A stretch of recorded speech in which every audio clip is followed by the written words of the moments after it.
I thank you all for taking the time out of your busy schedules to attend this. Similar to the blazing demon, I too have finished with what I have been preoccupied with.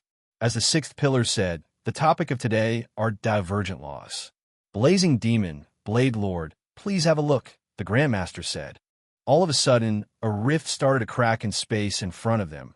3 rifts to be exact, all right by each other. This immediately attracted everyone's attention. The hell, McBurn couldn't help but curse after seeing these rifts form out of seemingly nowhere. These cracks only occurred for a brief moment, before everyone started to see 3 objects appear out of them. As these 3 objects came into existence, as if seemingly from nothing, they slowly floated down toward McBurn and Loey. Weapons. Loey couldn't but ask seeing 3 weapons form before their very eyes. Indeed, it was why I have stayed quiet for a brief respite. It took some energy, but this is due to the accomplishments both you as Enforcer 2 and you as Enforcer I have achieved since the start of our gospel plan, the Grandmaster said, explaining the situation. So in the end, we have been rewarded for our actions. Huh, I like that. I didn't think I would get another bonus ever since we beat that dungeon of His Highness, McBurn said with interest. You are right about that, Blazing Demon. Liberal's Prince does appear to have a certain control over phase spaces, much like how I operate the celestial globe here. To additionally reward you too, you can see a 3rd weapon is present, Grandmaster responded. That is clear, Grandmaster.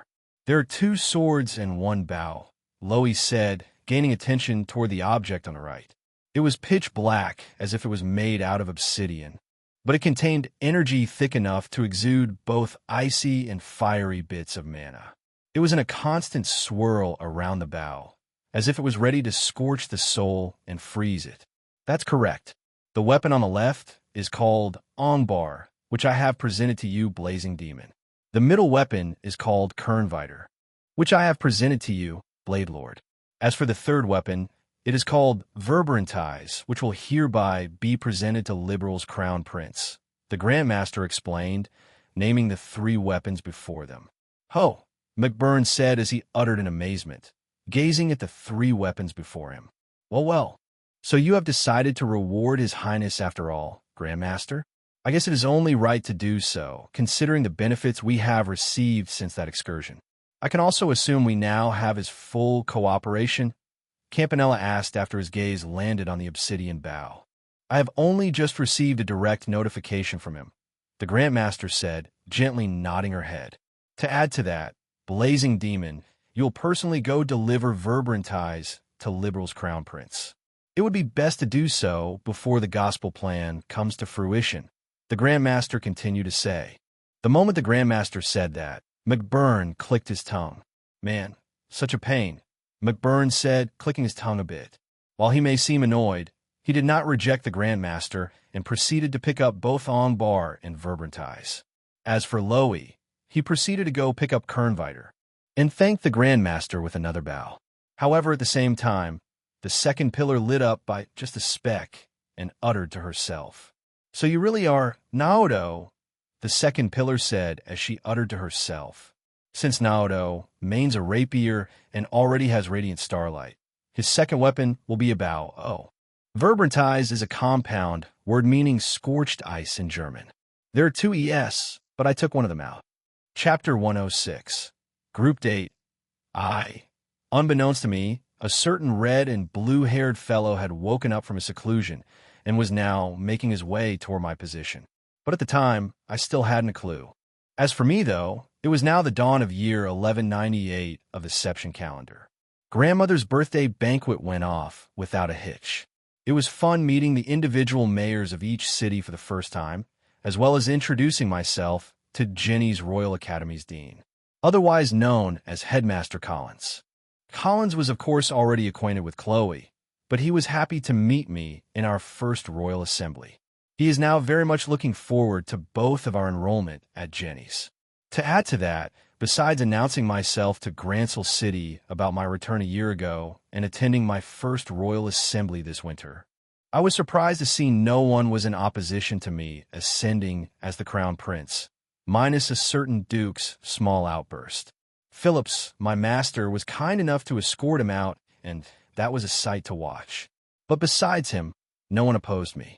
In fact, everyone had a relieved look in their eyes, knowing that the position of crown prince has been filled once again, taking the pressure off of Chloe's back as the crown princess.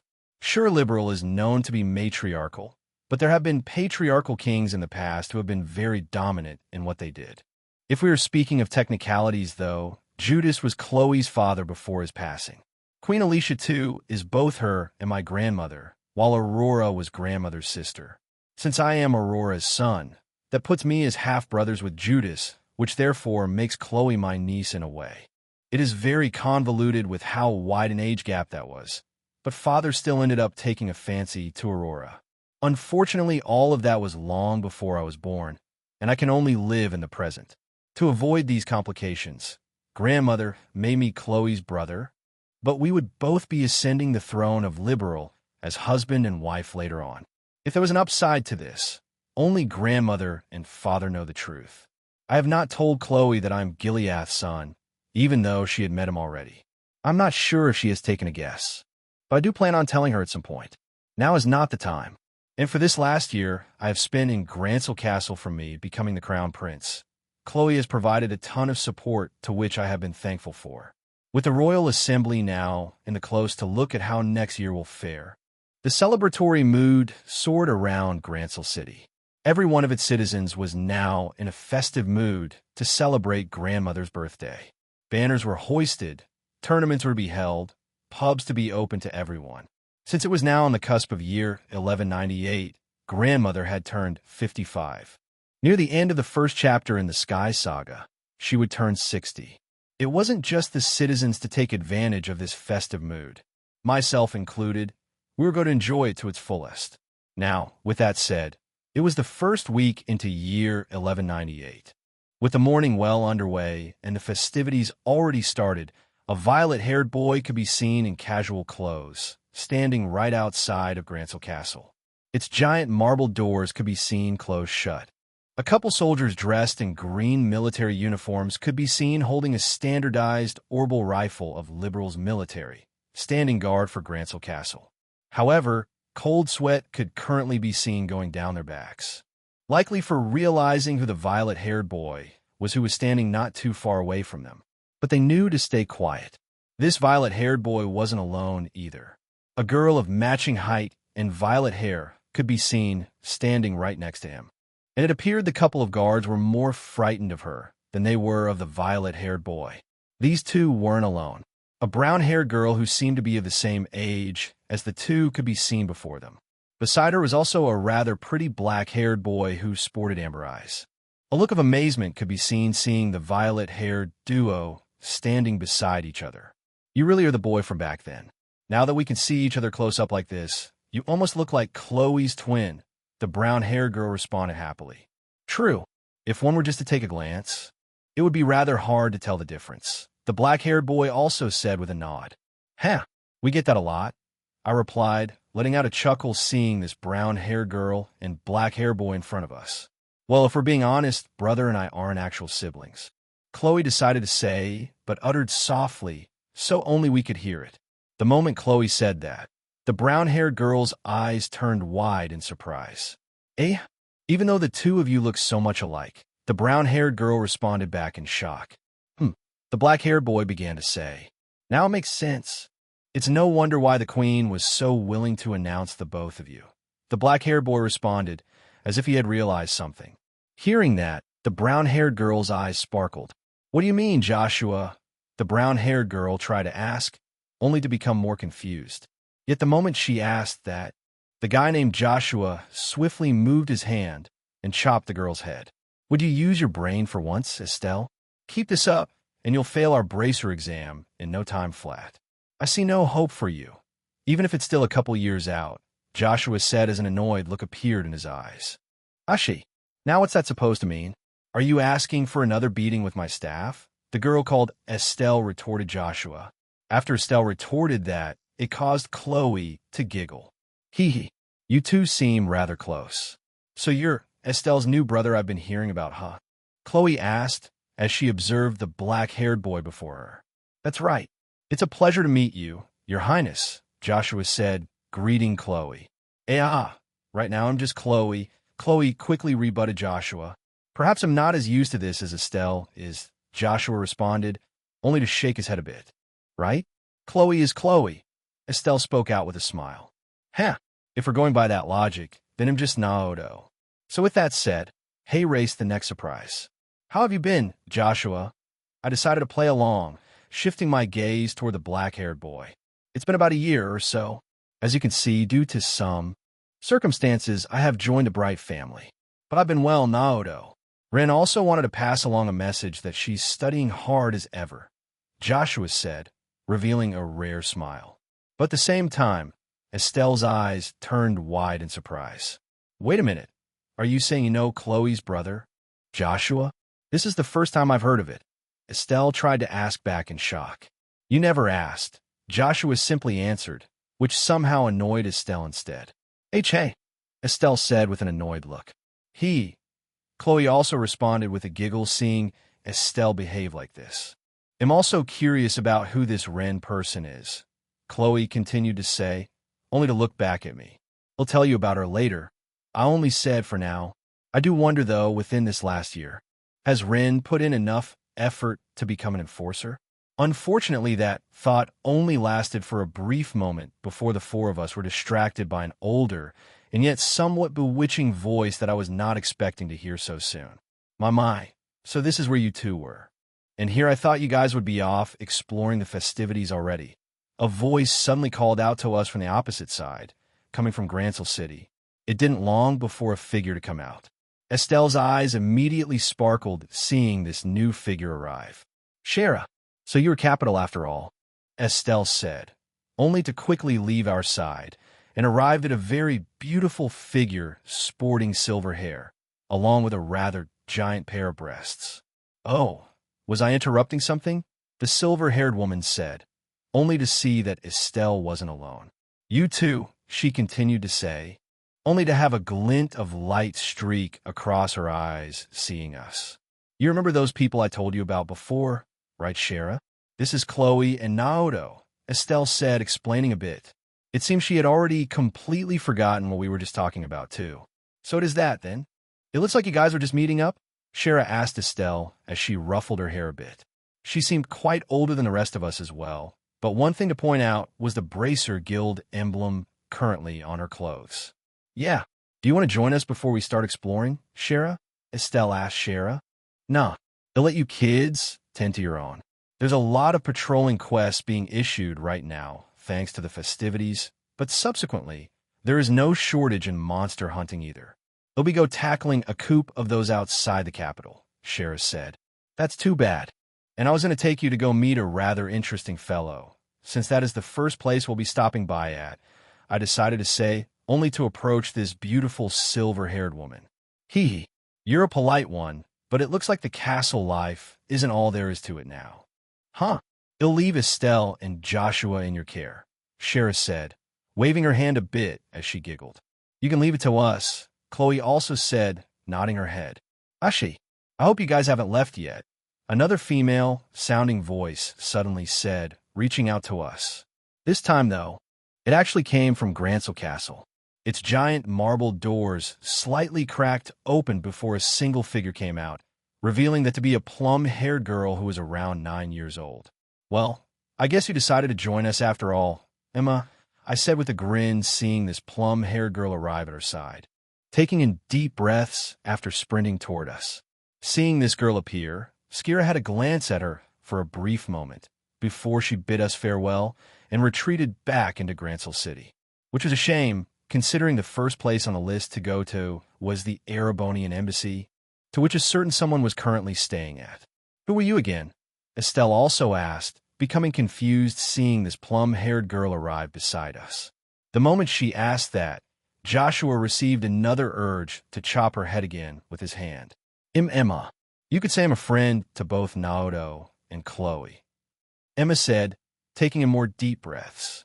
Are you all right, Emma? Chloe asked, a bit worried. Yeah, it'll be fine.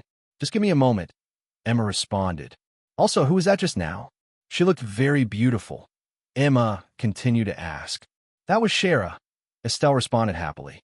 Sherazard Harvey, our senior in a way.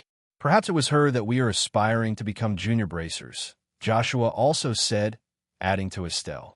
Well, it was nice to meet her, even if it was just for a moment. I don't think we have anyone else we are waiting for, so why don't we head out into Grantsell City? I asked everyone who nodded their head in agreement. Yeah, Estelle responded happily. Before I could even react, she quickly dashed toward me, only to grab my hand, and entered a sprint toward the big capital city of Liberal. Joshua and Chloe both blinked at Estelle suddenly doing this, only to have Joshua shrug his shoulders. Emma just stood there, regretting that she may have to enter a sprint again to chase after the two of us. Insert picture of Sherazard Harvey here, Chapter 107. Group date, too. So this is the place you want to venture into first? Estelle said as two figures arrived in Grantsell City's East Block. These two were quite a bit away from the other three, thanks to the running Estelle did. A violet-haired boy and a twin-tailed brown-haired girl could be seen standing in front of a rather fancy building, but with its gates closed. Further to the south was the main marketplace of Grantsell City, while to the direct east was the Grand Arena, which was known for hosting several martial arts tournaments. It wouldn't be a surprise to see several of them hosted today, to which we may even go in to take a sneak peek. And beyond that, to the furthest south was the Calvardian Embassy. Thankfully, we were in Liberal, to which Calvard was still a Liberal's ally to the east. If we were exploring Erebonia right now, that would be a whole another story. This Calvardian Embassy is a lot more peaceful, to say the least. But right now, my interest laid in the opposite embassy, the Erebonian Embassy. After all, it was where Prince Oliver and Princess Alphen were currently staying at during their stay in Liberal. After hosting that tea party, Prince Oliver had several business meetings to attend to while Princess Alphen was on break from her studies at St. Estrella. They had yet to depart back to Heimdall, but I promised I would give them at least one day to tour Liberal, especially to Princess Alphen. She was very much looking forward to spending the day with us. That's right, I have a couple of friends inside. I answered, nodding my head. Didn't I tell you that we need to stick as a group, Estelle? Cassius would definitely give me an earful if you ended up getting lost in a big city like this one. Joshua's voice said, only to reveal three figures quickly approaching from the entrance of the East Block. The moment Estelle heard that, she saw a black-haired boy dashing their way with a violet-haired girl and a plum-haired girl beside him. For some reason, the plum-haired girl looked even more tired than she looked a couple moments ago. Estelle stuck her tongue out at Joshua. Blay, I have Naoto with me, don't I? Estelle retorted Joshua as she stuck out her tongue. Well, yeah, but Joshua tried to say as the five of us were now regrouped. He then looked at me. Seeing Joshua do this, I only revealed a smile. Haha, it's one thing keeping Estelle in check, but with these eyes of mine, no one can escape me. Did you happen to know that detection is likely my strongest point? I proudly said. At this moment, I channeled my mana, which caused Emma to blink at me. The others were not sensitive to mana as she was, but she could tell where the direction of my channeling went, right into my eyes. It didn't take long before a vermilion hue began to wrap around my golden eyes.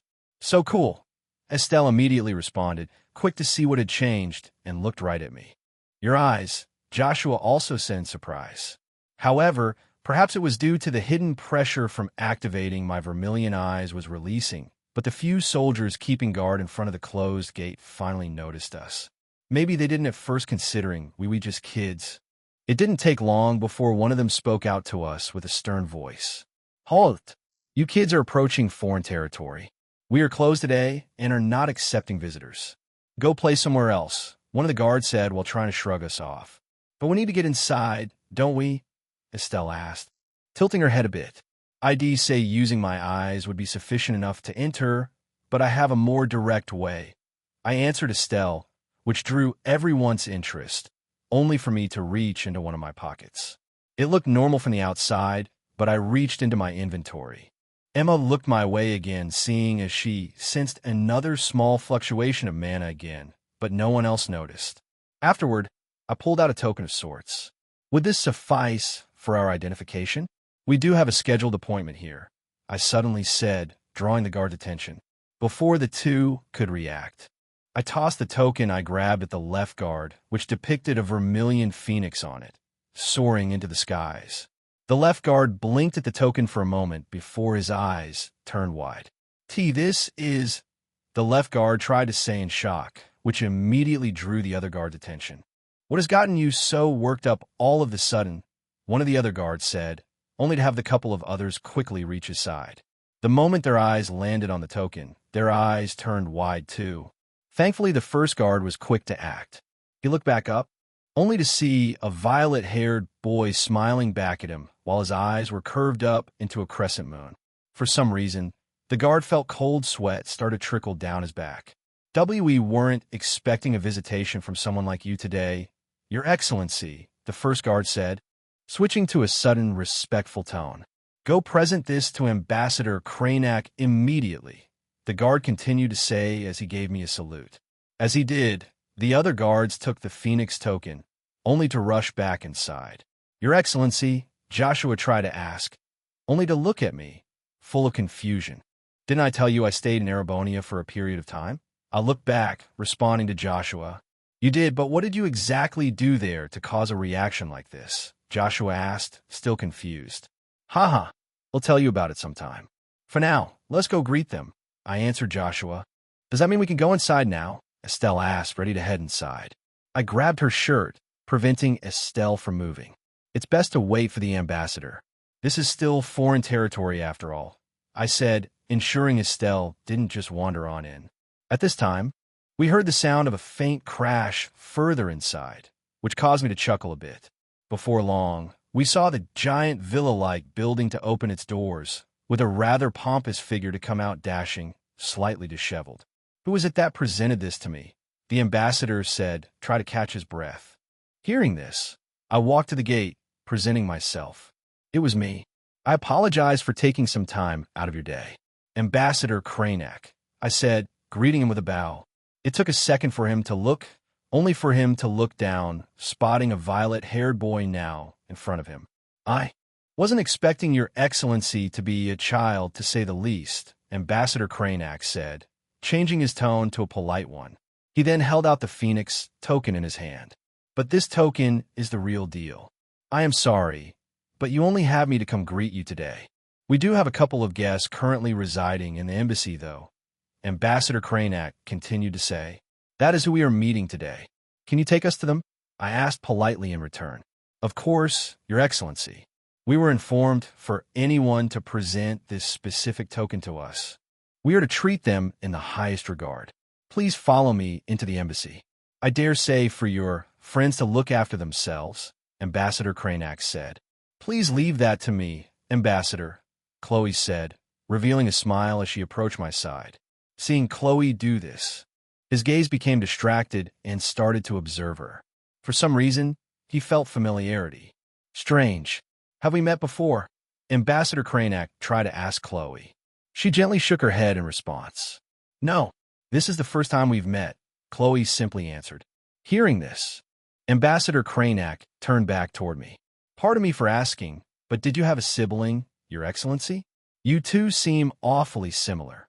Ambassador Cranak couldn't help but ask. You could say that, I replied with a smile but kept it vague. Seeing me not answer him directly, Ambassador Cranak could only shrug his shoulders a bit before continuing to speak. Very well. Please follow me, Ambassador Cranak responded. Thankfully, he didn't press any further. I remember he did act rash at times during the Sky Saga, but he wasn't as bad as Duke Denon was. While the latter did learn to repent his actions, Ambassador Cranak showed quite considerable growth during that period as well. As he started to bring us inside, I turned my head, only to look at Estelle, who was to my right. Estelle, be sure not to break anything. Okay, I said with a light chuckle. Roger. Estelle responded happily with a raise of her hand. An annoyed look appeared on the ambassador's face, while Joshua could only shake his head at Estelle in silence. Can we get a break soon? Emma uttered softly, who had been moving non-stop since she had left. Her breathing has returned to normal, but she could still feel the burn. I couldn't help but inwardly chuckle hearing that, but we pressed onward and headed inside the Erebonian embassy.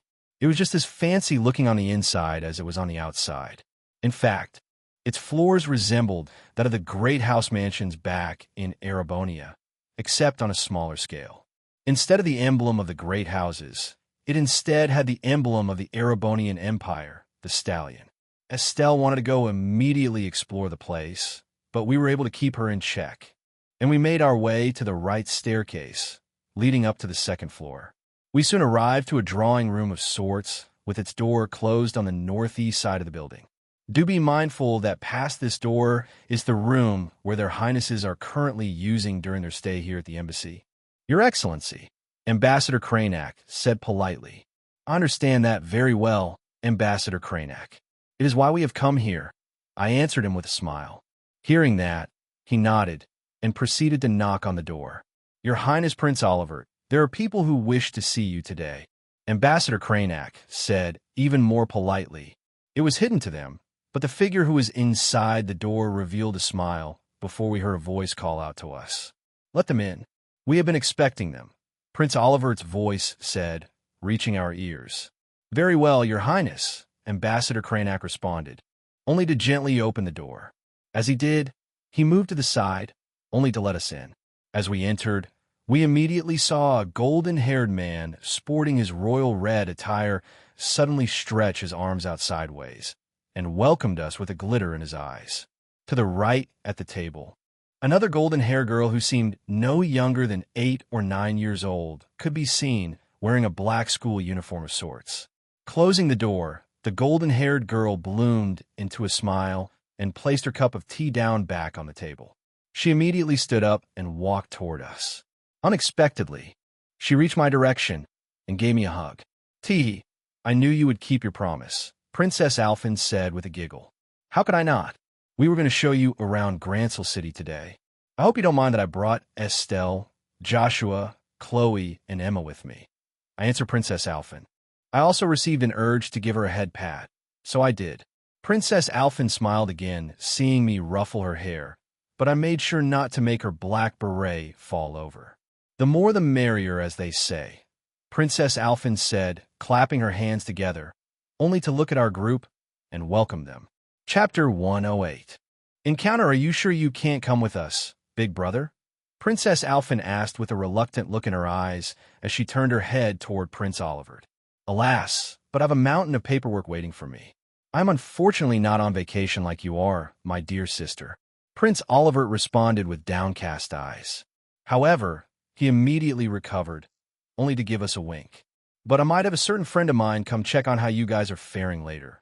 Prince Oliver continued to, revealing a smile. Oh my, I wonder whoever this friend of course could be, big brother. Princess Alphen said, deciding to play along as she clapped her hands again. My head pat, and our hug had already ended. You're weird, Estelle blurted out bluntly. The moment Estelle blurted that out, I burst into laughter. Ha, that's one way to put it, Estelle, I replied, revealing a grin. If we compare His Highness to a normal person, then yes, he is indeed not normal, I continued to say. Still, Prince Oliver couldn't be referring to that alter ego of his, could he? Wondering that to myself, Joshua behind us could only do a face palm. I swear, Estelle, your bluntness. Joshua couldn't help but utter. As he did, Chloe and Emma giggled. After Estelle said that a moment ago, Prince Oliver shifted his eyes to the twin-tailed brown-haired girl who was currently looking at him with eyes of curiosity. So you are the famous daughter of the divine blade Cassius, Prince Oliver said, sizing Estelle, who was now beside me. When Prince Oliver said that, Estelle's eyes lit up. You know, Daddy? Estelle asked with interest. Huh? How could I not, fair maiden? Your father put our country through the ringer and gave us a run for our Mira a few years back. He had since retired from the military, but during his campaign, he was definitely a force to be reckoned with. I was not directly involved in that clash, though, so I didn't see it happen in person. Prince Oliver answered Estelle. That's 'cause Daddy is the strongest.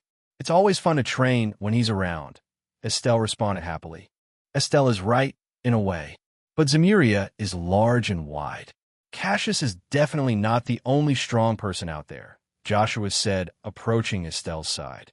It's a pleasure to meet you, Your Highness Prince Oliver. You as well, Your Highness Princess Alphen, Joshua said, giving a bow. Indeed.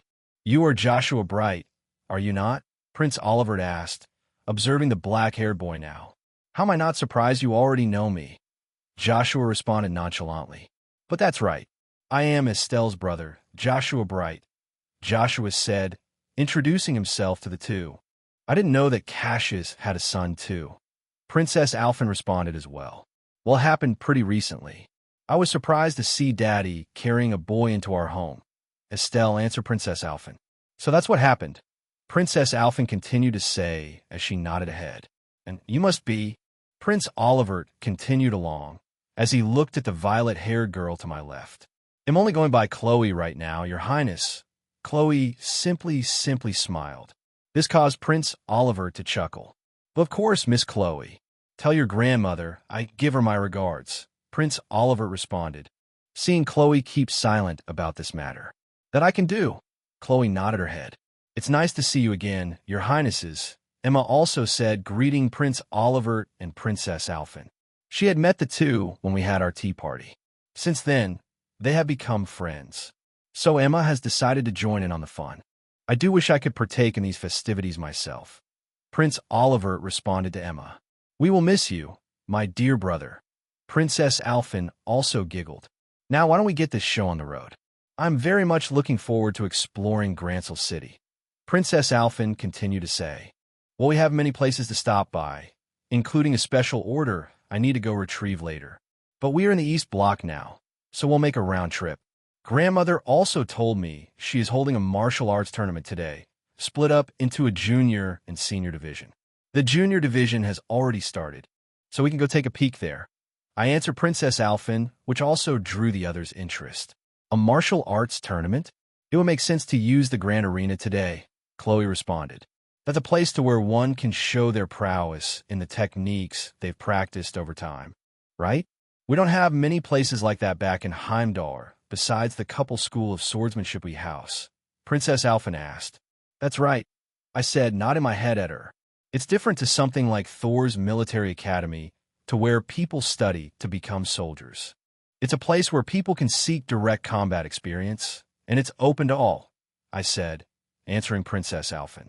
It's a place Daddy used a lot in his past, too. I'd partaken it myself, but you said a tournament is underway already, right now, Odo? Estelle asked me. Unfortunately, yes. If anything, we may be able to catch the semi-finals onward, I responded. Then let's go, Estelle said, only to reach down to grab my hand again. Oh my, I guess this is where we will part ways, big brother. Princess Alphen responded with a giggle. I leave my dear Alphen in your care, Naoto, Prince Oliver said, doing his classic wave of the hand. Just like that, Estelle grabbed my hand again, and we dashed out of the embassy. We were too quick for the ambassador to even berate us. Where does Estelle get that energy from? Emma said, lamenting as she saw Estelle and I quickly leave this place. I have no idea. If anything, I blame Cassius, Joshua said, only to shrug his shoulders. I'm more surprised brother can keep up with Estelle. Chloe responded with a giggle. After Chloe said that, Emma, Joshua, Chloe, and Alphen departed from the rightmost room on the second floor. On the way, Princess Alphen turned her head and spotted the ambassador still standing at the side nearby. Ambassador, please look after Big Brother while we are out, Princess Alphen respectively said. All right, Your Highness, Ambassador Cranak could only say before he saw the rest vanish from sight. Meanwhile, I kept Estelle for a moment to where we could regroup this time, unlike last time to where she caught me off guard. The six of us could now be seen standing outside of the Erebonian embassy again. The couple of guards closed the gate and headed back on inside, completely signaling that they are closed for the day. After they did that, I took a look at Princess Alphen again. Are you sure you're fine going out dressed like this, Your Highness? I asked with a hint of worry, seeing Princess Alphen dressed in her black Saint Estrella uniform. Oh, please. It's not like I'm wearing one of my dresses back at Valflame Palace. People will just think I'm a curious little schoolgirl here. Princess Alphen responded in confidence. If that's what you wish, I could only say, shrugging my shoulders. Seeing Princess Alphen not backing down from that, we could only press onward. Thankfully, the Grand Arena was down the main road and to the left, so we started moving our feet again. It would probably take us no longer than a half hour to reach the arena. Though in the games, it would only take about 10 seconds to reach the arena from here. Sigh. How do I wish we could travel on map sizes that small? But unfortunately, this is the real world to where distances were a lot more accurate. Moving along as we turned the corner, Princess Alphen decided to speak again. This time her eyes laid on Joshua. By the way, Joshua, I couldn't help but see that you look to be from Erebonia as well. Princess Alphen asked with interest. Hearing this, Joshua blinked for a moment before he nodded his head. You are right about that, Your Highness. You have a good pair of eyes, Joshua responded. Really? Estelle also asked in surprise. Don't forget I'm from Erebonia too, Emma also said as she chimed in. It's nice to see some people from our same country. Princess Alphen responded to Joshua and Emma, sporting a smile. As we continued to have a small chatter, 30 minutes passed before we knew it, and we arrived at the Grand Arena. We could see many people shuffling about, going both in and out of the arena. In the distance, we could hear both a roaring crowd and faint sounds of clashing metal. However, that thought was stopped short by what appeared to be a whistle coming from a man not too far away. We sure raked in a lot of mira on that, didn't we? I'm surprised such a little kiddo like her could throw around such a huge guy right out of the ring, the man said. At this time we heard a much deeper voice speak beside him. Indeed, it is rather rare to see not one, but two Taito practitioners in one area. Moreover, she declared herself as a student of the immovable. That alone is quite a feat, the deeper voice said, only to reveal a much bulkier figure next to the first man. His figure towered over him. That Nigong user is her next opponent, though. It's a shame we won't be able to see that since the boss is calling us back. Welp, it was fun while it lasted. The first man responded to the second man. The moment I heard these two speak to each other, they soon came into view before us, as we were about to head inside to have a look. I couldn't help but blink my eyes for a good moment, as I immediately recognized who they were. Zeno? Leo? I asked, seeing these two men standing before us. Insert picture of Trap Master Zeno here, Chapter 109. Final Zoya? I recognized that voice from anywhere. The shorter man of the two said, raising his eyes into two crescent moons as he spoke out to us. It has been a while, Your Highness. The behemoth said, folding his hands in front of him as he greeted us. It really is you two, Zeno Leo. What in Adios name are you two doing in Grancel City? I said, approaching the two. I then looked around to see if there were any others, but unfortunately, there wasn't. It doesn't look like Phi or the boss is with you guys this time. I continued to say, so quick to spot that, eh? We were just having a bit of fun seeing the Queen is celebrating her birthday, and all. Every so often we like to watch the martial arts tournaments that happen here. Sadly for you, though, Your Highness. Phi is back at base with the boss, and if furiously training with him, so she can become an official member of the Corp, the first man said. This man was the one and only Trap Master Zeno. He too belonged to a league of assassins, but the group he belonged to ended up getting fully wiped out by Rutger himself. Rutger saw talent in Zeno for a failed assassination attempt, and instead, he took in Zeno as part of a family, much like he did with Phi. Between our time spent after Namath Island to now, I have come across Zeno a few times. It didn't take long for Phi to open up to Zeno as well, much like she did with the other captains. But it seems these two were just goofing around, having fun on their own off time, away from Zephyr. Is that so? That is a bit sad to hear, but when you return, tell them I said hi. To add to that, I am now pretty tied down here, so I may not be able to meet the boss as much. But if you want me for a session or two, I don't mind. I said to Zeno and Leo. We'll make sure to pass along your message to the boss, Your Highness, the behemoth said, nodding his head. We're about to go hit the pub up for some grub before we catch a flight back to Raquel. ID invite you and your gang, Your Highness, but it looks like you have interest in going inside the Grand Arena. If you make it now, you'll be able to catch the next match. Self-proclaimed student of the immovable is partaking in the battles, Zeno said, putting his hands behind his head in a casual manner. Self-proclaimed student of the immovable, I said, turning a bit serious. No way, it can't be her. Can it? I continued to utter softly. Naoto, Estelle suddenly called out to me as she saw me become quiet for a moment. I quickly shook my head a bit. Never mind. Let's go in. I'll catch you around, Zeno, Leo. I responded with a smile. Catch you later, Your Highness, Zeno responded to me before letting out another whistle. Leo also bid us farewell and didn't take long to depart from the grand arena, disappearing into the crowd of people.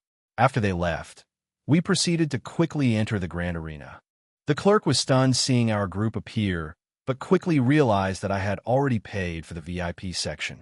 Quickly moving our way to the stands, we made our way through the roaring crowd.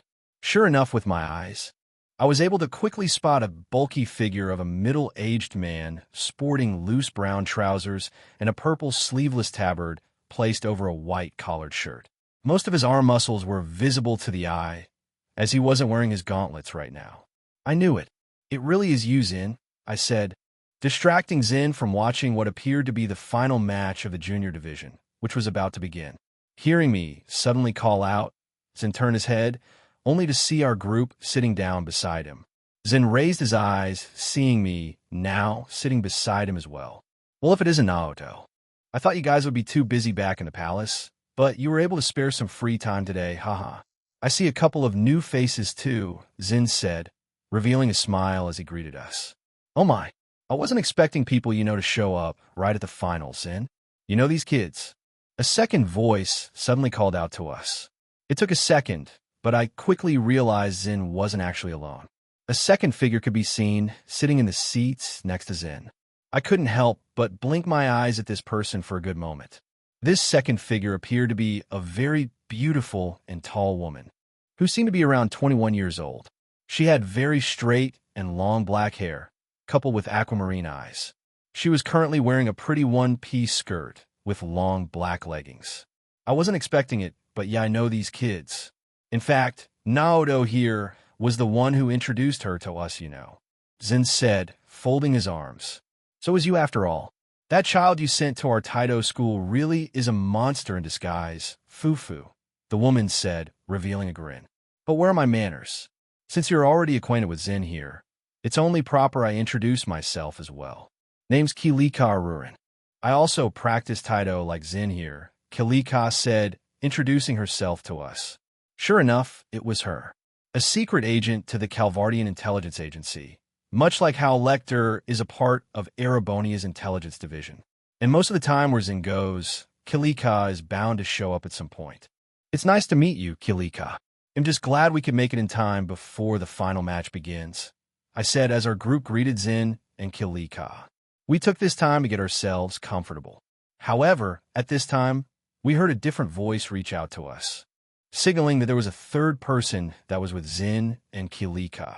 Oh dear me, Naoto.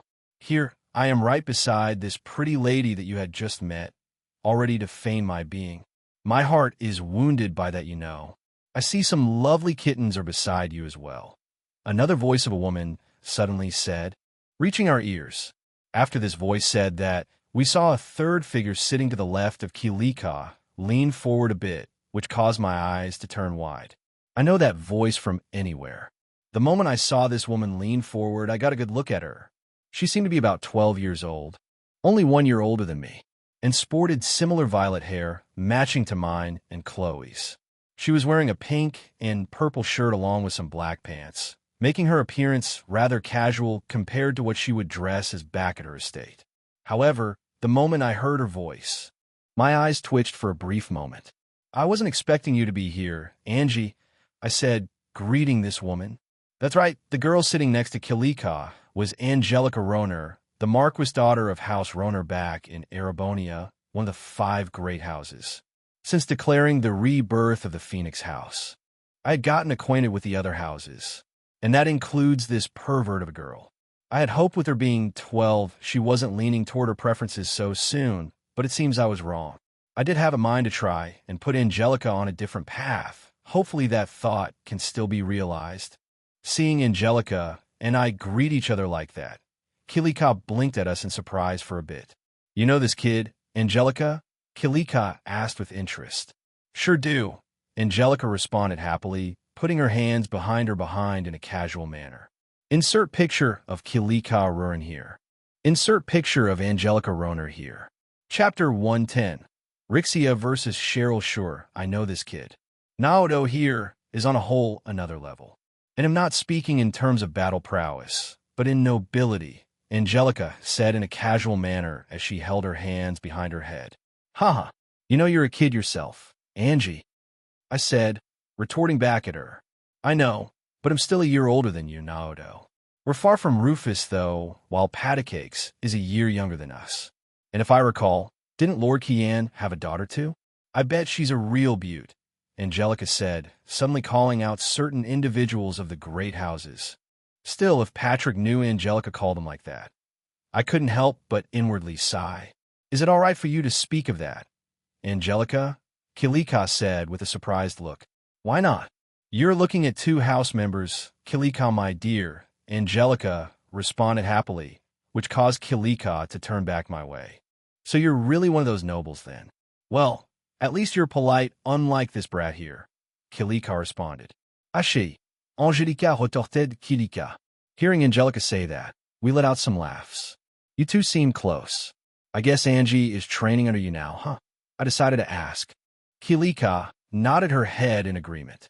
For now, much like how that girl you introduced to Zin is now training under him. It hasn't been that long since we've met, but Angelica here is showing a lot of promise already. Too bad you didn't want to partake in this tournament, Kilika continued to say. I wanted to be in the crowds for this one, Angelica responded. At this time, she leaned forward a bit, only to take a glimpse at Chloe who interested her. But regardless of that, I didn't know you had a sister, Naoto. You two look very much alike. Such a lovely little kitten, Angelica said with a testing voice. Hee hee, it's nice to meet you guys too, Chloe responded to the three. But hearing that, Estelle blinked at Angelica. But Naoto and Chloe are, Estelle tried to say.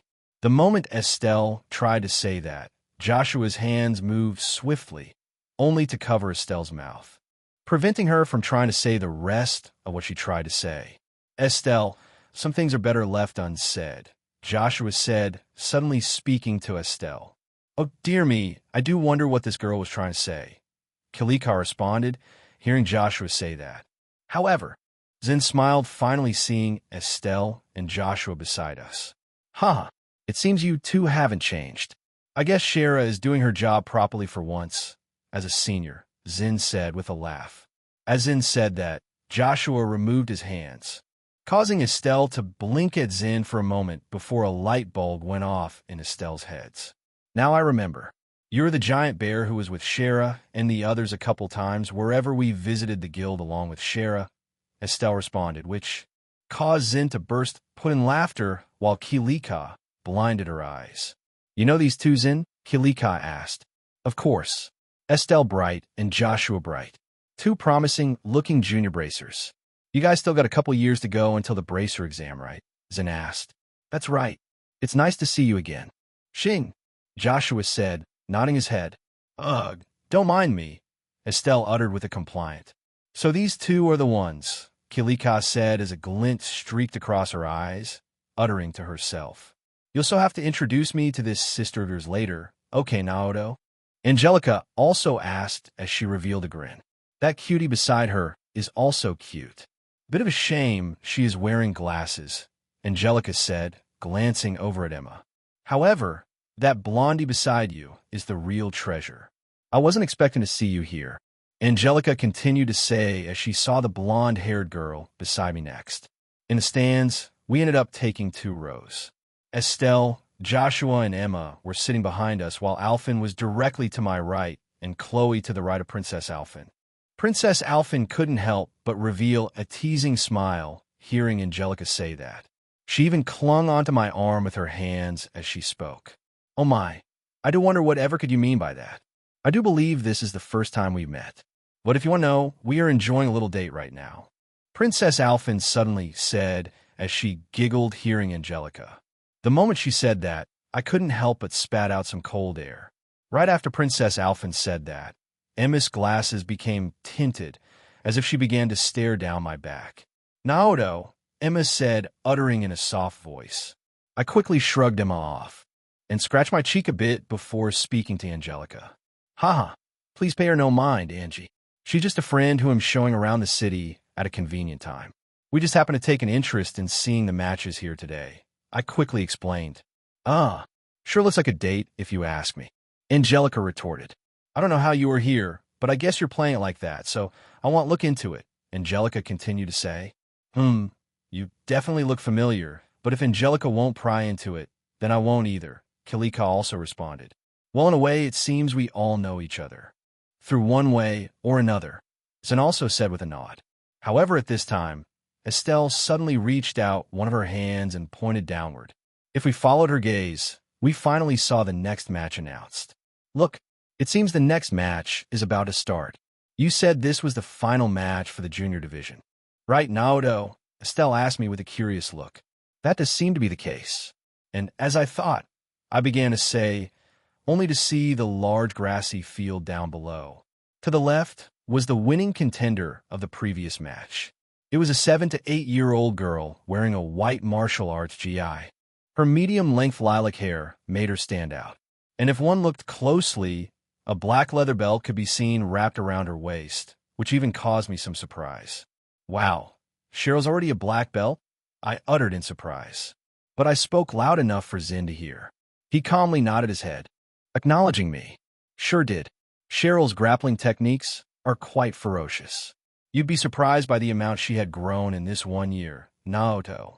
If anything, I'd say she just needs more experience in figuring out where her actual strength lays. Even I didn't know such a small body could pack such muscles behind it, Zin said, explaining a bit. It is true that she will need more combat experience. But for her to make it all the way to the finals already shows how much Cheryl has come, I said in a respectful tone. Are you sure you don't want to meet her afterward? Even if it's for a little bit? She misses you constantly, Zin said with a hint of worry. Nah, the less interaction, the more she can focus on her training, since Cheryl already resolved herself. For now, why don't we see who she will fight against for this last match? I said, folding my arms together. Very well, Zin also said, nodding his head. After giving a short break while we arrived, the final match was soon declared by the announcer, which caused the crowd to roar in the grand arena. I did not know if Cheryl was camera shy, but from how she behaved right now, it seemed she was already used to the many people staring down at the arena. In no time did the announcer call out the final challenger to enter. Before long, from the other entrance, we saw a small figure appear. However, this figure was one even my eyes turned wide a bit, especially since I wasn't expecting to see someone like her appear this soon. Her outfit was quite revealing, and she seemed of similar age to Cheryl, perhaps a year older. She had medium-length indigo hair that was styled into a small loop over her head, which held her hair in place. A rather big blue and purple blade could be seen hoisted on her back, but it seemed she was able to carry it with ease. She didn't have much of an expression at this present moment. Unfortunately, that thought was cut short as we suddenly heard the announcer speak out to us to declare the start of the final match of the junior division. I thank you all in your attendance today to the grand arena finals of our junior matches, in honor of our beloved Queen Alicia II. We have seen many exciting battles today from such promising children, but one can only out on top, the speaker began to say, using an orbital device to reach directly in our ears. His voice carried quite a ways, and to our surprise, we even had challengers come outside from our home, the country of Liberal. One such promising child made it all the way from Calvert, and she will be challenging our contestant off to the left here, who had been undefeated until now. The speaker continued to say, which caused the crowd to roar once more. It really was jam-packed here, since it was in the middle of the Queen's birthday celebration. Sure enough, it was her, one of the more prominent girls of the Trails verse. Rixia Mao. At this time, both Cheryl and Rixia found their way to each other and slowly entered their battle stance. Now, let the final match of the junior division between Cheryl and Rixia begin, the speaker declared. As he did, Cheryl tapped her gauntlets together, creating a sound of striking metal, while Rixia brandished her sword as if its weight meant nothing. Chapter 111. The Demon of Thors. To my surprise, I saw a person I was not expecting to make such an appearance this early on, standing to the opposite side of Cheryl with her large sword drawn. It wasn't her exact demonic blade she wielded in the games, but it was a close size to it. Unbeknownst to many, Rixia belonged to one of the secret organizations of assassins. Much like how Enya and that Enforcer 3, Lucrezia belonged to the Order of the Moonlight Horse. To add a note to that, both Enya and Lucrezia told me they weren't the only ones to flee from that organization. They were joined by a couple others, one who had unfortunately left by the time we were brought on board. Sharon Kreuger, EX Enforcer 9, The Severing Chains. One, if not the best mate out there in the Trailsverse. Right now, Sharon is likely serving the Rainfor group back in Roar, along with my planned trip to Crossbell and a second trip back Heimdall. Should I pay Roar a visit? Even though my home was on its outskirts right between it and Trista, I had never personally gone inside of Roar yet. The closest I have gotten was Schwarzdrach Barrier. As for that other person of interest, he was unfortunately not present on board the Glorious during our stay. But he was quite an interesting fellow. If I recall correctly, wasn't that guy supposed to be in the Calvert arc of the story? It was a shame my reincarnation happened prior to that, but I'm still looking forward to meeting the guy, especially since he's an Anguis. The fourth pillar, Elroy Harwood, the Oathbreaker. In regards to Rixia, though, she is probably yet to become this generation of Een, the lineage passed down through her organization. The organization Rixia belonged to worked quite differently than other assassin organizations. It only filled one at a time, and that was the position of Een, passed down through generation after generation. Its method of passing down one's title was gruesome, to say the least. Een has been around for ages, and each one resulted in killing their former. It was different for Rixia, though, allowing her former to pass on without any bloodshed. At this present time, Rixia has likely not become Een yet, considering she still appeared to be 8 to 9 years old. A year older than Cheryl, who appeared 7 to 8. Thinking that, it seems Cheryl took the initiative to talk to Rixia, so I decided to continue looking at the two. So you came all the way from Calvert? Cheryl asked, tapping her 2 metal gauntlets together. She then took a certain stance, which caused Rixia to blink at her. I've seen your matches to this point. You really do know Taito. You don't seem Calvardian, though. And that's right. You can call me Rixia. Rixia said as she effortlessly raised her large sword over her body. Hey, I'm actually crossbelling. Right now I'm studying under Masters in. We've been traveling both between Liberal and Calvert this last year. You may be older than me, but I won't go easy on you, Cheryl said, creating a loud clank of metal. Afterward, her battle aura was released, which revealed a surprising gentle green glow, faintly covering her body. It's quite absurd to think someone as young as you would already know how to activate your battle chi. But that also shows how effective your teacher is. I won't go easy on you even with such a display of talent, Rixia said, unleashing her own battle chi, wrapping her body in a bluish-purple glow. It's not like I'm the most talented fighter out there, though. If anything, Big Brother's fiancé is much more terrifying in both terms of strength and talent. Right now, she should be accumulating merit within Erebonia's military, I think, Cheryl said, tilting her head a bit. For someone as yourself to praise such a person, I wouldn't mind meeting them for a battle myself, Rixia responded with a smile. However, the moment these two exchanged these words among the roaring crowd, a single person suddenly spat out a mouthful of air. Of course that person was me. Cough, cough, I spat out after hearing Cheryl say that. As I did, the people beside me turned and looked my way. Chloe's eyes revealed a look of interest while Alphen revealed a playful smile. Angelica just stared at me, blinking her eyes. My. Now, this is a rather interesting revelation. You didn't say you already had a fiancé, Naoto. Please do share, Princess Alphen said as she clapped her hands. This is the first time I've heard of this as well, brother, Chloe said with interest. There's no way just anyone could propose to you like that, considering where your current status lays, Angelica responded. You're right about that. It's not like I forgot either. Due to a certain circumstance, it has been put on hold. Until a specific condition is met, to say the least, I answered, only to look back at Angelica. In fact, you may know her, Angie. You're going to enroll at Thor's in a couple years, right?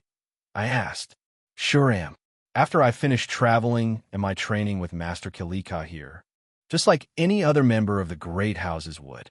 Thor's is one of the most prestigious schools you can enter, unless you're looking to dive into science or technology. And now that I think about it, you'll be enrolling there too. Right, Naoto? Angelica asked that's the plan. You may be a year older, but will be looking to transfer into the same year you'll be going, Angie. I currently plan to study here a bit first and liberal, though. I answered her. Awesome. Then we'll be schoolmates. Angelina replied happily.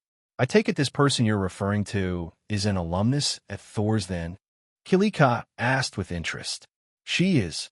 It's a shame I wasn't able to witness it in person, but if I recall correctly, the student body started to call her the Demon of Thor's? I answered, tilting my head a bit. And yet the moment I uttered the name, the Demon of Thor's, Angelica spat out a mouthful of air while Princess Alphen's eyes turned wide a bit. Why, you're not joking about that, are you, Naoto? Angelica said with a stutter. That demon actually sent you a proposal? Angelica continued to ask. Haha, she sure did. It's been a good while, though. I replied happily. However, at this time, we heard a sudden voice call out to us. Oh my, I didn't think I'd hear someone talking about me all the way out here. A sudden voice called out to us. Some of us became confused, but the moment I heard this voice, my eyes turned wide for a brief moment. After that, it immediately turned into a sigh, only to place my hand on my head. Unexpectedly, a shadow swiftly approached our way. Before we could do anything, my vision went black. At the same time, I felt two warm hands wrap over my eyes. Guess who?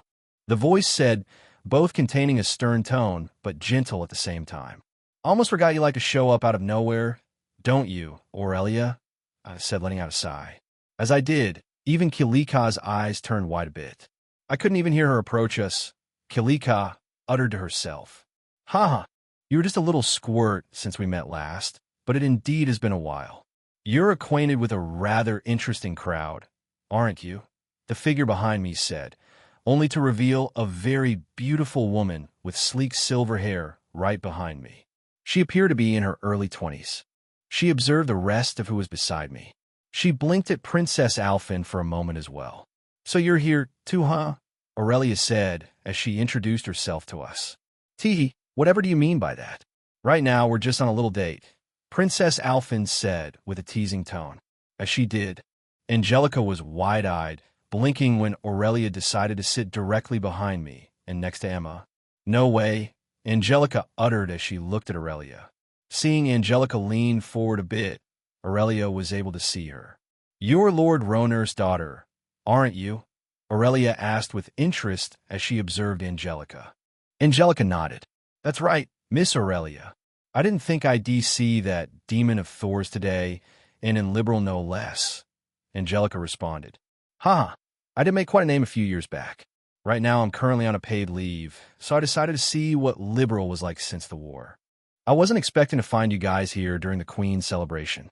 I can't help but wonder who you were specifically, Aurelia said, shifting her eyes toward Chloe.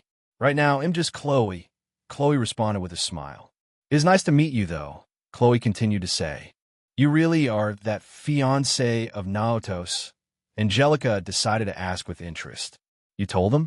Aurelia asked as she looked down my way. I was sort of brought up. I didn't deny it, though, I replied, revealing a small grin. Good. That isn't something that you need to deny. How much has Naoto told you guys so far?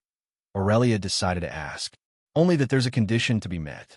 But Naoto, aren't you already? Estelle tried to ask as she finally broke free from Joshua's grasp.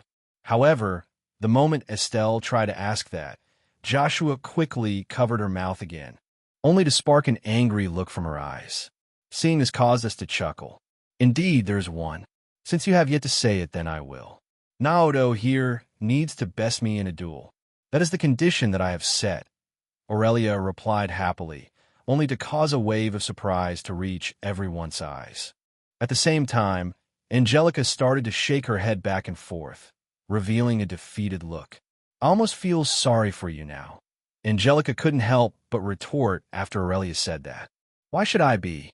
I have grown quite considerably in the years you haven't seen me, Aurelia, but I'm sure you have as well. I answered. I definitely have. I look forward to both of us displaying our might. Aurelia also answered with a nod.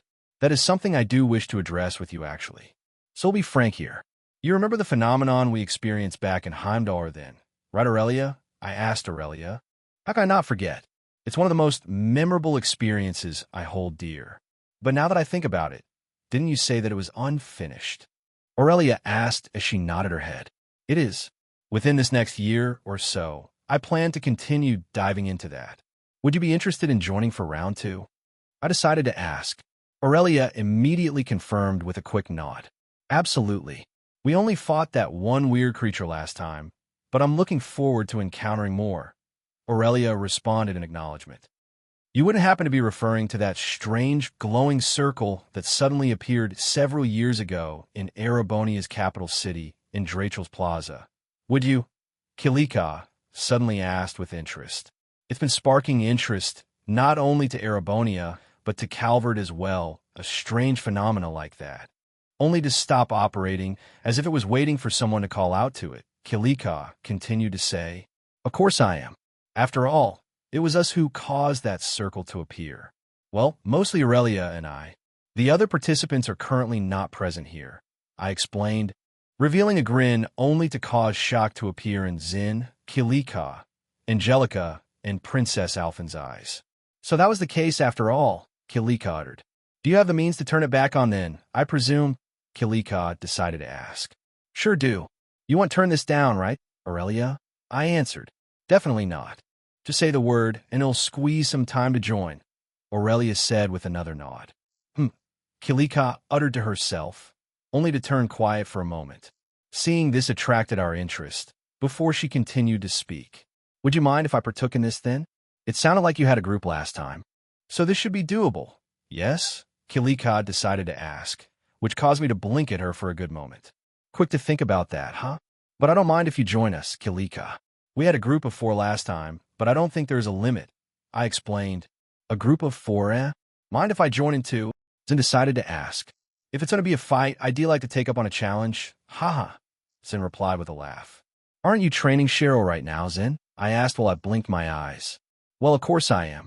We've been traveling from Liberal to Calvert this last year, earning practical combat experience. I can pass on a message saying we'll be unavailable for a short period of time. You can look after Cheryl, right, Angelica? Zin asked as he looked at Angelica. No problem. Just leave it to me. Angelica responded happily as she pumped one of her arms upward. Huh. Mind if I fill in that last spot then? Master ain't round for now, but I can fill in her shoes. Yeah. A voice suddenly called out to us, only to reveal 2 figures approaching us from the entrance to the VIP stands. He had a rather thick accent, and the moment I spotted his green hair, my eyes received another shock. Next to this green-haired guy was a younger girl, more toward around Angelica's age, and had long red hair. But the striking appearance they had was a priest's robe and a squire's outfit. Kevin? Is that really you? I said, calling out to the green-haired guy. As for the girl, she stayed silent. Sup, Naoto? It's been a hot minute, but Rise and me been itching to try out some of Liberal's delicacies. We've got some spare time on our hands now, the green-haired guy said, only to place his hands behind his head in a casual manner. Compared to the last time we met, this guy seemed to be around 17 years old now. And I thought you were ditching your duties in supporting Bishop Reval to come watch the martial arts competition today, Rise said with a deadpan look in her eyes. Oof, you really know where to wear to strike at the heart, don't ya, Rise? The green-hair guy named Kevin said, only to have his cheek twitch a bit. Haha, either way it is nice to see you two again. I try to welcome Kevin and Rise. However, all of us suddenly heard a loud clang of striking metal, following a loud bang coming down from the middle of the arena. We also heard a pained yell reaching our ears right after. Rixia's voice suddenly yelled out in pain, only to have a swift figure get blasted all the way to the right of the arena, quickly drawing our attention back. As Rixia was sent flying, blood splattered into the air and onto the grass as she flew. Looks like the finals have begun already, Kevin said, seeing the final match now underway. We quickly nodded our heads, and Kevin and Rise decided to sit down next to us on the right. With a look of anticipation in my eyes of what's to come, we looked onward and downward to watch Cheryl's match against Rixia unfold.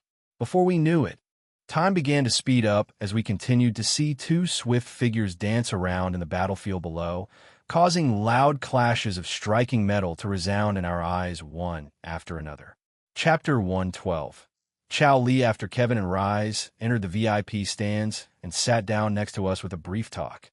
We saw the final match of the junior division start with Rixia getting blasted to the other side. Time started to speed up. Combat ornaments weren't allowed in the martial arts arena here, so it truly wasn't a test to one's skills. Before we knew it, Rixia tried to control the battlefield with her swift movements and projectiles, but Cheryl stood her ground, matching her speed with her own defense. Surprisingly, Rixia fell face first onto the grass below, unconscious. Cheryl came out on top, seeing a clear winner. The announcer declared the conclusion of the match. The crowd roared in response. Cheryl became stunned, seeing how loud the crowd responded to this victory, taking advantage of Cheryl's momentary confusion. I stood up and made it clear it was time to leave. I did not want Cheryl to see us until her training is complete, after all. So you really aren't going to stay with us? Zen asked, looking my way. Nah, not until Cheryl has come through with her resolve. You guys don't mind us leaving now, don't you? I asked the rest. We still have a few places to go to after this, so I don't mind, brother, Chloe happily responded. Likewise, you're showing me around the city, so of course I'll be following you, Naoto, Princess Alphen said as she clapped her hands. Estelle and I are just here for the fun, so we'll go where you go. Joshua responded with a nod. Yeah, Estelle also responded happily. I share the same opinion, Emma said with a smile. I want to sway you either. You know how to reach out to me, Naoto, Aurelia responded with a nod. Of course. When it's time to start, it'll notify you, I said to Aurelia. They'll be sure to stick around in Liberal. You could just reach out to the guild. Zen also said, they'll be sure to remain here for the time being too, Kalika also said with a nod. Take care, you guys. They'll look forward to attending Thor's with you, Naoto, Angelica happily said. Likewise, Angie. I responded Angelica happily. It's a darn shame you guys are leaving now, but I can understand where you're coming from. But before you guys leave, you can reach out to the church and come running, Kevin said as he watched us stand up. I look forward to working with you when it begins, Kevin Rise. I happily said. Rise simple nodded before reaching into a paper bag she brought along to take out a snack to eat. Oh, almost forgot, Kevin suddenly said, which drew my eyes. We then saw Kevin reach his arm down, only to reach into his robe around his neck.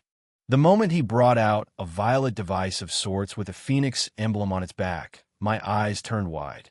That is, I replied, not expecting to see this combat ornament. This combat ornament was the same one passed down to me by Mother, to which I had temporarily given to Ellie for safekeeping. To think it would be in Kevin's hands now. Haha, looks like you immediately recognized this beaut. After all, I'm only passing back to what's rightfully yours. Along with a message from the little mademoiselle, Kevin said as he winked one of his eyes. That's right. I saw you on that airship along with her. I said, not in my head. As I did, Kevin took off the combat ornament, which could be seen in a necklace of sorts around his neck, and placed it in one of my hands.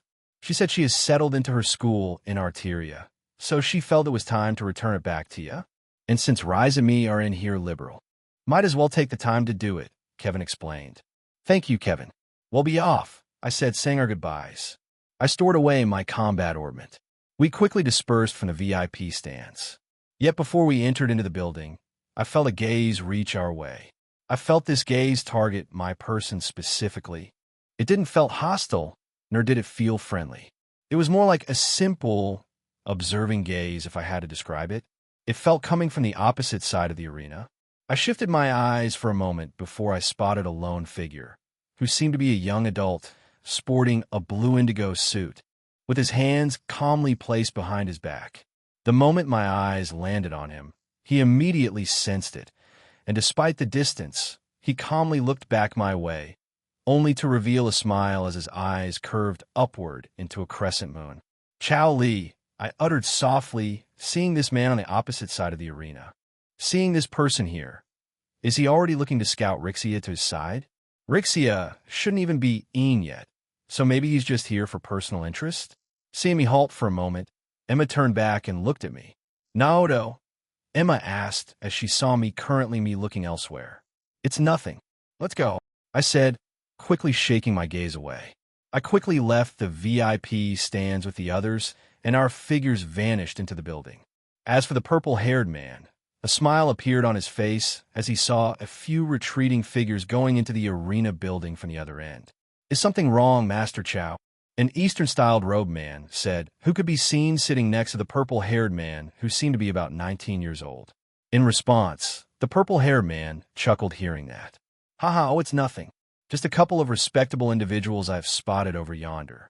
It seemed both His Highness and Her Highness of this kingdom were among the crowd today to watch the ongoing spectacle. The purple-haired man with a smile. Oh, really? I did not notice that myself.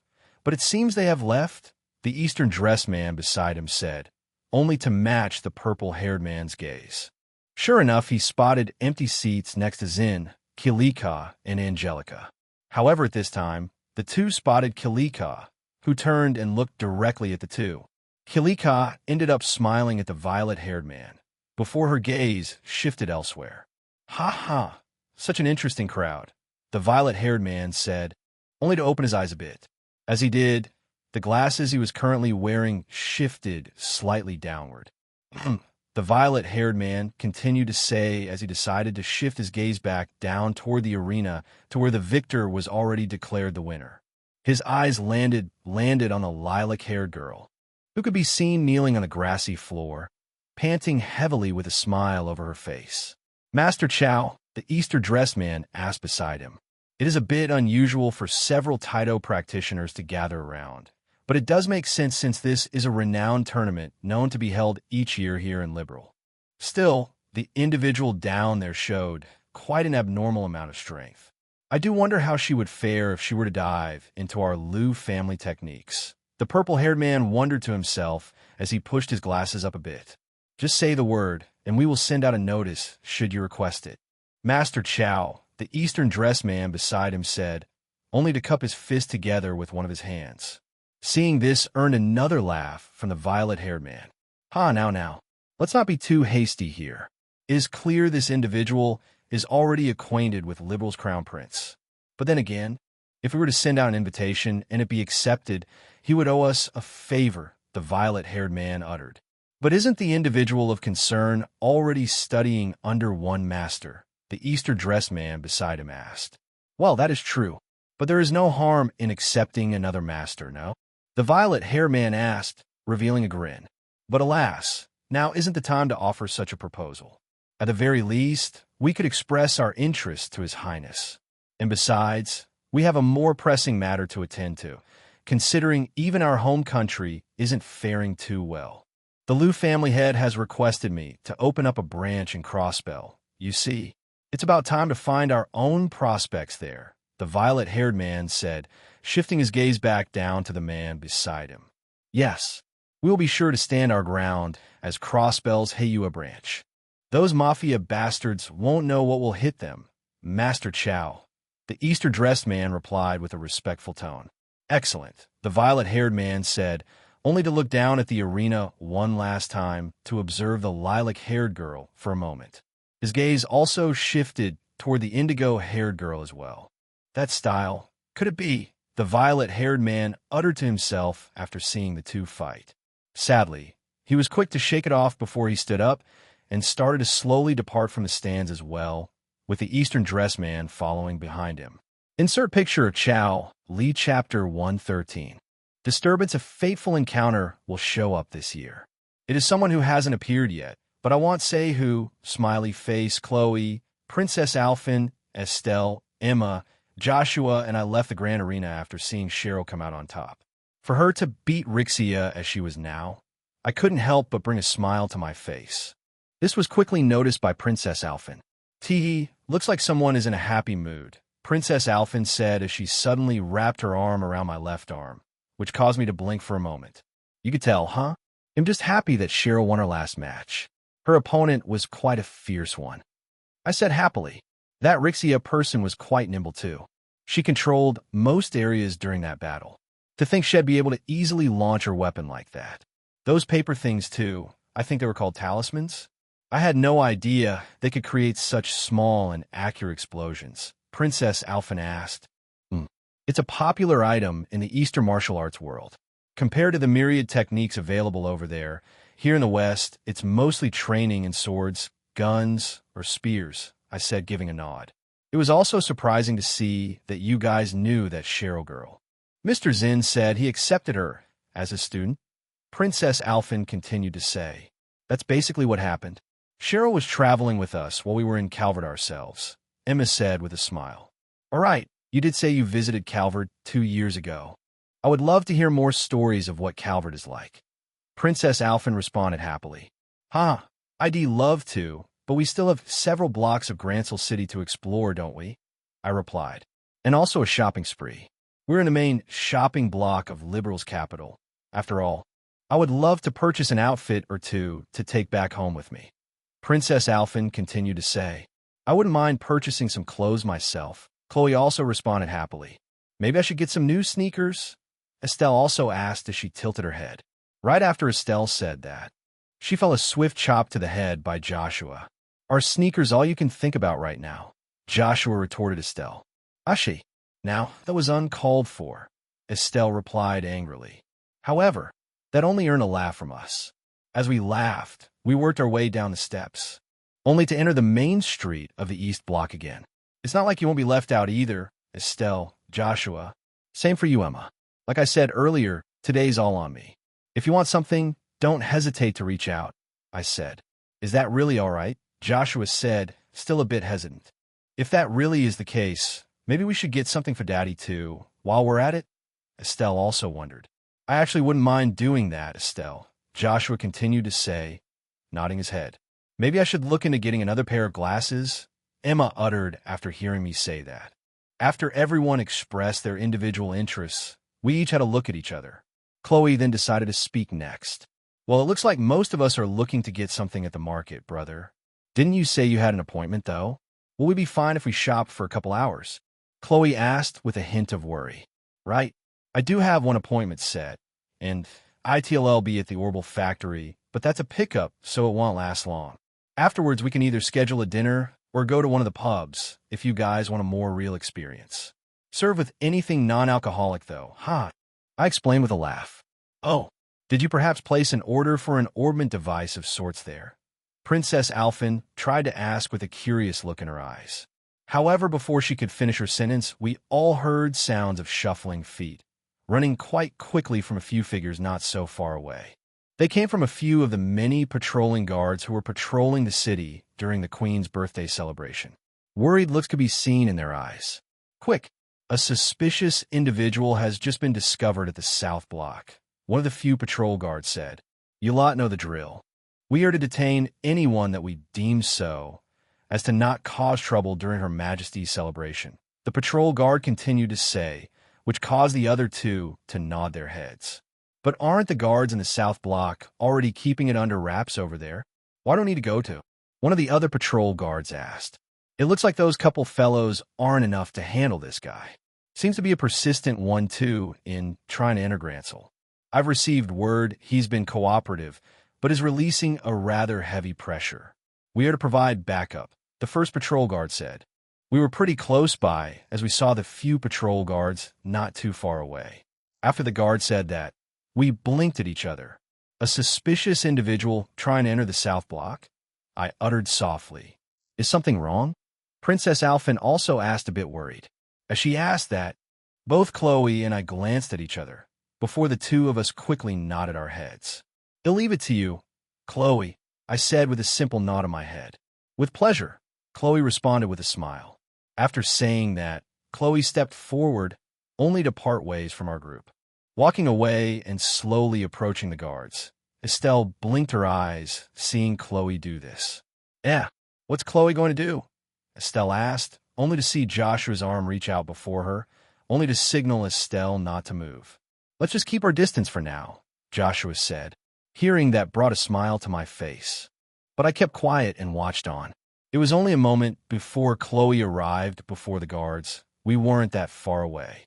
"Excuse me, but may I interrupt you three for a moment? What's this about a suspicious individual?" Chloe suddenly asked as she approached the first of the three patrol guards. They blinked, hearing Chloe's voice reach out to them, only for them to turn around to look at Chloe. Huh? I'm sorry, but we don't have time for kids like you. Move along now and go enjoy the festivities, yeah. The first guard asked as he looked at Chloe. We really should hurry up if they're requesting our backup. The second patrol guard said as he looked at the first. Wait a minute, the third patrol guard said, who mostly stayed quiet for now. He took the time to observe Chloe, who simply smiled back at him. Chloe wasn't wearing one of the palace dresses right now and was out of uniform, so it took the third patrol guard a moment before his eyes turned wide. Why, Your Highness? What are you doing here? The third guard exclaimed. The first said responded, hearing the third guard exclaim that. He too was able to recognize the distinct violet hair Chloe had. It didn't take long for the first patrol guard's eyes to turn wide too. Why, Your Highness? What in Adios name are you doing out here? The first patrol guard stuttered a bit, only to follow up with a salute. Seeing this salute, the second and third patrol guard quickly followed suit. At ease. I'm currently not on official business, as you three can see, so I'm out enjoying grandmother's birthday celebration along with brother and the rest of our citizens alike. Chloe responded with a smile. I see, Your Highness. We have just received a suspicious person report, so we were going to go provide backup. The first patrol guard explained, which Chloe nodded her head.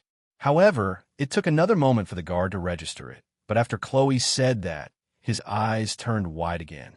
Wait a minute. Bye, brother. You can't mean? The first patrol guard tried to continue, only to shift his head to the side.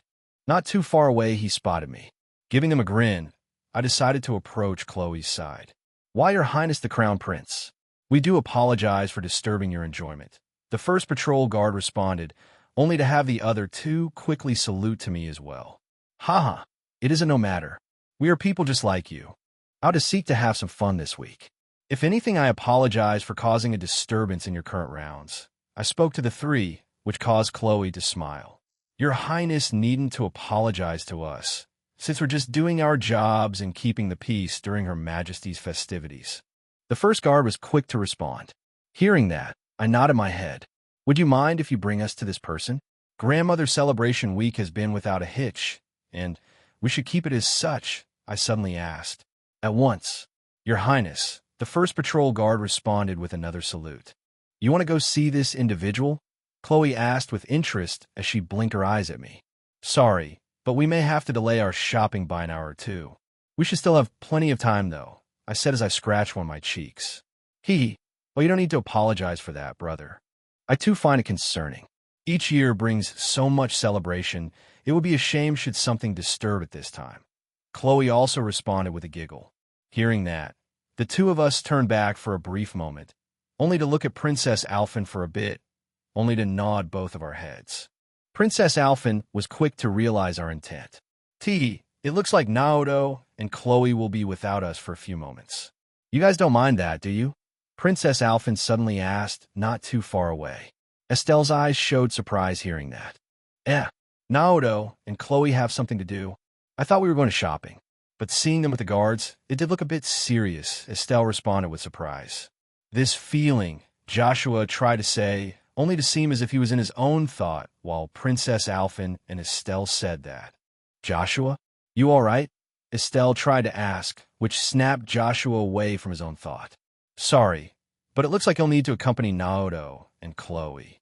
I can't shrug this feeling off, Joshua suddenly said. He then turned toward Emma.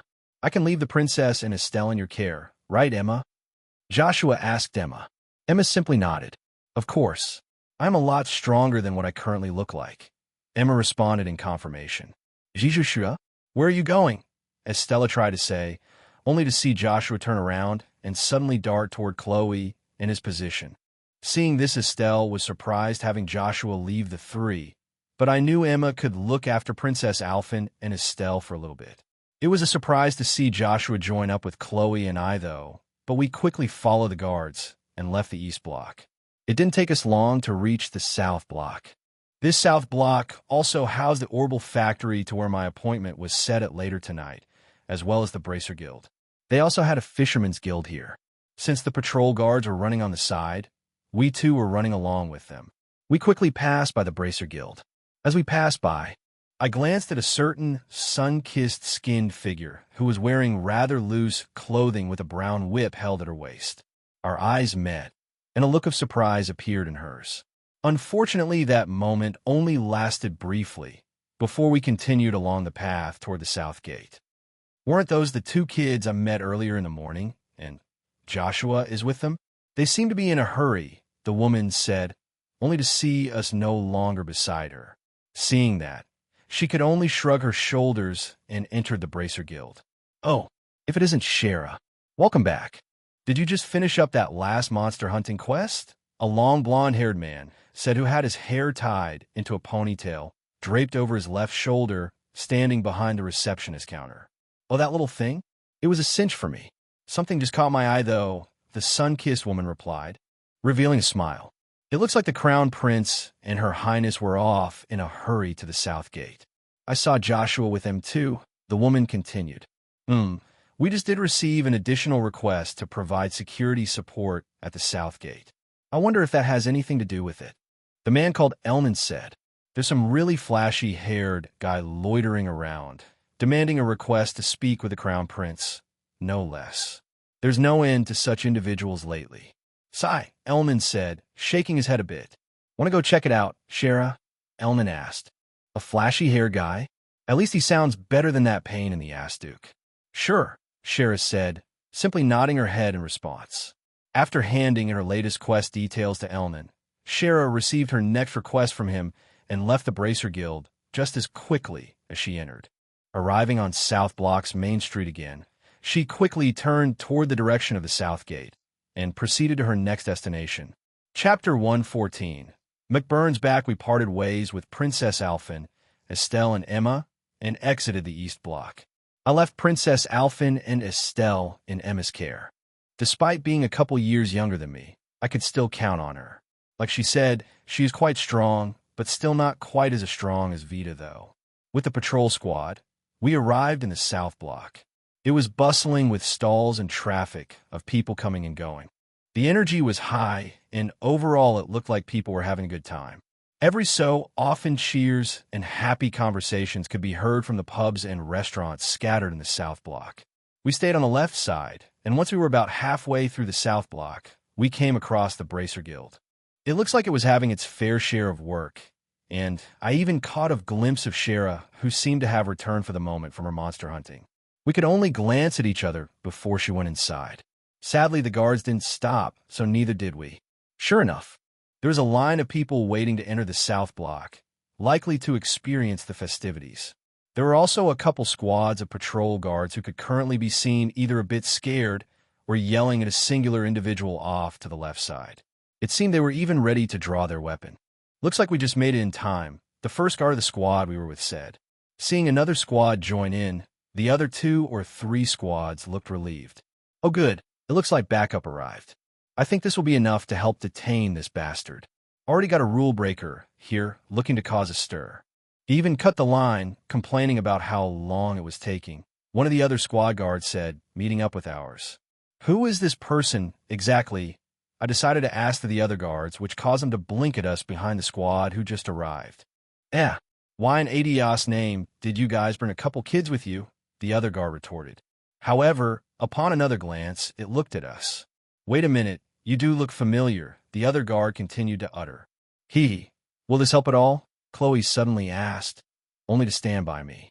Seeing both of us together, it was then the guard's eyes turned wide, not expecting to see the prince and princess at the South Gate. It really is your highnesses. I do apologize for that doubt earlier. We were not expecting you two to actually be here. Weren't you two still back at Grancel Palace? One of the guards wondered as he stuttered a bit. We decided to have some fun, like everyone else is doing during this celebration. We had some free time on our hands, so we stopped by to make sure everything is all right. But now that I'm having a look, I replied with a laugh. After saying that, I glanced at the stalled line. Thankfully, it wasn't long, but it was still paused thanks to the current commotion caused by a singular individual. Shifting my eyes to the left, I saw a few guards surrounding a sole individual, and it seemed they were ready to draw their weapons at the guy. It seemed to be a man who was not wearing a serious look in their eyes. He had a long red shit that stretched down to his legs, splitting off at its ends. With a soul blue and white shirt within, it exposed his dense muscles. The striking point was his light blue hair that had pink highlights. I had a feeling it would be you, McBurn. Why are you here at the South Gate of all places? After I asked that, I saw the man yawn a bit and stretched his neck. Upon a closer look, I could see a rather large object wrapped tightly in a white cloth hoisted on his back, which obviously garnered my interest. Yawn.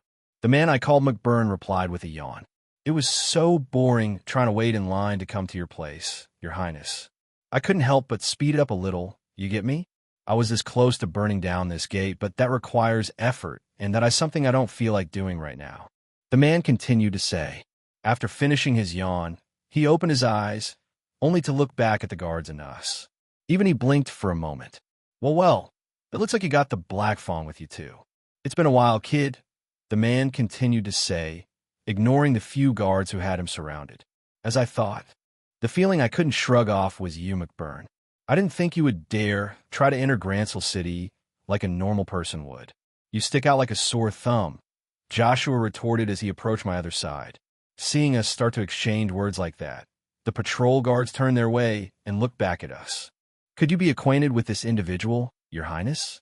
He's currently barring other people from entry, so we were going to detain him for a bit. One of the guards tried to ask. He is. We can take things from here. I responded in acknowledgement. I then turned toward McBurn again. McBurn, do come along with us, or else I'll have to let you suffer more wasted time at the hands of our guards. I continued to say with a laugh. As long as it gets me past this place, I couldn't care less, McBurn said as he shrugged his shoulders a bit. After McBurn did that, a look of anger appeared on Joshua's forehead. Well, even if you haven't been around for a while, that attitude of yours hasn't changed a bit, Joshua retorted. Hearing that, Chloe and I laughed a bit.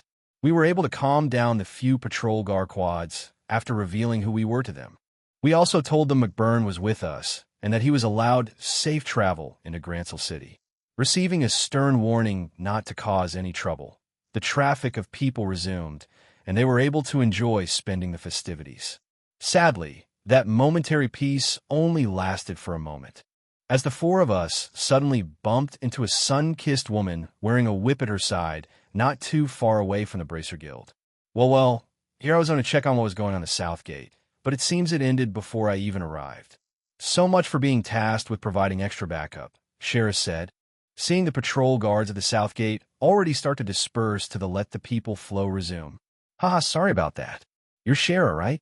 Estelle Sr., so to say? I asked, seeing Shara in front of us now. That's right. I'm still surprised that you and Estelle know the prince and princess, Joshua, Shara said as she looked at Joshua. But then again, you two do hang around Cassius. Considering him, it's not out of the ordinary, I suppose, Shara said, scratching her cheek a bit. But with that said, what's the deal with you? You seem to be all buddy-buddy with Joshua here. Shara decided to ask as she observed the vibrant blue-haired man. You could say that. If anything, I'm rather quite acquainted with the Black Fang's brother.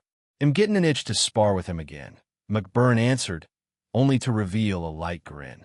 Hearing that caused Shara's eyes to blink. You have a brother, Joshua? Shara asked Joshua. Seeing Joshua remain silent on this matter, it took him a good moment before he was able to speak. Listen, Shara, can you please not talk about this? It's bad enough to see this guy in Grancel. I did not want to bring Estelle into this, Joshua said with a rather serious tone. Fine. I did always wonder why Cassius decided to take you in that night.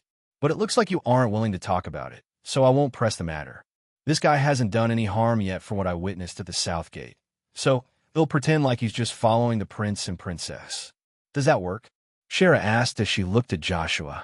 Joshua simply nodded his head. Thank you, Shara, Joshua responded respectfully as he nodded his head.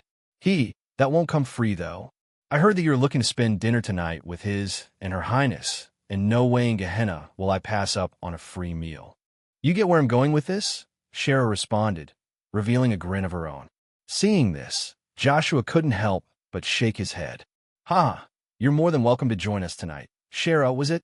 I do thank you for looking after Estelle and Joshua all the time. Chloe responded as she stood beside me with a laugh. Huh, I like your style. Free foods, always where it's at. But before all that shit happens, I did actually come here with a purpose today, Your Highness. We can go somewhere where there isn't people. McBurn suddenly said as he stood behind us. So you did have something, McBurn. I'm sure there are plenty of places for us to go and discuss. Should we head back to the palace for the moment, Chloe? I asked, looking toward Chloe. I'm sure we could do that, but that would take a bit to reach, Chloe wondered herself. Why don't I take you guys into the guild then? I'm sure Elnan won't mind. The other bracers in Gransel are already on active jobs. It was just me when I last went in, Shara suggested. Works for me. Close by 2, McBurn said, as he shrugged his shoulders a bit. Sounds good. The quicker we can finish this, the quicker we can join up with the others. I don't want to keep Estelle and the others waiting too long, I said, also nodding my head. Very well, you guys can follow back inside the guild. They'll tell Elnan we'll use the second floor for a bit, Shara responded happily. Hearing that, we each nodded our heads. Thankfully, McBurn didn't feel like doing much right now, but the purpose he had, it was possible it had something to do with that thing wrapped tightly that was hoisted over his back right now. He only yawned again before we started walking toward the guild, seeing him not say anything. We kept our conversation light along the way. We heard the Bracer Guild's door open with a ring of a bell, to which we were immediately greeted by a figure standing behind the counter. Oh my, it looks like you're back sooner than expected, Shara, Elnan said, seeing Shara return. Yeah, it was kind of a bust. The situation resolved itself before I could even reach there. Mostly thanks to these two, Shara said, only to motion her hand to the side, revealing us. Seeing 2 violet-haired children, I saw Elnan's eyes blink at us. Why, Your Highnesses? Elnan suddenly blurted out in shock, seeing Chloe and I together. Hey there. Surprised to see us with Shara? I replied with a grin. We do apologize for dropping in unannounced like this. Chloe also responded. Nonsense. The Queen has already done so much for the Bracer Guild.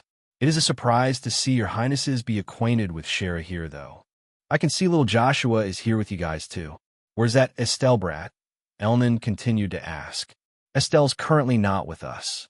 It is nice to see you again, Elnan. We're only in Gransel for a little while, thanks to Father, Joshua said as he nodded his head. It would make sense for Cassius to be here, considering it's Her Majesty's birthday celebration. Guessing you guys are out to celebrate the fun, huh?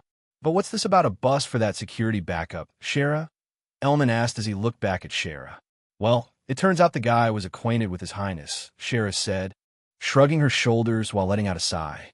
Hearing Shara say that, Elnan blinked his eyes for a moment before his eyes wandered, only to spot a vibrant blue-haired man behind us. Yo, McBurn casually said, only to raise one of his hands to say hello. You really brought him here? Elnan couldn't help but inwardly cry a bit. Well, stuff happened. Can we use upstairs for a few minutes? Shara said, shrugging Elnan off. It's not like I can deny a request if it's coming from Your Highness. Did that situation really resolve itself? Elnan still decided to ask. Haha, we won't cause any trouble. ITLL only be for a few minutes. You won't need that much, right, McBurn? I asked him. Nah, that's plenty, McBurn said, shaking his head a bit. Good. Please pardon our intrusion then, I said, only to look back at Elnan. In the end, Elnan could only nod his head with a defeated sigh. You're responsible for this. Shara, Elnan retorted. I know. We'll make sure to keep things in check. As a reward, we'll treat you to a drink later, Shara said, giving Elnan a wink. Yet the moment Shara uttered that, Elnan felt a cold shiver go down his spine, but didn't respond again. He only saw us retreat toward the second floor. Just like that, we were already out of sight from the public, only for McBurn to approach a nearby table and place down the tightly wrapped piece of cloth he was wearing around, which drew our interest. Chapter 115. Olivier, so what do you have for us, McBurn? This is the purpose you came to do, right? I asked, seeing it was just us on the second floor of Gransel City's Bracer Guild now. Of course it is. I was tasked in bringing this guy to, after all, Your Highness, McBurn said, only taking off the large, tightly wrapped cloth hoisted over his back. I was starting to get curious what that thing was. Shara uttered, seeing how effortlessly McBurn brought it to a nearby table. Once placed on it with a thud, It covered most of the table. You're saying this is for me? I asked McBurn, raising my eyes. A gift from you-know-who. Like the benefit I receive from that ability of yours. It's her way of saying thank you. McBurn said, only to reach downward and start to unravel it. I wasn't the only one to benefit from that trial you placed a few years back, McBurn continued to say. So essentially a give and take. You can give her my regards then, I replied with a smile. McBurn simply nodded his head as he began to unravel the cloth. The moment the first piece of cloth began to strip off, I couldn't help but blink my eyes as a cold blast of mana suddenly burst into the room. Sadly, it looks like only I was able to feel it, perhaps McBurn as well. Considering his origins, it's likely he's able to feel mana, despite having such a large dislike for it. TCH, such an annoying feeling. But I was tasked in doing this, so, oh well, McBurn said with a light complaint, moving his neck a bit. Despite the dense mana being leaked, it soon became visible. The mana actually glowed blue in color with color, which caused Shara's eyes to blink. Oh, ADOs, what is that thing? Shara cursed out, seeing more of the item now revealed. Feeling an intense pressure from it, Shara couldn't help but back away a few steps. Hey, of the 3 items we were given by her, I hate this one the most, McBurn said as he continued to unravel it. The object hidden behind it became clearer and clearer, only to reveal a pitch obsidian-like black bow. Mana constantly swirled around it. Not only that, half of the mana swirling around it were dense, ice-like mana crystals. The other half were fiery red flames, both in perpetual motion and not striking each other. Is that a bow? Chloe also responded, seeing this pitch-black bow now in view. It wasn't just your normal shade of black either. It behaved like that most known dense black that blocked out every single ray of light.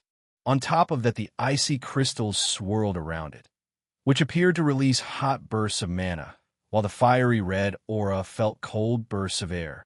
What kind of properties did this bow have exactly? Seeing my confused face as I observed this bow, McBurn revealed a grin. You're probably wondering why this bow is behaving this way. Considering it was made by her, you should not expect this to be a normal weapon, much like the sword that I received, McBurn said, explaining a bit. However, as he said that, I stayed quiet, as I was more distracted by the few notifications that were currently sounding off inside my mind. Ding! Congratulations! You have entered the presence of an object created by the Divergent Laws. Ding! Title: Otherworldly Aura has been acquired. Ding! You are now in the presence of a divergent weapon. An owner has not been registered. Would player like to bind weapon? Once bound, it will be tied to the player's soul, unable to be broken or destroyed. Ding! Hidden quest: Find a divergent weapon has been completed. Ding! Player's mana has been found to have matching properties to the divergent weapon. Now, synchronizing mana with divergent weapon. As if it had a mind of its own, the divergent weapon suddenly started to release a reddish-blue glow, which caused us to blink at the bow. At the same time, I felt my own mana start to surge forth. Not only did it rise and spread throughout my body, it became a visible glow, wrapping all around me. Seeing a similar glow wrap around my body, they became surprised while McBurn kept his eyes on the bow. Looks like it's already starting, McBurn said. Sure enough, not even a moment after I placed it down, it already started the link, McBurn explained a bit. So you're saying this is normal for this to happen? I said, blinking my eyes at McBurn. Pretty much. Same thing happened for Ambar. Either it recognizes you and a link is formed, or it's treated as a dead weapon. Don't expect one of these to behave like those inferior weapons you guys use. Divergent weapons surely are something else. All right, McBurn continued to explain. At the same time, I heard another notification sound off inside my mind. But how it worked for me was different since, I don't have that foul energy, McBurn responded, seeing this constant stream of mana release from both sides. Ding! Mana resonance has successfully triggered. Now, binding divergent weapon to player. Synchronization has reached 25 after that notification. I could no longer feel my mana from stopping. Is this supposed to happen? Shara uttered softly, as she had no idea of the concept behind divergent weapons. let alone being able to witness it now. I'm not sure either. At the very least, it does not look like it's causing any harm to brother. If anything, the bow is almost reacting to him, Chloe also uttered softly in wonder. After saying that, she looked back at Shara, who gently nodded her head. Giving a signal, both Chloe and Shara backed away a bit to give McBurn and I some space. Meanwhile, at the same time, back in the East Block, a vibrant blonde-haired girl wearing a black school uniform dress along with a black beret on her head could be seen together with a brown twin-tailed haired girl and a plum-haired girl wearing glasses. The three of them could be seen sitting on a bench not too far away from a couple stands next to East Block's main marketplace. One of these stands was rather famous for the ice cream it sold. The three girls could be seen licking some ice cream as they sat happily on the bench. However, the three girls weren't alone either. An older man with a mustache could be seen standing beside them. Among the three girls, a happy smile could be seen on the twin-tailed brown-haired girl. Hee, I didn't think we'd catch up to you like this, Daddy, Estelle happily said as she continued to lick her ice cream while dangling her leg beneath her. Contrary to Estelle's appearance, both Princess Alphen and Emma seemed more refined. Well, I had finished up my business here in Gransel, so I figured it was time to see how you guys were doing. I didn't think you'd meet up with His and Her Highness, though. The day's been treating you guys well, the older man asked, who was none other than Cassius Bright. It appeared he had finished his duties he had set aside for this week already, so now he had some free time on his hands. After all, since Estelle and Joshua were in Gransel, it would make sense for Cassius to be there too, since the two were still kids. Yup, we even managed to catch Mr. Zinn at the tournament in the arena. You missed it though, Daddy, Estelle responded with a smile. Zinn's here, Cassius raised his eyebrows. Now that you've mentioned it, I probably should check in to see how the Bracer Guild is doing. They're probably busier than usual since it's Her Majesty's celebration week, Cassius continued to say. After saying that, Cassius glanced toward the plum-haired girl who was also enjoying some ice cream. By now, a cute black cat and a silvery white fox could be seen with the three after they stopped lazing around in the palace during the morning. I do thank you for currently looking after Estelle, Emma, Cassius said with a smile. Haha, it's not much. I've been enjoying the fun too, Emma responded happily. Meow. Celine also responded as she continued to drink some milk placed off to the side. Still, I didn't think you would be allowed to come to the embassy like this, Your Highness. Seriously, what is that government thinking? Cassius groaned a bit as he shook his head the moment his eyes shifted toward the vibrant golden blonde-haired girl. Tee, I had to pull some strings for this. If anything, it's Big Brother's fault. Princess Alphen responded with her own smile. Are you saying that the prince is here, too? Cassius responded. Unsure. That's right, Mr. Cassius. But alas, I fear his fair share of work might be coming over him, unlike the free time we currently have to spend, Princess Alphen said with a hint of disappointment while shaking her head. However, as if responding to this group, Cassius, Princess Alphen, Estelle, Emma, Celine, and Temamo suddenly heard soft music suddenly play from what appeared to be a stringed instrument of sorts. To be specific, a lute. Fret not, my dear maidens, for where there is love and friendship to follow, I will always chase after it during the folly of our youth, a voice suddenly called out to them. As the voice said that, the song of his lute continued to play. The moment they heard this voice, Princess Alphen's eyes lit up. It didn't take long before two figures appeared in front of them, as other people did about their fun and activities. One figure seemed to be dressed in a somewhat fancy outfit, while the other person appeared to be a swordsman of sorts. The figure on the left sported the same colored hair as Princess Alphen did, while the figure beside him was a brown-haired man, both seeming to be in their 20s. Remind me again why we're doing this, the second figure said as a look of anger appeared on their forehead. Oh, Mueller, my boy, those stacks of papers seem to be never-ending. This is what you call taking a breather, the blonde-haired man said, revealing a smile as he continued to play the lute. A breather, right? The second figure said, shaking his head. But he knew well he couldn't refuse the first figure, no matter what he did. Seeing this, of course, Princess Alphen decided to play along. If she didn't have her ice cream in her hand right now, she would have clapped her hands together. So you must be that friend he was referring to, Princess Alphen said as she greeted the two who just arrived. That's right. You may call me Olivier, a wandering bard. And this here is Mueller, a traveling compatriot of mine, Olivier said, introducing himself to the group. Even Cassius shook his head a bit. I don't even want to ask, Cassius retorted, seeing Olivier and Mueller with the group now. However, right after Olivier and Mueller joined the group, Celine suddenly spoke out, causing her head to shift toward a specific direction. Meow, Celine suddenly said, which caused Emma to blink for a bit. So you can feel it too, Celine? Emma asked as she looked down at Celine. Hearing Emma suddenly say that, Cassius blinked his eyes. I know you're the type to not say something with reason, Emma. Did something happen? Cassius asked, which drew everyone's attention back to Emma. Despite that, Emma slowly nodded her head. Yeah, I suddenly felt a large burst of mana despite the nearby spirit veins being active. Emma slowly responded. As she spoke, everyone saw her body shift toward a certain direction, which was a direction that led right into the south block. Something's coming, Emma said in a more serious tone. Emma, Estelle tried to ask, only to see it become serious. Seeing her continue to look toward the south block and remain silent, the rest couldn't help but look toward that direction as well.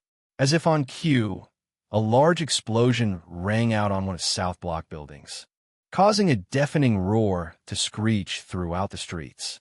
Before anyone could panic as a result of this loud explosion of a roof being blasted off, a huge circular aura suddenly ascended the sky. One icy but warm blue swirl and one fiery, yet cold swirl converged together, swirling around each other as it made its way to the skies above. It was then that Cassius was the first to regain his clarity after seeing that loud explosion occur. That was in the direction of the Bracer Guild.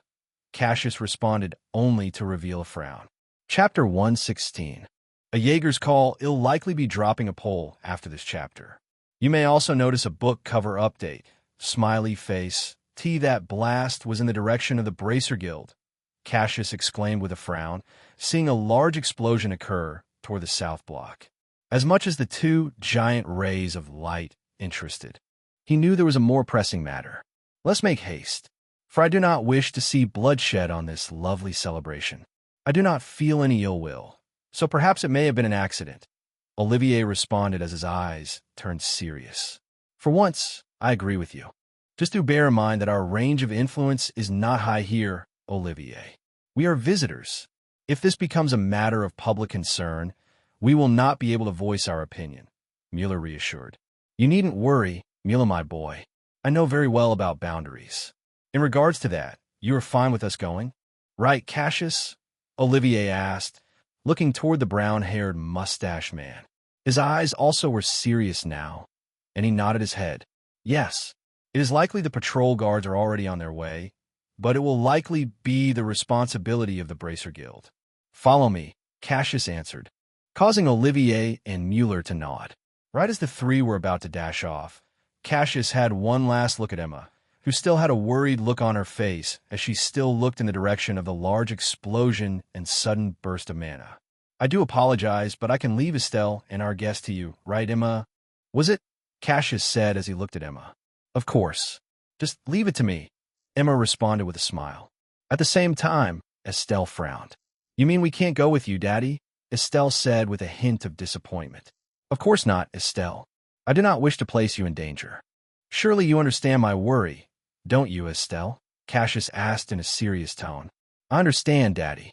I did see Naoto and the others take off in that direction as well, if that means anything, Estelle said, nodding her head a bit reluctantly. Hearing that, Cassius turned his head back and frowned again. His Highness was seen going off in that direction, Cassius responded. He then had another look, only to see Chloe not there either. If that's the case, then Her Highness is probably with him too. We should hurry, Cassius continued, responding in a serious tone. Olivier and Mueller quickly acknowledged Cassius, and the three dashed, leaving behind Estelle, Princess Alphen, Emma, and the two familiars. Once the three were out of sight, a voice spoke out. It didn't come from the three girls, but it still sounded effeminate. You were able to recognize that mana signature. Weren't you, Emma? Celine's voice said, coming from the black cat currently beside them. Yeah, it was Naoto's mana signature, without a doubt. It's almost like it's tugging to something. But the strangest thing is, I do not feel any struggle. It's almost as if each side is converging. Emma uttered softly, wondering. Cool. Tamamo also responded, as if she was saying not to worry in confidence. Humph. There's that smug face of yours again, you stupid fox. Are you saying we don't have to worry? Celine retorted, seeing Tamamo behave like that. Q. Tamamo simply responded as if she said yes. However, as the three conversed like that, Estelle blinked her eyes and looked at the pretty black cat beside Emma with a blue bow ribbon tied on her tail. Did this cat just talk? Estelle blurted out. It sure did.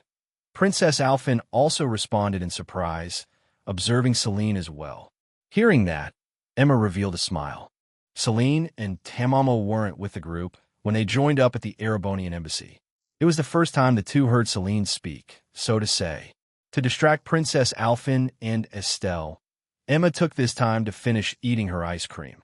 After, she stood up and reached into one of her pockets, only to take out a fancy black and gold card of sorts with IBC printed on it, as well as a certain string of numbers and a certain name printed on it. Seeing Emma take this card out, Princess Alphen's eyes turned wide. Is that what I think it is? Princess Alphen asked, still hesitant. You know it. Naoto gave me this before he took off with Chloe and Joshua. Why don't we have some fun shopping, all expenses paid? And along the way I can show you two a magic trick.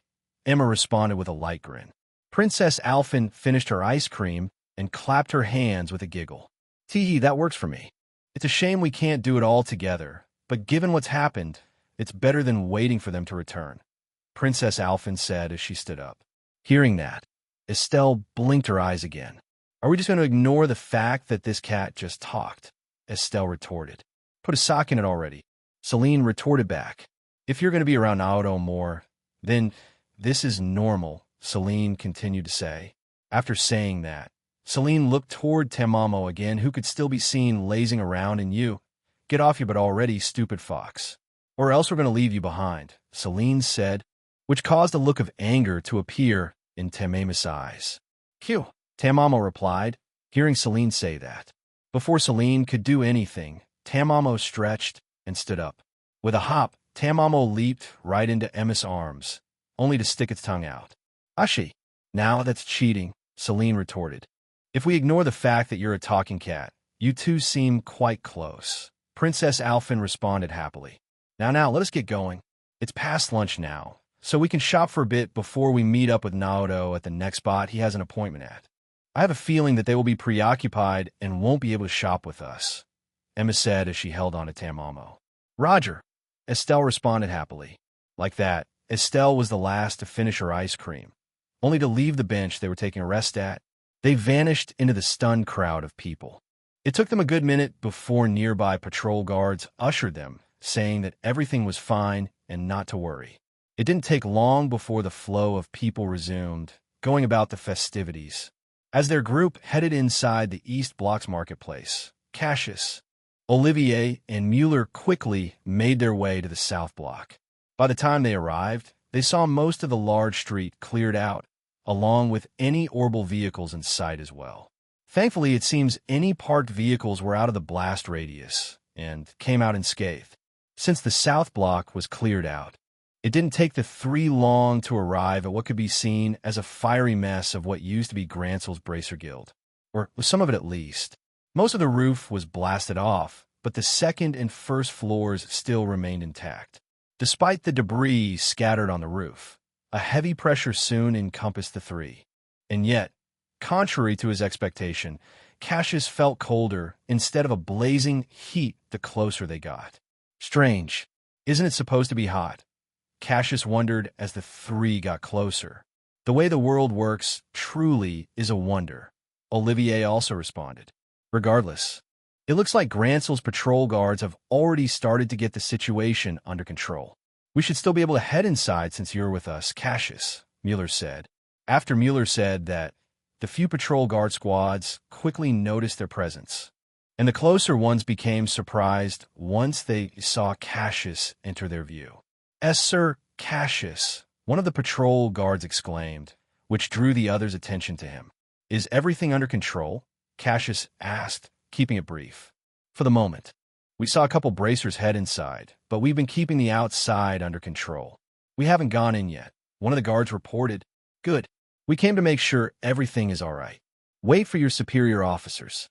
In with the Bracer Guild now, so I won't be able to give you guys any order," Cassius said as he nodded his head. "It is a shame you are no longer among our ranks, teacher, but you can leave this place to us. We've already secured the perimeter and ensured no civilians were harmed. Please do make sure no harm befalls on their highnesses." A voice called out to Cassius from among the patrol guards, only to reveal a short green-haired woman dressed in a blue military garb with a rapier at her waist. Seeing Julia appear, Cassius let out an inwardly sigh of relief. "So you're here, Julia. I can leave this to you then. We will be going on inside," Cassius quickly explained, causing Julia to nod her head. Without saying anything else, Cassius, Olivier, and Mueller headed inside the Bracer Guild. As they did, Julia looked at the retreating figures and glanced her eyes on the golden blonde hair man. "Strange, I could have sworn I've seen that guy before," Julia uttered to herself. Sadly, she could only shake that thought off and started to direct the other patrol guards to ensure that any lingering civilians were not to step inside the Bracer Guild. Meanwhile, the three could now be seen inside the Bracer Guild. Despite being on the first floor, papers could be seen scattered on the sides, likely having fallen from the quest board from the explosion earlier. They also felt more chilled now, despite being sunny. It was wintertime still, but it was pretty warm out. Still, they could even see their breath from the strange coldness spreading in the room. "It looks like everyone's on the second floor," Cassius uttered, seeing the first floor empty. However, before the three moved toward the stairs, they started to hear a couple voices speak to each other. "Just like that, Your Highness. That earlier blast was the result of you trying to force a connection. You mustn't force it, nor must it force you. One mustn't be over the other. To achieve balance, let it reach out to you, and you reach out to it. That's the feeling he and I had," a man's voice echoed. "I see. So it's not really a contract then. It's more of a bond," a second, more familiar voice spoke out, which caused Cassius to blink for a moment. "That's definitely His Highness' voice.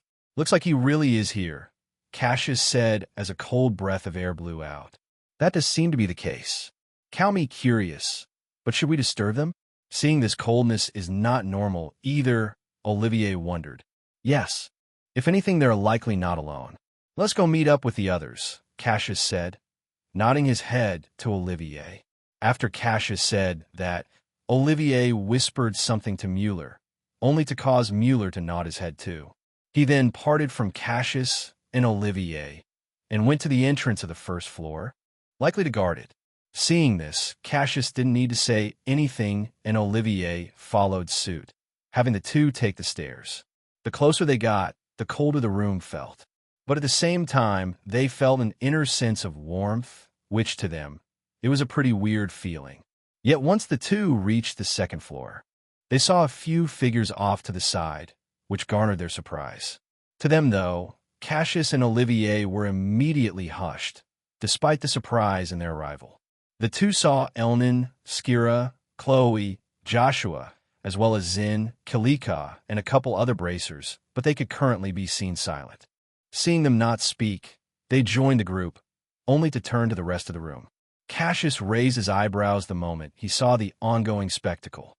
He saw a violet-haired boy currently floating in the room, surrounded by a constant stream of blue and red mana, both swirling around each other, as well as a very black object of which appeared to be a bow of sorts, also with the same swirling mana.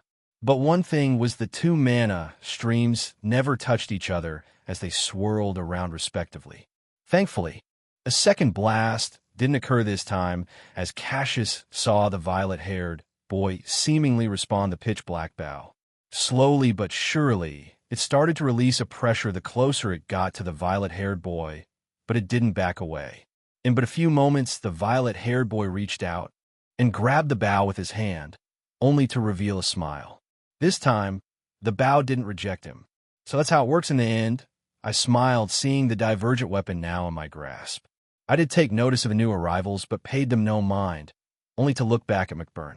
Basically, yeah, these guys don't work like your normal weapons, so do bear that in mind, Your Highness, McBurn said, only to stretch his arms a bit while letting out a yawn.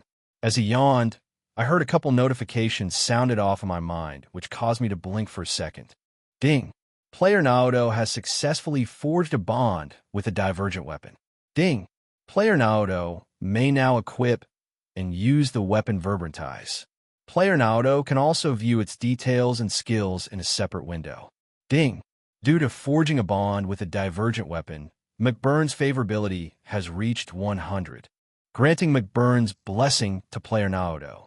Seeing these notifications, I couldn't help but suck in a cold breath of air that was surrounding this entire room. That last one, too, being both granted a divergent weapon, as well as being able to use it, probably made McBurn's favorability skyrocket. I'm sure his blessing will definitely come in handy. For now, let's test one of the abilities of Verbrantize, was it? Thinking that, everyone saw the pitch-black blow release a subtle glow, only to shrink in size. Everyone blinked at this while McBurn revealed a smile. "Huh, looks like you're already getting the hang of using it," McBurn said, revealing a grin. "And that marks the end of what I came here for. I definitely need a nap after this. You caused the damage, so you'll fix it." "Yeah," McBurn said, only to have a fiery blue and black magic circle suddenly appear beneath his feet. "Of course. Don't forget to send my regards. And next time, if you want to pay a visit, you know you can come to me directly," I said with a smile, only to cause McBurn to laugh a bit. McBurn gave me such a gift, so it looks like he'll continue to work hand in hand with the snakes, huh? In the next moment, McBurn slowly faded out before completely teleporting away. Seeing McBurn vanish like this also surprised everyone again. Afterward, the mana started to disperse, causing the cold air to vanish and flames caused by the blast to vanish. "I think I'm going to need a nap after this, too," Skira retorted, seeing the aftermath of me initiating a bond with a divergent weapon. "It's definitely something you don't see every day. It's clear that this looks like it's a weapon, but I do not see any orbal energy on it. I'd love to inquire about it more." Kilika responded with a smile. "Haha, you know we can't do that, Kilika. And you know who it is this matter is involved with," Zin responded as he looked at me. After Zin said that, Chloe slowly walked up with a hint of worry in her eyes. "You're all right, aren't you, brother?" Chloe asked, seeing a smaller version of the bow in my hand. "Of course," I responded to Chloe, ensuring her of my safety. I then turned toward Elnan and scratched my cheek a bit. "I do apologize for the damage I caused here.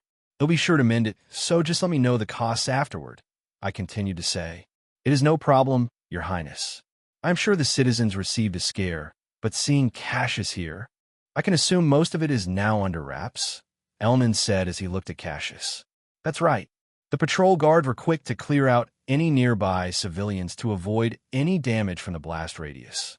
It is good that no one got hurt," Cassius responded with a nod of his head.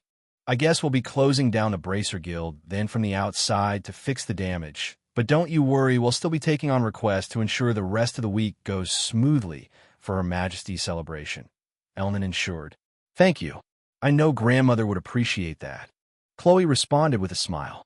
With that said, the damage was kept to a minimum, and the Bracer Guild responded quick and started their repairs on the roof of the building. Thankfully, McBurn left shortly after, and after making sure we were safe, we were able to continue about our daily business. We also invited Zin and Kilika to our dinner party later, along with Skira. It was a surprise to see Olivier in his traveling bard garb, but he did say he would likely do this at some point, so I decided to send out an invitation to him as well. And of course, he accepted it without hesitation, despite getting an earful from Mueller. We were able to meet back up with Estelle, Princess Alphen, and Emma. To our surprise, they had Celine and Tamamo with them now, and seeing us rejoin with Verbrantize now in my inventory, the day of fun continued. It looks like they already did the majority of the shopping, but we were still able to spend a bit of time to let Chloe and Joshua shop around too. After exploring the marketplace in its entirety, we moved on to the other blocks and showed Princess Alphen around, ensuring a good time spent. In the end, We made our way to the Orbital factory back in the South Block.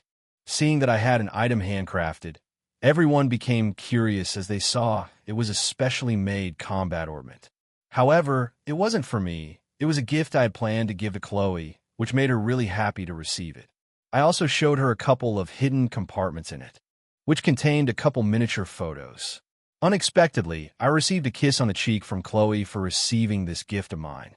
Seeing the appointment now done, we realized it was now nighttime, and everyone's stomach started to grumble. We decided to regroup with the other people we invited and had a big dinner party at one of the local pubs. After dinner, Princess Alphen became reluctant, but still bid us farewell, along with Prince Olivert and Mueller. Along the way, Cassius came by to pick up Estelle and Joshua. The Bracers returned to their activities while Kilika bid us farewell and departed from Gransel, along with Zin and Cheryl. It seems they were going to take a trip to Zeiss before heading back to Calvert for more training. All in all, everyone's favorability rose a good chunk during the fun time we had. Now it was just me, Chloe, Emma, Celine, and Tamamo, making our way back to Gransel Castle in the North Block and with several bags in hand. You had a fun time during the celebration, right, Chloe? I asked Chloe. Of course. It was a lot of laughs we shared today with our friends. I only wish we could do this more often. Chloe responded with a smile. Right? And are you feeling all right, Emma? I asked, looking at Emma this time.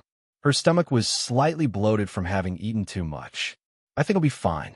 I just need to sit down and let this food digest. I warned you, Emma. You should know how much you can handle by now, Celine retorted. But everything looked so delicious. I didn't want to skip out on something, Emma uttered as she inwardly cried. Ha! It's not like we have anything else planned for the moment, so you can enjoy a good rest, Emma. I replied with a laugh. All right. Emma responded with a nod, only to let out a small burp. Hearing that, her cheeks blushed a bit. We arrived in front of the large marbled gate, only to spot the headmaid, Hilda.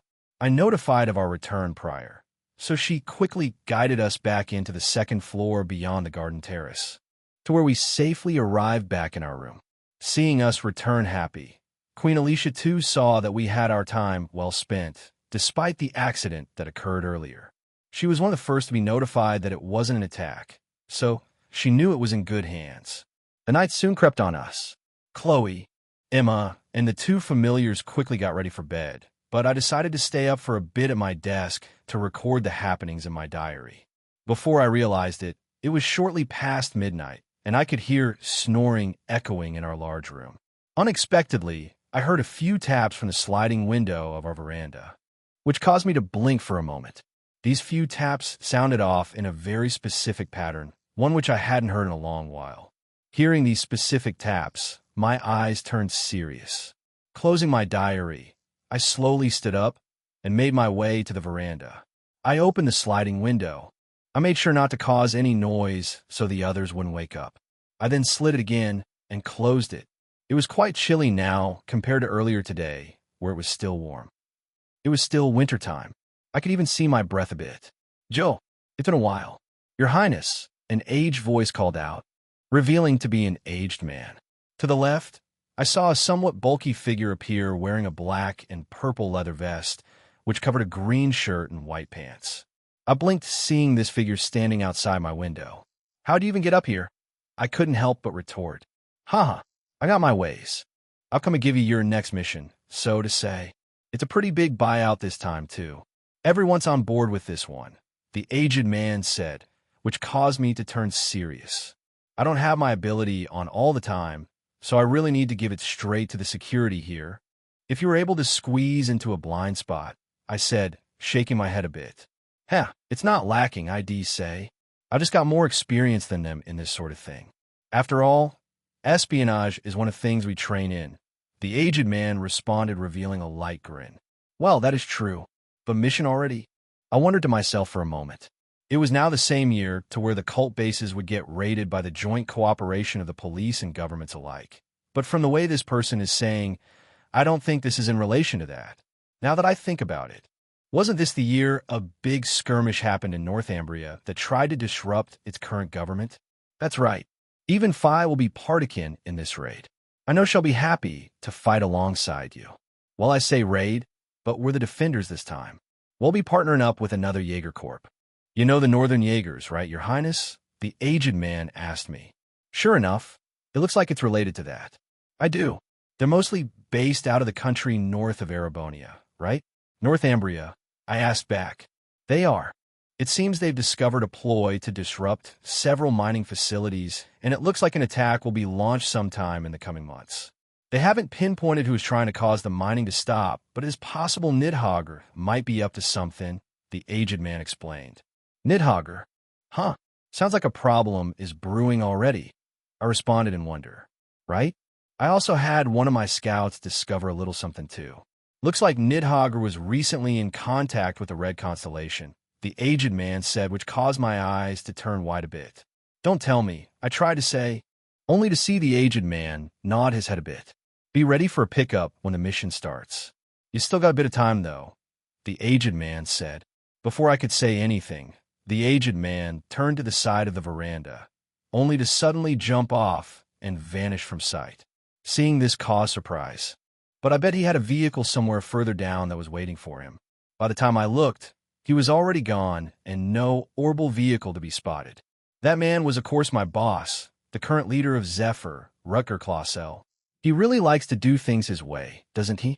After getting my thoughts together, I could now only think of one thing as I felt the cold breeze of the wintry night go through me. Looks like I'm heading to Northumbria. Perhaps I'll get a chance to encounter Sarah Velastian? Chapter 117, Pest Control 5 months later. Year S1198, May 1st, Crossbell City. Crossbell Police Department, 1st Division. So, is everyone in favor of these strike teams? We will be launching a 3-pronged attack. These bastards won't know that we're coming. An aged man's voice with a striking mustache echoed in what appeared to be a drawing room of sorts. One not used for military affairs per se, but of domestic issues. Today's event was a special occasion, though, as several figures could be seen donning serious looks in their eyes while they all looked at a giant orbital monitor that could be seen at the front. On it displayed several maps with several different areas on them. One similar characteristic these areas shows was that they were all a dug-in cave of sorts, sporting a rather peculiar symbol that a normal person would not recognize at all. It splits the strengths of our teams quite well, so that may be of benefit to us should we encounter something we aren't prepared for. I did not have any complaints, a second voice said, only to push the frames of his glasses up a bit with one of his fingers. He seemed to be a 21-year-old man, sporting dark green hair, while decked out in a 2-piece royal blue suit. Crossbell CPD insignia could be seen on it. A third voice said, who had short brown hair and a stubby small beard, appearing to be a 32-year-old middle-aged man. This voice continued to look at the current attack plan that was currently shown on the giant orbital monitor. Seeing this third person stay silent, the second person spoke out to him. Senior Detective Sergei, did you manage to spot something?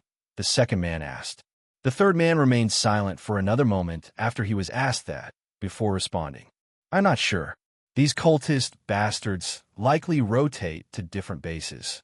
Since there's so many scattered throughout each one of our countries, the third man, called Sergei, responded in doubt. Sergei then looked toward and saw a violet-haired boy, seemingly a child around 12 years old among the respectable group. Mostly of adult men and women consisting of police officers and government officials alike, who sported very distinct golden eyes. After looking at the boy, he was actually dressed similarly to the dark green-haired man, but he sported a 2-piece black suit. He was not currently wearing his violet golden robe he usually wore. Your Highness, you said that they internally keep track of every member of theirs in a database of sorts, right? The same goes for the abductees, Sergei asked. That's right, Senior Detective Sergei, the violet-haired boy answered, only to look at several documents scattered on the large and long wooden table in the middle of the room. Most of these documents contained a list calling out individuals with their name, birth information, as well as a photo. It still amazes me you were able to provide such amount of intel, Your Highness. The second person said with a respectful tone. In a way, we know most of who the cultists actually are, even their higher-ups, which is why we were able to devise such a strategy with Chief Commander Bright here. But it is as Senior Detective Sergei doubts. Knowledge isn't everything. So what if we know their count and how they work? For all we know, they could very well already be anticipating an attack. If we do divert 100% of our forces, our backside will become vulnerable, the violet-haired boy answered. That is true. While we do have the cooperation of our armies, mobilizing them will still take time, especially since we need to go out at such length. We can't make too much noise either, but this really isn't a covert operation. The first man responded, also in doubt now. It sounds like you guys need a diversion then. A fourth voice responded with an upbeat tone. This voice belonged to a 22-year-old man with thick wavy brown hair and thick eyebrows. Out of the bunch of people here, he was one of the most spirited. He also liked wearing casual clothes, sporting a brown and white jacket and jeans. Still, the CPD's insignia could be seen on his jacket, meaning this person also belonged to Crossbell's police division. Like the second and third person, he was a detective. In actuality, him and the man called Sergei, along with the next person in tow, all belonged to the same squad. A diversion, huh? I could see that happening. If we could create a diversion and draw away their attention, we could easily strike at the heart of their bases, a fifth voice said. He too was a police officer and sported lush navy blue hair. He was the same age as the man with thick brown hair. Unlike the rest, though, who typically carried a standard issue orbital pistol at their waist, this man had a katana in a sheath. Perhaps it's our time to shine then. Wouldn't you agree, Miss Commander of the CGF? A sixth voice said, revealing a middle-aged man with receding brown hair. With our current forces, we have more than enough room to cause a diversion. But for you to personally pay a visit to this strategy meeting, it is quite an honor. Considering you're the man standing at the top of the Calvardian Republic, a middle-aged woman around 30 responded. She also had dark blue hair and wore glasses much like the second man did. Unlike the others, though, she was wearing a gray military uniform along with a black skirt and leggings. Oh, please. While I may be Calvard's acting president, everyone's voices are heard since we are a republic. Still, this was already taken to a vote, and Vern is willing to lend us a few Orbital Scout ships for this operation. I know if we create too much noise, it will cause a much bigger hassle. I am sorry we can't provide any more support than this, the fifth man responded, feeling a bit guilty. Despite that, the violet-haired boy smiled back at the man who was currently the president of the Calvardian Republic. That is plenty, President Rocksmith. I'm just surprised you brought this notion as a bill and it passed with flying colors. I guess people back in Calvard really want these cultists gone. The violet-haired boy responded with a smile. They do. Among the bases you have provided to us, Your Highness, it truly is unbelievable how many have deeply rooted themselves in our country. We've been dealing a rise in immigrants lately, but regardless of who our citizens are, they want the kidnapping of our children to be stopped. I'm sure it is the same for you lot as well, right? President Rocksmith said in more serious tone. At this time, it was a rather old man who spoke out who had receding white hair. Among the group of people here, he may even be the oldest, but he was still the enacting mayor of Crossbell City, to which was currently hosting the strategy meeting inside the CPD's 1st Division building. That's right. They've always seemed to strike before any one of us would take notice. It would always be too late by the time we could seize them. But just seeing how many bases there are in Calvard, there are almost as many here in Crossbell. I can't believe it took us this long to shed light on the DG cult. Mayor McDowell also responded in a serious tone. But it would have likely taken longer if you didn't provide us this information, Your Highness. Mayor McDowell continued to say respectively. Well, it may be out of my reach for speaking on behalf of both Calvard and Crossbell, and while the DG cult hasn't spread its influence much down in Liberal since we're part of the southernmost area of Zemuria, I too want to erase these bastards. It does bring me joy to see so many of us cooperate for a common cause. Once we have finalized our plan, we will begin launching our attack on the DG cult. The violet-haired boy responded happily. He then looked back toward the brown-haired man with a mustache. You share the same sentiment, don't you, Chief Commander Bright? The violet-haired boy continued to ask. I think we all do, Your Highness, Cassius responded with a nod, which also caused everyone else in this room to nod their head as well. And, speaking of which, I do not see Her Highness with you today, Cassius continued to say, seeing Chloe not beside the violet-haired boy. Haha, she is currently assisting grandmother in governmental affairs. She has also started to partake in a specialized combat training, so I'm afraid Her Highness currently does not have a lot of spare time on her hands. She told me to leave such matters like this to me. In this situation, my word is the same as grandmother's, the violet-haired boy answered in a serious tone. Your grandmother? You must be referring Her Majesty, President Rocksmith asked as glint of light streaked across his eyes. That's right. I do hope through this operation that we maintain friendly ties with Calvert, the violet-haired. Ho-ho. Well, that much is certain, Your Highness. But unlike us, where the voice of people can be heard and spread, you have a whole country riding on your shoulders. Are you sure you're fine being here? President Rocksmith asked with a hint of worry. You can rest assured. It's not like I came alone either. My protection is more than less guaranteed while I'm out of country like this. The violet-haired boy responded happily, only to look toward his left. He saw a rather petite figure next to a violet-haired boy, but was mostly hidden away wearing both a black camo top and pants. The figure's waist was visible, but no one could see what they looked like thanks to a combat helmet they were wearing. But from the looks of it, from the design of the armor they were wearing, they appeared to be a member of Zephyr. But one thing to point out was the weapon that was currently beside this figure. It was a giant orbital sniper rifle, taller than the petite figure themselves.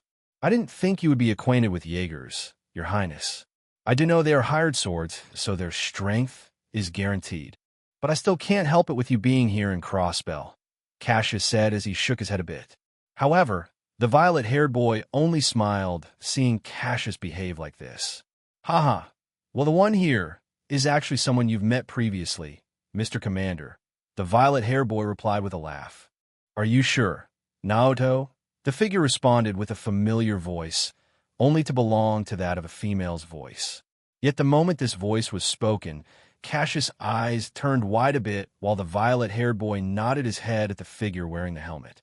Taking it off revealed a plum-haired girl who seemed no younger than 11 years old. She waved her hair a bit as she took the helmet off. Emma, Cassius replied, still in doubt. I am sorry, Mr. Cassius, but it is as you see, Emma responded, still wearing the armor of a Jaeger. After Emma said that, the violet-haired boy turned towards Sonia and President Rocksmith.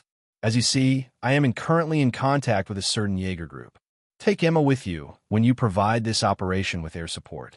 If you need Emma here to take a shot, shall do it, the violet-haired boy responded. Understood. But it is still a bit alarming to see such a young child as a Jaeger, Sonia responded. For this person to stand by His Highness, she must have some strength to prove, yes? You needn't worry about it too much, Miss Commander. Welcome aboard. President Rocksmith responded with a smile, causing Emma to nod her head. Then is Operation Pest Control a go then? The sooner we can take action, the better.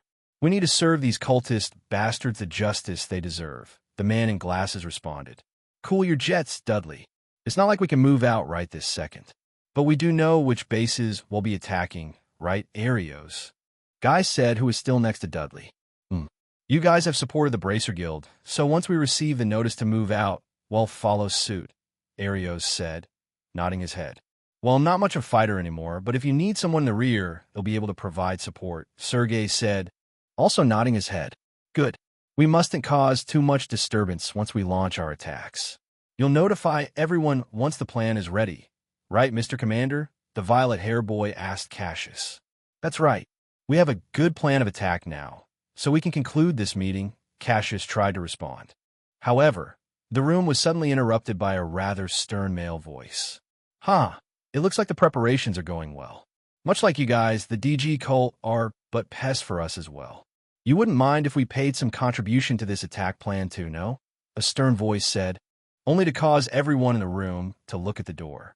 A rather tall, middle-aged man suddenly entered the room along with a woman next to him. She had icy blue hair and was also in a military uniform of sorts.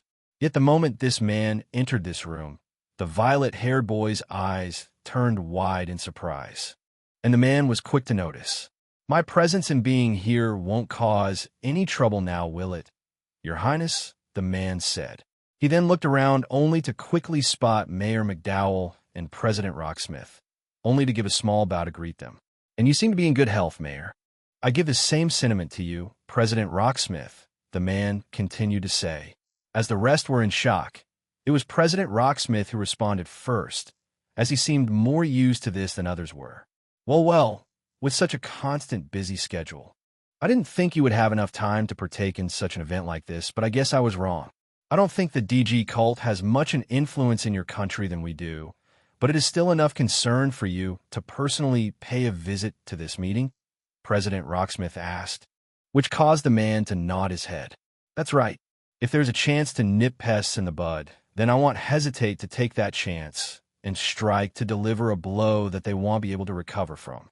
It does sound like this meeting is mostly over, though, since an attack plan has already been formulated. There needn't much discussion there, but instead, how about I provide some manpower to help? The man asked. Well, I don't think we would be against that, but you should know we can't create too much disturbance by doing this operation. But with a man of your caliber, you should have already taken that into consideration, so I will assume you will provide the right amount of manpower to support that. Or did I deduce that incorrectly? Chancellor Osborne? Cassius said, only to look back at the man who just arrived. Hearing that, a smile bloomed on his face.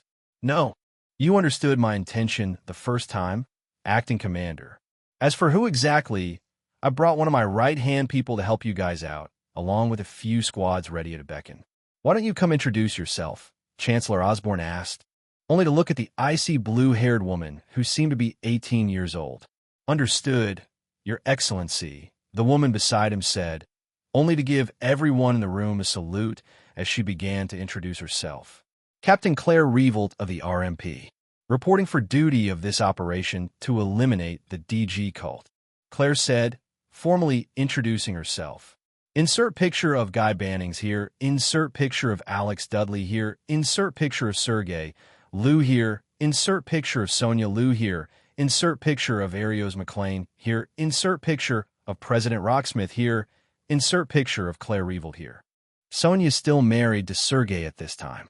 Lots of people introduced in this 1.0, Chapter 118. Reunion. I pretty much had a hell week at work. Not speaking in terms of bad, just extremely busy. But we are back, smiley face. As far as Emma goes, she is now Naoto's supporter. So where he goes, Emma goes if he does Jaeger work. So will she. That means she's like Reen's trial watcher, except Naoto's now. As far as who Reen will have when he undergoes Valmar's trials, I do not know yet. It may just be Celine. Do look forward to the Vermilion trials, too. I won't say much, but it will help Naoto develop a bond with Arianrod. The RMP, huh?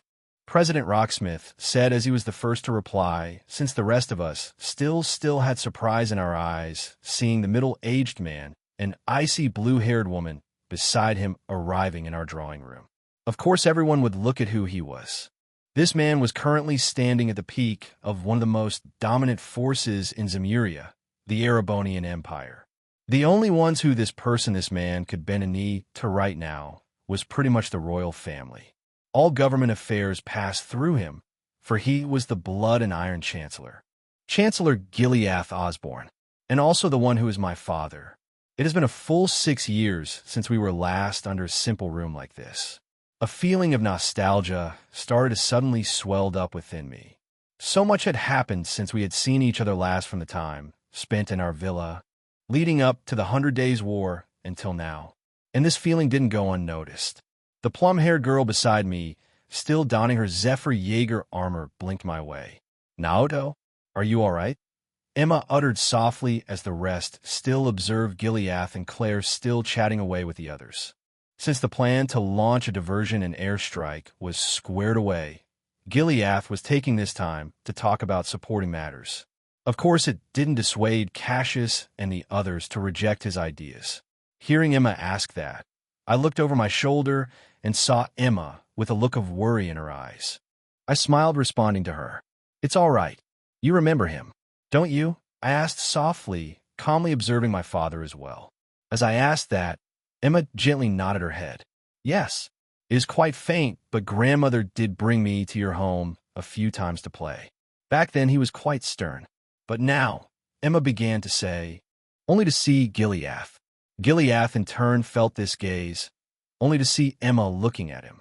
It took Gileath a moment to realize, but the moment he saw the plum-haired girl beside me look back at him, a smile bloomed on his face. Seeing this smile caused Claire to blink for a moment, as she probably hadn't seen him do this much since she entered the ranks of the Ironbloods. The talking between the several different groups in this room also came to a halt as their eyes saw Gileath calmly approach me and Emma.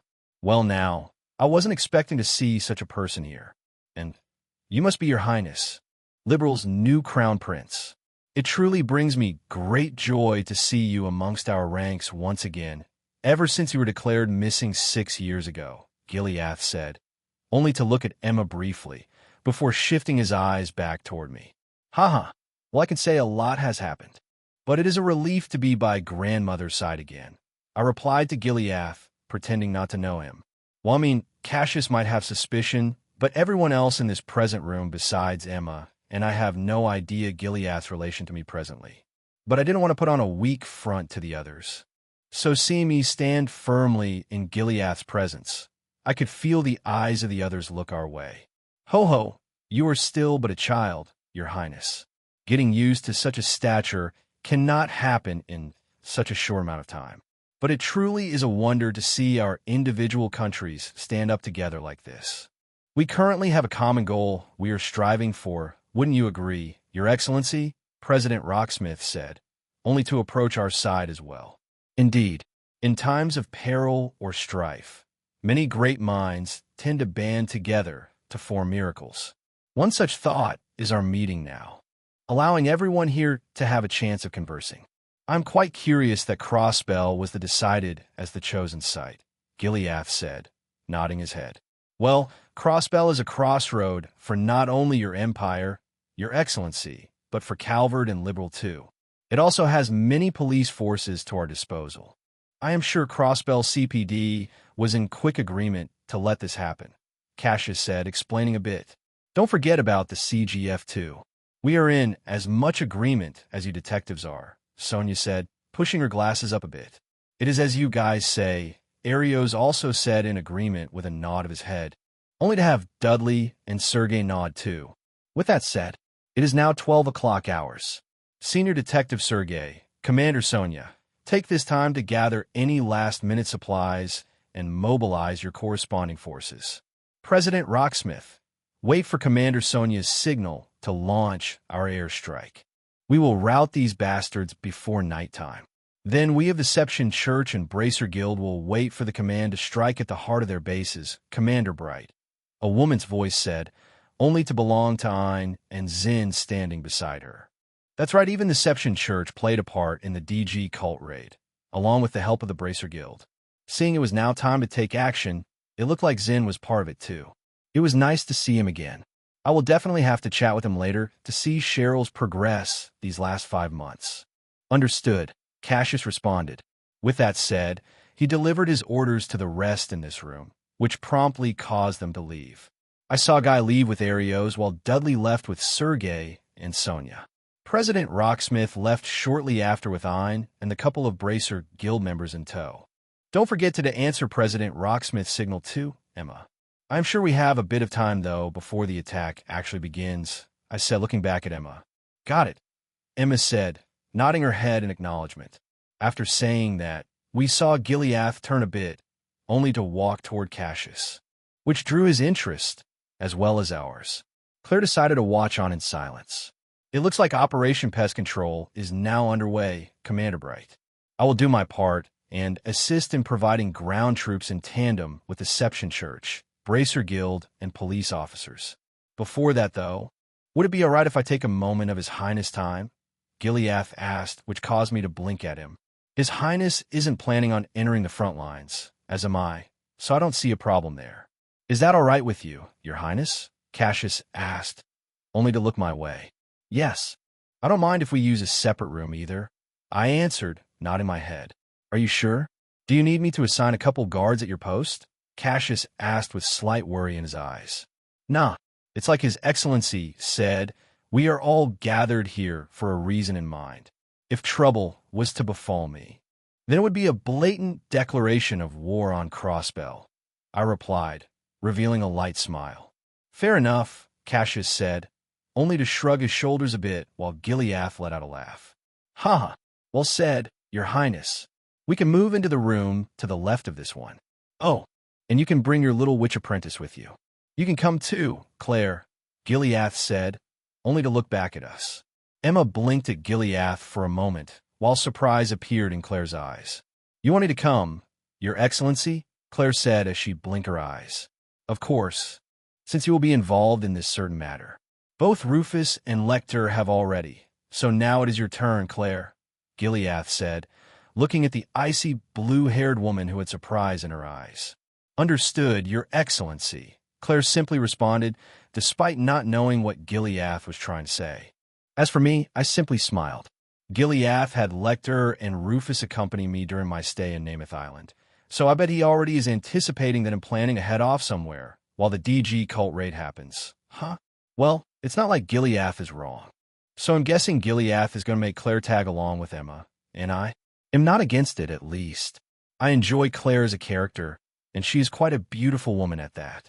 She also is quite the sharpshooter with her orbital pistol. Not only that, she developed the power of enhanced cognition. She essentially has the ability to connect the lines in mere moments to reveal the big picture. Such a powerful deduction ability is what any detective aspires, but not many know her true strength. Gileath found her first before anyone else could. Well, if any problem arises, I will be sure to notify you. Your Highness, please do be careful, Cassius said, reminding me. Of course. If you'll excuse us then, Commander Bright, I said, giving him a light bow. We soon left Cassius alone in the drawing room, as Cassius saw a retreating figure of a brown-haired man, an icy blue-haired woman, a violet-haired boy, and a plum-haired girl. He slowly uttered to himself, Just where did you pick this boy up, Your Excellency? I still remember it, even though it was 11 years ago. Every time I try to ask Her Majesty, she won't say much, Cassius uttered, seeing the four retreat into the main hallway of the CPD's 1st Division building. As for us, it didn't take us long to arrive at the room to the left of the drawing room. Sliding the door closed, it was now just us four. Seeing the windows still closed on the opposite side, I decided to walk up to one of the drapes and brought the window into view, only to let the sunlight peer in. With that, the view of Crossbell's Harbor District came into view as well. It was bustling with people going about their business as well as seafaring. Unfortunately, the Miss Helam Resort did not exist at this time. It really has been 6 years. Hasn't it? I asked, only to turn around and look back at Father. Another smile bloomed on his face as he nodded his head. Indeed it has. You've grown up splendidly, even through my absence. Her Majesty was ever so bold to declare your presence as the Crown Prince. Ha! Gileath responded, letting out a laugh. I guess some things don't change after all. Father, I said, letting out a sigh as I shrugged my shoulders a bit. Yet the moment I spoke that, Claire came to a sudden halt, only for her eyes to turn wide in shock. Seeing Claire behave like this, Gileath looked down at her. What? Didn't Rufus and Lecter mention this to you, Claire? Gileath retorted, seeing Claire in shock. No, they didn't, Claire retorted back. Are you telling me Liberal's Crown Prince is your son, Your Excellency? Claire asked. In the flesh. Due to some circumstances. This is the first time we have been able to reunite like this, even if it was a bit unconventional, Gileath responded Claire. Alas, I do wish it was back at our home, but it is unfortunate it is no longer there, Gileath continued to say as he shook his head. It truly is a shame. But from that event, I have come across many new friends and family. I responded, revealing a smile. Is that so? I do wish we have more time on our hands, so hopefully you'll tell me of the stories you have then. Naoto, Gileath said, nodding his head. Of course, Father, I happily responded. After saying that, Gileath took this time and spoke out to Emma, who was beside Claire. And it looks like I have you to thank as well. Miss Witch, you can give my regard to that clan leader, Gileath said. Oh, it is no trouble, Your Excellency. I enjoy being at Naoto's side. I've already come to learn many things during my travels outside of the village, Emma responded with a smile. After saying that, she drew Claire's attention as she observed Emma a bit. Now that I think about it, you may appear to be a Jaeger, but that's not all to it, is there? Emma, was it? Claire asked doubtfully. Hee, I suppose a greeting is in place then. It's nice to meet you, Claire. I am currently supporting His Highness in place of grandmother, and currently plan to be his supporter during the trials of the Vermilion Night. As His Excellency called it, I am in fact a witch, or as I see it, still a witch in training. You may call me Emma Milstein, Emma said, introducing herself to Claire. The moment Emma finished introduction, Claire blinked at Emma. Come again? Did you just call yourself a witch? Claire asked. She sure did. The presence of magic is really clouded in truth, isn't it? It is so perceivable, yet not many can see it. Quite perplexing if I must say so, Gileath said, nodding his head. Even I still have a hard time trying to perceive the concept of magic, Gileath continued to say. It is true. Magic is all around us, but one needs both insight and training to adapt to using it. Our village is specialized in such a thing. Emma responded happily after hearing Gileath say that. And you expect me to believe this nonsense? Your Excellency? I'm already having a hard time accepting the fact that Liberal's crown prince is your son, Claire said, feeling a bit exhausted now as she shook her head. It is as the witch says, Claire. Just take this time to learn and absorb. After all, you'll be supporting them in the Vermilion trials. So it's best you get used to being with His Highness now. Ha! Gileath responded with a laugh, only to cause Claire to come to a sudden halt. Come again, Claire asked. She now felt an urge to inwardly cry a bit. Chapter 119. The Northern Jaegers 1 month later, Erebonian Empire, northern border. Dusk.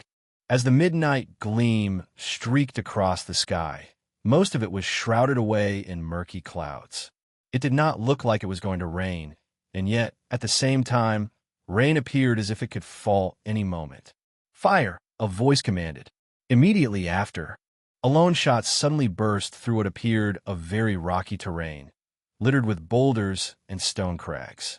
The still darkness of the night was interrupted by a large bullet of sorts. Once it was shot, it hissed. It didn't take long before the bullet ignited, turning into a flare that streaked across the sky, shooting straight upward. This flare came from an orbital gun that could shoot these special types of bullets. After firing the flare, it illuminated several figures squeezed into the rocks below, with dreary eyes, yet also containing excitement. These people appeared to be dressed clad in armor and helmets, hiding away most of their faces. They were not soldiers. No, far from it. These people were mercenaries. Guns for hire, as they'd say. Jaegers. Several figures clad in purple could be seen facing off what appeared to be surrounding them, with figures clad in black and figures clad in red. The figures clad in purple were currently being pinned down. With the rough terrain around them, it was enough to say they were boxed in. Damn it! We're surrounded. One of the Jaegers clad in purple yelled out, seeing more Jaegers approach them. This is like totally not going as planned, a second voice said, seemingly belonging to that of a female. Inside one of the areas, this figure placed their backs against the first figure, who just shot the orbital flare gun, which was still illuminating the dusky sky above. What do we do, Captain? The girl Jaeger asked, only to fire off several more rounds. What can we do? Hell, if ID had know that those damn snakes and reds actually managed to reach an agreement on something. Is our capital really such a prize to them? The first Jaeger clad in purple said with a groan. This Jaeger seemed quite tall. On top of the rifle he was using, he also wore gauntlets over his arms, as he specialized in close combat. Ha! Being backed into a corner is your typical work of being a Jaeger, ain't it? Still, I gotta agree with you, Captain. It ain't looking good. ITLL, only be a matter of time until they breach the border and storm into Haley-esque. A third Jaeger said nearby, belonging to that of a man. He also continued to fire his orbital rifle. Accompanying these three figures were a few other Jaegers clad in purple, some holding orbital rifles while others held two-handed swords. We just gotta hold out. I already shot the thing, the captain said. After saying that, he rushed out toward a couple Jaegers clad in black and red. Without warning, he struck out with his fists, only to cause a loud bang to strike in the ongoing firing from stray bullets, dodging each one. Each strike he made with his gauntlets caused a dent to appear in their armor, quickly followed by blood spraying from their mouths. Each Jaeger quickly fell unconscious after being blasted into a nearby boulder. Well, I don't plan on dying today. I still have my youth to enjoy, unlike you guys, the girl Jaeger said, only to fell another Jaeger clad in black. These bastards are relentless, though, the captain uttered. However, at this time, their group suddenly heard several howls coming from a large distance away. The moment this group heard these howls, everyone frowned. Shit, they even brought in their mutts. How long is Zephyr going to make us wait? The captain retorted. Hey, are you guys all right? A fourth voice suddenly called out to them. This voice also belonged to a girl's. After this girl said that from the opposite direction, their group suddenly saw streaks of purple lightning boom across the ground, likely belonging to the user's battle aura. The moment they saw this purple lightning shoot at a couple more Jaegers coming in quickly, they let out a sigh of relief. Is that you, Sarah? The girl Jaeger asked as she saw a pretty deep cerise red-haired figure arrive. What put her apart from others beside the fact that she wasn't wearing a Jaeger's helmet was that she held a customized orbital pistol in one hand while holding a sword in the other. She was a dual wielder, excelling in both close and far-range combat. She appeared 19 years old. I brought backup. Papa's squad is also inbound and heading our way, the girl named Sarah responded, quickly arriving at the Jaegers clad in purple. At this time, when they regrouped, they suddenly heard a fifth voice coming from the direction that Sarah came from. More targets incoming. 2 o'clock, the fifth voice said, belonging to that of a younger voice. Already on it. I see some out in the distance, too. War dogs accompanying them. A sixth voice said, belonging to that of a young girl. The Jaegers clad in purple saw 2 fast figures rush past them, ignoring Sarah and the others. However, seeing the 2 focused on the battle, a smile crept on Sarah's face. And yet, the captain blinked at seeing those 2. Was that guy just holding a rapier just now? The captain asked. At the same time, he saw the young boy strike out, piercing a red Jaeger's armor through the chest as if it was melted butter. The girl suddenly shot out from her 2 guns as well. They were also customized, each holding a blade to it, felling a Jaeger clad in black. Who RHE hell did you pick up this time, Sarah? The second guy asked. Phoenix and Sylphid, 2 recently promoted captains in Zephyr. Don't let their young age fool you. Their strength is already comparable to mine, Sarah said. No cheat. They just took care of a couple Jaegers as if they were slicing through a piece of cake, the girl Jaeger retorted. At this time, they suddenly got blasted by a barrage of bullets coming from one of the higher stone crags further into the distance. Several Jaegers currently stood on it. Damn, they got the high ground now. I don't think our rifles can reach him, the captain said, only to block several bullets with his gauntlets. Already taken care of, the young boy said, only to drop the Jaeger he just pierced with his rapier dead onto the cold rock beneath him. Blood sprayed out as he did. Hearing that drew their attention, only to see the boy continue to talk as if he was speaking to another. Do it, Emma, the boy said. Understood. A female voice said, causing everyone to blink, even though they couldn't find anyone.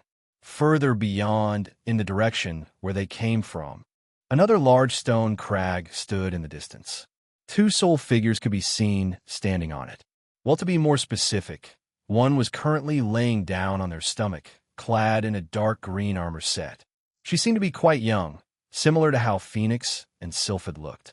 Next to her was a person who didn't seem to be a Jaeger at all, despite currently wearing the armor of one of fit in.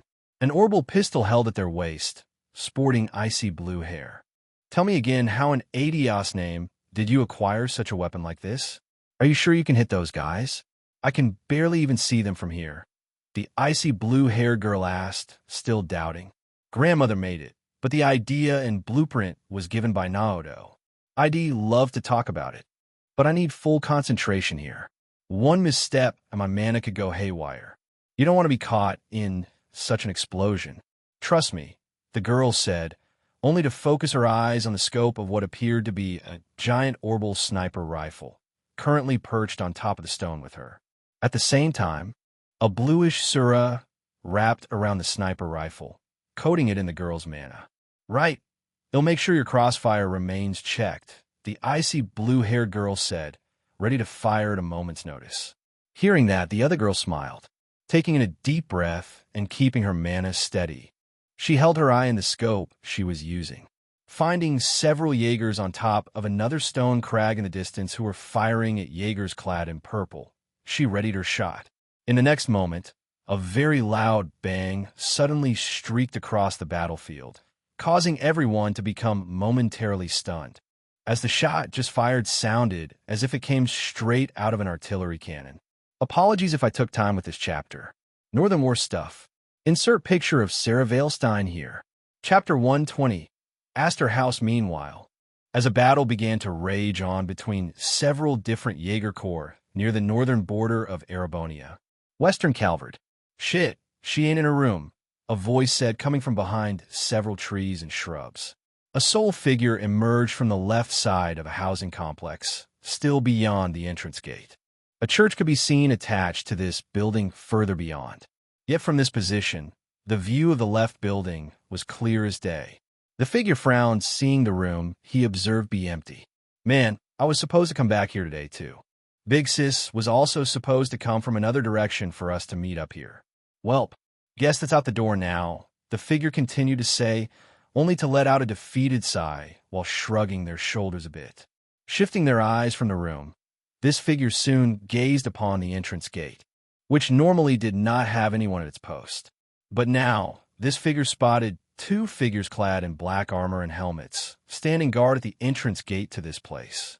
Still, who in Gehenna's name was bright enough to hire Jaegers out of all things to storm this place?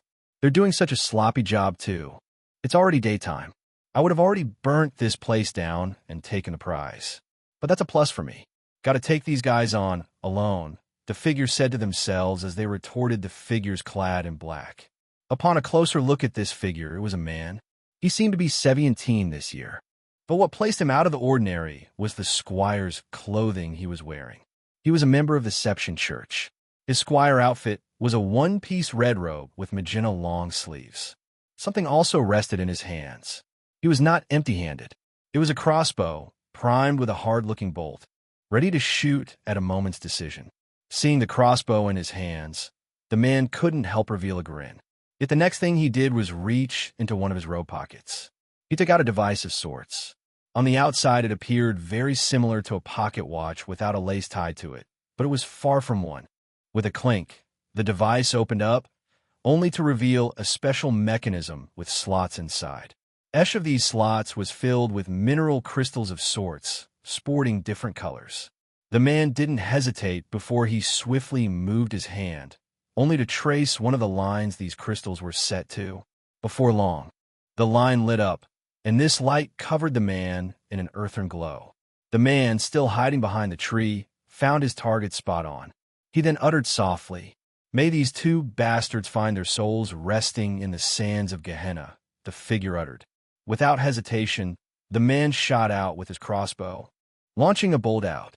He wasted little time to reload and launched a second one in succession. Whoosh! The first bolt found its end in the first Jaeger, who felt something pierce their neck. A dash! The first Jaeger tried to respond. The second Jaeger finally saw that his fellow guard just got attacked. Shit! Are we under at dash?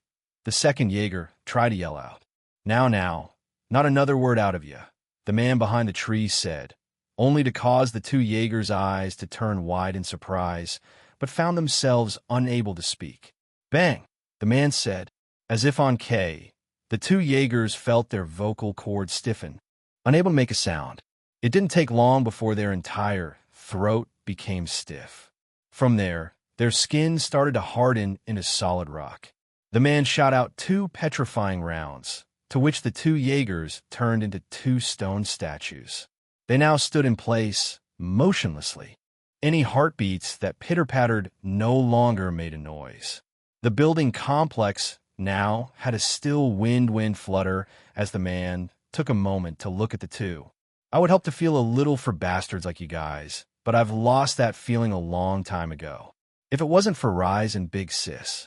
I likely would have drowned in that feeling, the man uttered softly. But now, I couldn't give shit. You dare try harming Rise. So you gotta pay the consequences. Jaegers are always ready to face death in the face.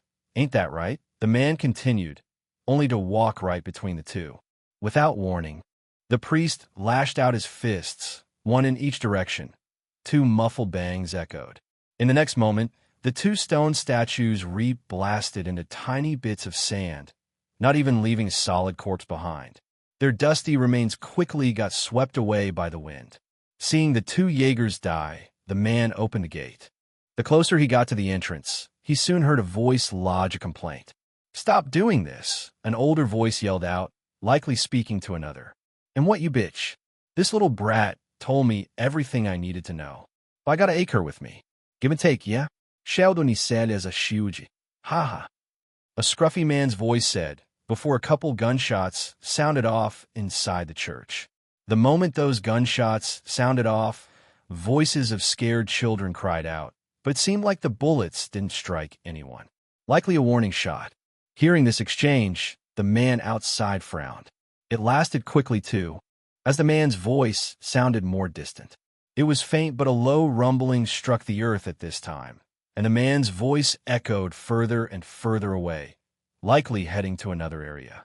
Feeling the man no longer there, the man quickly opened the church's door, only to see an aged woman surrounded by crying children, all tied up in ropes. Further inside a church to the left area, a hidden room stood open, which led down into a corridor beyond. However, those inside blinked as they heard the door outside open. The aged woman also became surprised seeing a green white-haired man arrive. "Hey, Kevin, you're back." The aged woman responded in surprise. Hearing that, the man named Kevin quickly approached the aged woman, undoing the rope that bound her. "Are you all right, matron?" "I already took care of the goons outside," Kevin asked her. She nodded her head. "Yes, the children and I remain unharmed." However, their leader knocked Rise unconscious. He then took her and disappeared into there. The matron answered, only to point toward an open room that led into an unknown corridor inside the church. "Shit," Kevin uttered, seeing the hidden room now open. Without hesitation, he let the matron tend to the children while he started to chase after what he assumed to be another Jaeger with an unconscious Rise. Chapter 121. Northern Jaegers 2. Back at the Erebonian northern border. "Ugh, this rotten smell," I uttered softly, seeing the dead, pierced body of a Jaeger clad in red armor laid unmoving near my feet. Seeing this, a white-haired girl similar to my age swiftly flew down beside me, only to observe the corpse as well. "First kill?" Fi asked me, but she's acting as if she was already used to it. "Yeah, it ain't my first time seeing blood, but I'm pretty sure I have yet to kill anyone," I uttered softly. "I know I have my damper form, and I've actually drank blood before, but that was Rose's blood. It was like comparing eating a golden apple to rotten flesh. Perhaps since I wasn't in that form right now, it's more mild? I wonder, how would I react if I switched classes right now?" Sadly, that thought ended quickly, as I heard Fi respond to me again. "Monster blood is different. Once you get your first kill, then the real battlefield begins. Out here it's kill or be killed," Fi simply answered me. Using her agile speed, she saw one red and one black Jaeger approach us. Just as the two were about to open fire, Fi vanished from sight. In the next moment, Fi reappeared behind the black Jaeger, and with one quick flick of her gunblade, it pierced his chest.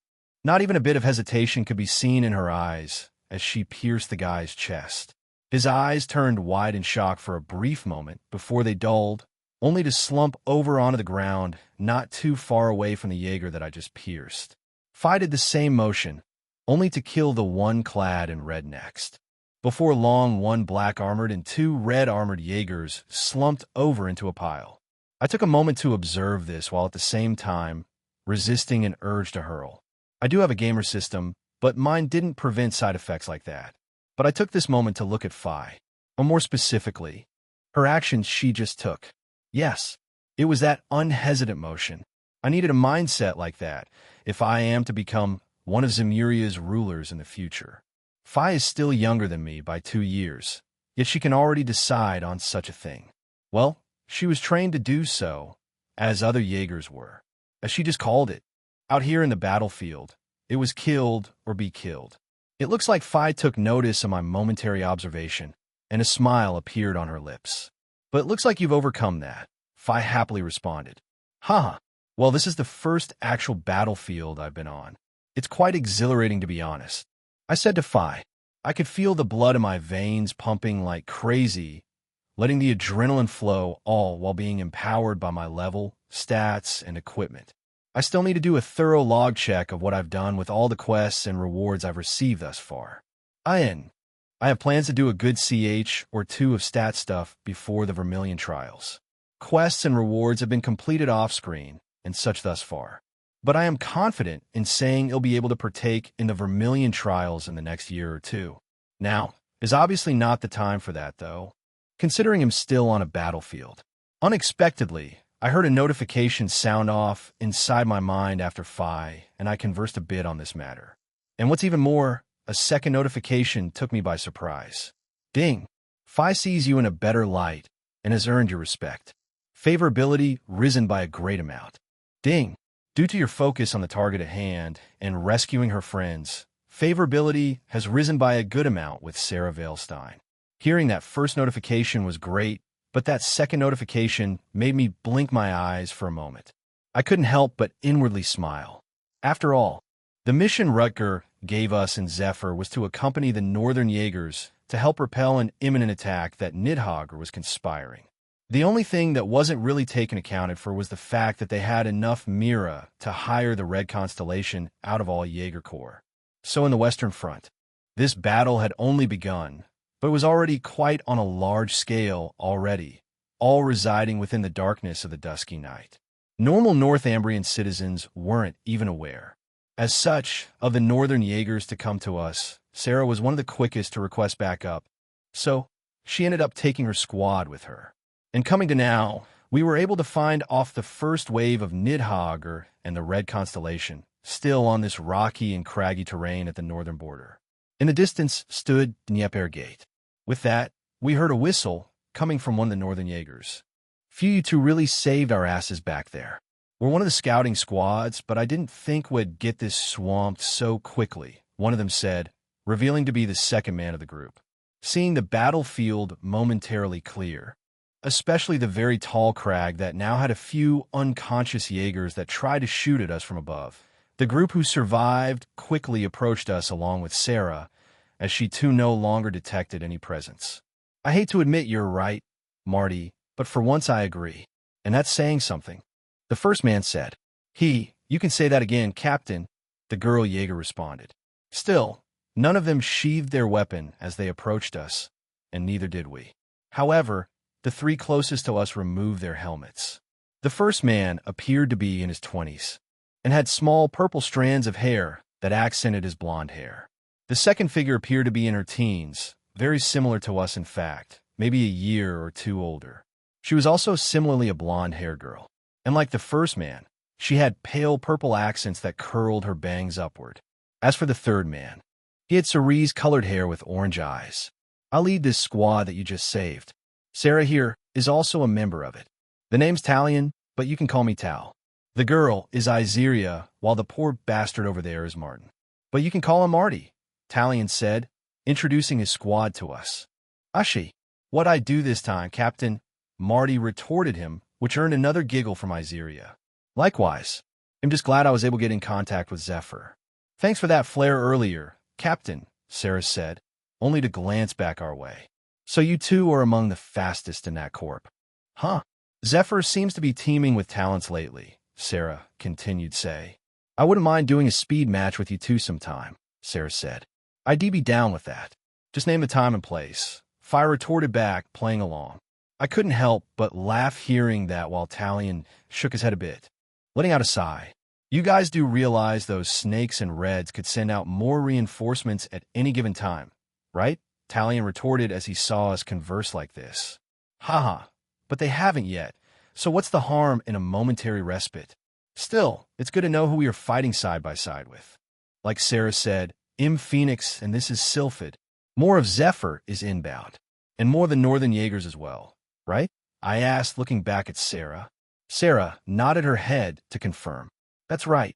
Several groups are on the way. Papa's squad is also leading them. We just need to find out who at all is at play here, Sarah said, answering me.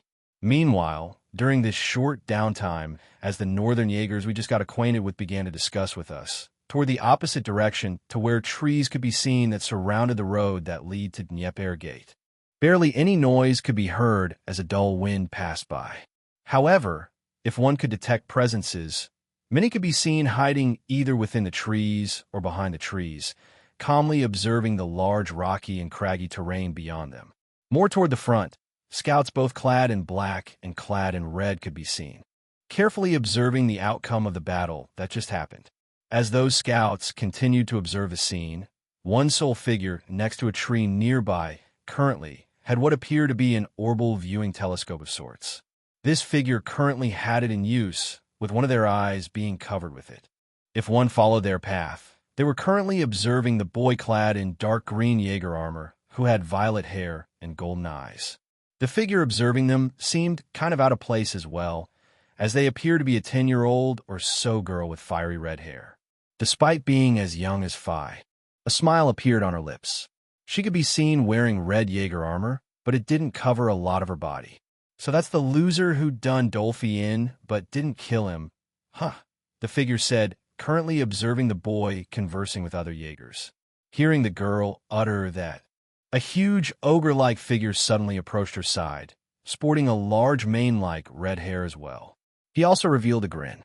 So that brat decided to partake in this, the aged man said, only to look down at the little girl beside him. Seeing her, his grin turned into a smile, only to place his hand on her head and ruffle her hair a bit. Can I play with him this time, Daddy? The girl responded, only to look back up at the giant ogre-like man. Anticipation could clearly be seen in her eyes. Chapter 122. Two front insert picture of Shirley Orlando here. Can I play with that guy who beat Dolphy, Daddy? The young fiery red girl asked, as a very tall ogre-like man over 3 times as big as her looked down. The smile he had previously turned into a grin. Gaha, no need to ask me that, Shirley. If you want to go and play, then get on out of here, the man responded with a bellow. I won't let you go alone, though. Take squad 1 and 2 with you. They got a decent sniper on their side for being capable of taking out a few of ours in just one shot, the man continued to say. Oh, even Daddy's eyes caught someone to be praiseworthy? It seems that Zephyr Lot has some talents too, the girl named Shirley said. Yeah, we have orders to cause a ruckus here, so that's what we'll do. We'll turn this place into a wasteland, even though it is one already, haha, the man replied. Sure enough, this man was the vice commander of the whole Red Constellation, the war god himself, Sigmund Orlando. The little girl beside him was his own daughter, Shirley Orlando. Right now, it appeared Randy was missing from this operation. He brought Shirley along, as it hadn't been long since she became a member of the Corp. Ever since the war god raided Chancellor Osborne's villa under a disguised contract with the DG cult 6 years ago, there was no mention of Shirley as she was still in her infancy. Yet despite being in her infancy back then, the war god was already giving her training very similar to Randy. And now, despite being 10 or 11 years old like Sylphid, Shirley was already an active member of the Red Constellation. The only difference now was that she did not have any S-class weapon at her side. Despite having enough strength, Shirley's current frame was still too small to wield her favorite weapon in the future. Orbal Chinso Blade Testarossa. In place of that right now were a pair of red gauntlets over her arms. After Sigmund said that, Shirley collapsed her foldable orbital telescope, placing it away beneath one of her breast pockets. She then placed her hands behind her head and gave her acknowledgement. Fine. It is a bit of a shame Dolphy ain't here to watch me fight that guy, though. But that's not without reason, right? You got him under your eye already to become the next war god, Shirley replied, revealing a smile. That's right. Randolph's currently going through the ringer in preparation to take on the war god's trials in a couple years, Sigmund said, answering Shirley. After saying that, Sigmund pulled out a giant war axe, which almost was as large, if not larger than he was. It wasn't his more compressed version either. as half of the war axe was a silver blade. And if Randolph succeeds in becoming the next war god, he'll get this axe of mine, huh? Sigmund said, letting out another bellow. With a quick motion of his arm, Sigmund placed his war axe on the ground. As the weapon was quite massive, it caused the ground around them to quake a tiny bit. The black and red Jaegers nearby felt the ground rumble. However, none of them said a word. Each one appeared attentive as Sigmund spoke. Sigmund didn't about face and now had his back against the rocky terrain. "You hear that, you bastards? It's time to start the next wave," Sigmund declared. "Destroy everything and everyone on sight. You know our motto, leave a blazing path that'll lead right into the pits of Gehenna," Sigmund roared, letting out a war cry to get everyone's blood pumping. "Yeah." All hidden black and red Jaegers behind the trees replied, echoing their voices. However, thanks to the density of the trees, the voices didn't escape beyond it. No one was able to hear these yells. After everyone acknowledged Sigmund, one large swift shadow dropped down from one of the tree branches nearby, revealing to be a more fancy Jaeger clad in black armor. A rather big assault rifle could be seen strapped on over his shoulder. "You really know how to rile up our squads, don't you, War God? Well, that's a vice commander for you," one of the black Jaegers, assuming to be their commander, said as he approached Sigmund. However, as much of this so-called fun, you see this as, do not lose sight of what we were contracted to do. "You remember, don't you?" the Nidhogger commander asked. The moment he asked that, Sigmund revealed a grin, letting his teeth bare at Nidhogger's commander. "Of course we do. That's what we're getting your Mira for. You did reach out to us after all." "Ha," Sigmund replied. "Leave that old buffoon to us. His days are already numbered. Tonight will be the last day. The main commander of the Northern Jaegers will breathe his last. After tonight, Colonel Veilstein will no longer exist." Sigmund continued to say, only to brandish his war axe in front of Nidhogger's commander. And despite doing that, Nidhogger's commander didn't even flinch. After Sigmund said that, everyone suddenly heard a single clap of thunder streak across the murky clouds in the sky. It would appear them turning darker and darker by the hour. Looks like we'll have to work for it. It's going to be raining tonight," Nidhogger's commander replied. "It looks like the red constellation is dead set on having a clash with Zephyr and the Northern Jaegers then. We'll take some of our squads and go around the back and assist Prince Balmond," Nidhogger's commander said. "That works for us. I didn't think that Prince would still be alive, let alone have the funds to try and take back his capital after the disaster struck Northumbria 20 years ago. But even then, there's still that crazy lady who gave him the push to do so. Haha," Sigmund acknowledged with a laugh. "For once I can agree with you there, War God. And to think that woman is a vice commander of the Northern Jaegers. She's been putting up quite the front. Still, between yours, hers, and the Prince's fund, this contract came to be, so, well, see to it," Nidhogger's commander replied back, nodding his head to give his consent. After Nidhogger's commander said that, he let out a very low-frequency whistle toward his fellow Nidhogger Jaegers, giving them the signal to move out. It didn't even take a couple moments before the sounds of ruffling leaves to shake the forest area the two Jaeger corps resided in. Before long, over half of Nidhogger vanished, along with their commander. Only a few squads of black-clad Jaegers were left with the red constellation. Seeing the other side leave for the moment, Shirley took this time to speak to Sigmund. "Is it time?" Shirley asked Sigmund. Hearing that, Sigmund turned back around and looked down at Shirley before responding to her. "You can take your squads to go have some fun, Shirley. However, for us, it is not yet time to strike. After all, the main character of tonight's party has yet to arrive," Sigmund answered. "Ahaha. Thank you, Daddy. I can't wait to go fight that guy who beat Dolphy," Shirley said, letting excitement appear in her eyes. She soon got ready with several red-clad Jaegers supporting her back before quickly vanishing into the darkness of the night. As Shirley and the couple of squads she took with her left, a couple more thunderous booms struck the clouds above. It appeared the next wave of battles were about to begin. One at the outskirts of Northumbria, while the other front lead into Northumbria's capital, Haliask. However, at this time, no one knew in the Red Constellation that the candidate who was in motion to become the next war god, Randolph Orlando, was already creating a plan to break ties with them and leave the corp. Thanks to a rude wake-up call he received from facing Naoto back then. Chapter 123, one shot back on our side. With the coast clear, I could now be seen standing next to Phi leaning against some rocks, still feeling blood pumping from the battle we just had. Across from us now stood Sarah, Tal, Izeria, and Marty, as well as several other Jaegers clad in purple armor who were trying to catch their breath right now. Even though we only fended off the first wave, the battling was already intense. Several dead bodies laid around us. One would think the smell of gunpowder would linger in the air, but it was mostly the smell of their blood that was wafting around our noses right now. That's one of the beauties of Zemuria. The age of gunpowder and fossil fuels that were popular in my past life were long gone over here. Ismail no burungumpode. Thanks to the Orbital Revolution led by the Epstein Foundation over 40 years ago, orbital energy became a norm, and it is years apart from how gunpowder and other fuels worked. It is a much cleaner source of energy. With that said, we were currently taking a breather, in the distance on top of one of the stone crags. I saw Emma and Claire chatting away with each other. Large puffs of smoke burst forth from Emma's rifle after that one shot, but it appeared no damage had come her way. During this time, I activated my vermilion eyes. Those more experienced in battle were able to detect this subtle shift as a vermilion hue wrapped around my golden irises. Phi also blinked at me, seeing my eyes change. That's pretty cool. What does that do? Phi decided to ask.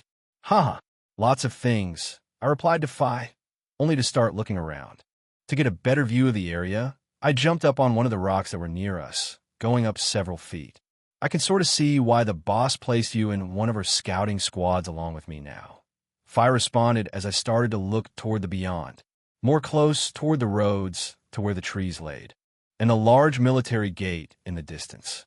It didn't take long before I saw many hidden figures hiding away behind the trees and shrubs. Many of them wore armor clad in black, along with armor clad with red, to which I could only assume they were Nidhogg and the Red Constellation. My eyes shifted toward the front of the forest as I immediately spotted a towering figure speaking to a fancy armored figure clad in black with an orbital assault rifle on them. The moment I spotted this towering figure, I immediately frowned. I haven't seen this person in quite some time. Phi also noticed that I frowned and spoke out to me. What do you see, Phoenix? Phi asked me, seeing my worry. The war god is here, I said, raising my voice loud enough for everyone to hear. Some blinked at me, while disbelief appeared in others' eyes. Even Talion's eyes burst out in surprise. Are you shitting me? You're telling us that bastard is here? Red Constellation's vice commander? Talion asked, letting out a curse. I'm afraid so, I said, nodding my head as I continued to observe the two's movements. I started to look around again. Seeing that the war god himself was here, I expected the worst, considering how bloodthirsty he can get during battle. What I wanted to find out was to see if a certain someone decided to tag along with him. However, after another moment or two, I could not find the person in question I was trying to locate, which only confused me even more. It seems the Red Reaper ain't here. Just the war god along with Nidhogg, I continued to say to the rest. The Red Reaper, I haven't seen him partake in any battles lately when us Northern Jaegers clashed against the Red Constellation, Marty said, which drew my attention to him. You guys have fought the Red Constellation before? I decided to ask. Once or twice. They wreak havoc wherever they go and leave no one alive. We're going to be in for a hell of a run tonight if what we just fought were only their scouts. And on a side note, you're able to observe quite the distance away. Kinda makes me jealous, Marty replied with a grin. Haha, thanks.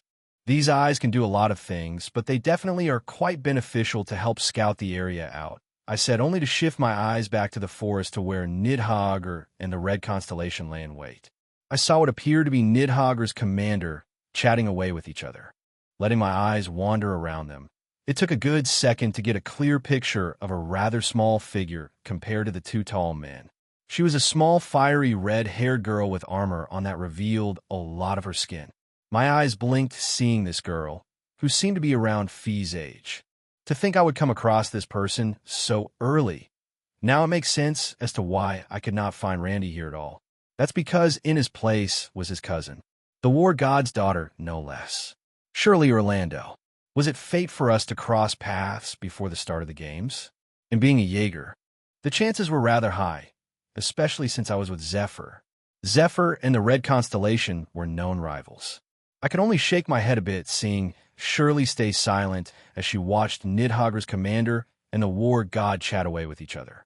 This chatting lasted for a few moments, before I saw Nidhogger's commander reveal a signal.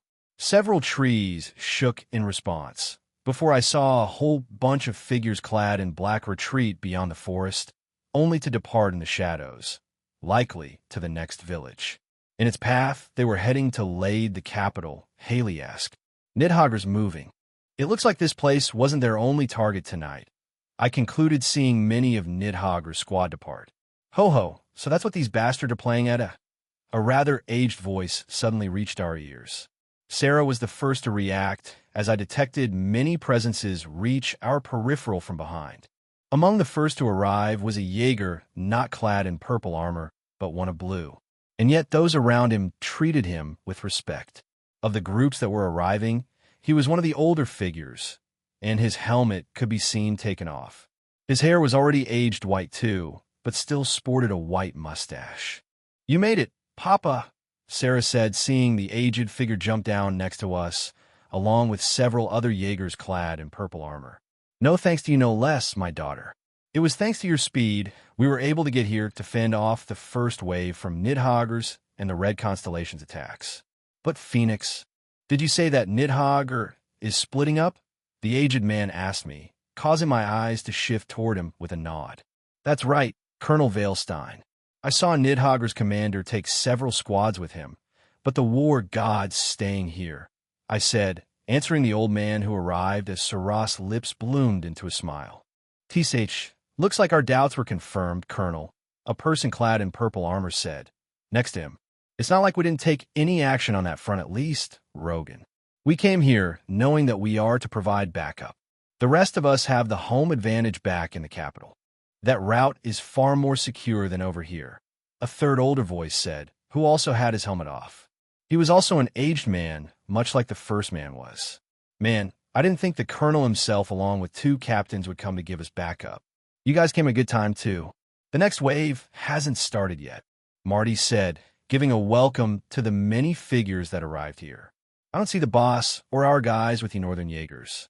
I'm guessing he stayed," Fi asked as she remained beside me beneath the large rock. "That's right, Sylphid. Thanks to the intel from earlier, we were able to divert some of our forces. The Jaeger King and his squads are going to intercept Nidhogger back at the capital while we are to hold the line here. We mustn't let the Red Constellation break the line here. If they do, it's a straight shot to the capital." The man called Colonel Veilstein responded, "It's just getting more and more messy, isn't it?" Talion responded, clicking his tongue a bit. Hearing that, the armored Jaeger named Rogan revealed a grin. "Heh, if we can't do this much, then we can't be called Jaegers for nothing. Holding the line is what we're good at doing.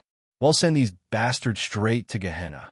Besides, I always wanted to one-up the Red Constellation after our couple of previous clashes," Rogan retorted Tal. "You do realize that I said the war god is here, right?" I couldn't help but ask, hearing Rogan's demeanor. "Huh, and who the hell are you supposed to be?" "Brat, I'm surprised they let a kid like you stand on a battlefield," Rogan retorted, seeing a violet-haired boy standing on top of a rock not too far away, looking back at him. He also saw a white-haired girl who was even younger than me. Fi looked at him as if he was a piece of dirt. The look in Fi's eyes caused an anger mark to appear on Rogan's eyes. However, before I could respond back to this person named Rogan, Sarah quickly spoke out to him. "Cut the crap, Rogan. We paid Zephyr to assist us in this fight, and that's what they're doing. If you got any complaints, you can take your sorry ass back to the capital.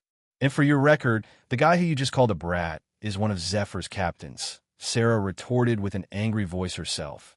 "This brat is a captain," Rogan retorted back, observing the violet-haired boy again. "They sure do let anyone join Zephyr nowadays, don't they?" Rogan continued with a scoff in his tone. However, before Fi could respond back at him, I revealed a smile. "Haha, you definitely seem to be full of yourself for being a captain as well. Rogan, was it? Tell you what, I have a proposition," I decided to say. which drew the rest's attention onto me. "Oh, it sounds like you have something in mind, Phoenix," Colonel Veilstein said with an interested look. I nodded back at him to confirm. "I do. I can deliver a large blow to the Red Constellation's forces. All I need is a little bit of preparation," I proposed, only to have Rogan look at me with a disapproving look. "You might excel in combat, but what can a brat like you do by himself to deliver such a large blow to our enemy?" Rogan said with a scoff. Hearing that, I just smiled back at Rogan without answering him. Instead, I spoke out, but not to anyone who was standing here beside me. "Emma, I'm going to use that." I spoke out. Seeing no one respond for a second, a few of the Jaegers just blinked at me, confused. Yet some turned wide-eyed, hearing a voice of a girl speak out. "Are you sure, Naoto?" Emma's voice suddenly resounded around us, causing the older Jaegers to garner more interest at the sudden voice. They started to look around, only to spot two figures far off in the distance, but Emma's voice sounded as if she was right beside me. "Yes, I need your mana supply. You'll assist me, won't you?" I continued to ask, ignoring everyone. "Understood. He'll be down there in a moment," Emma's voice responded. After Emma responded, our line cut off. Further beyond on the crag in the distance, the plum-haired armored girl turned toward Claire again, only to speak out to her. "They'll be heading to where Naoto is. Miss Claire, please do not move around," Emma said to Claire. Claire tried to respond, only to see Emma lay down her rifle. She then took out a staff, causing more surprise to reach Claire's eyes. "Is that a staff?" Claire decided to ask, but Emma didn't respond to her. Emma only raised her staff upward. Claire then saw a bluish aura wrap around Emma's body. In the next moment, Claire found herself being teleported from her current spot, causing her to become wide-eyed. The two vanished from on top of the crag, only to reappear right next to me. Seeing Emma and Claire arrive beside me, many of the purple Jaegers turned wide-eyed in surprise as well. "The hell?" Marty tried to retort. "Weren't the two of you all the way over there?" Marty continued to ask. "I'm ready, Phoenix," Emma answered, ignoring Marty's question. "Good. As for you, Rogan, they'll show you what I can do," I responded, revealing a grin. Rogan only clicked his tongue a bit, but stayed quiet. Seeing that, I turned toward Colonel Veilstein and spoke to him. "I need a few moments to prepare my attack. Can you guys make sure no one gets close to me?" I asked. "Ho-ho, that we definitely can do." "You heard the lad. Guys, go to your positions," Colonel Veilstein issued. In no time did the Jaegers move out, each taking over an area around us. Seeing this, I nodded. As for Talion, Izeria, Marty, Sarah, and Phi, they watched on with interest, along with Colonel Veilstein, Rogan, and the other aged man with them. "Cool, man," I simply said, only to punch out into the air. The other Jaegers watched on, not expecting much to happen. However, in the next moment, the air started to crack around where I moved my arm to. Similar to McBurn calling out Ongbar, the space around me began to distort, only to reveal a crack of darkness hidden away.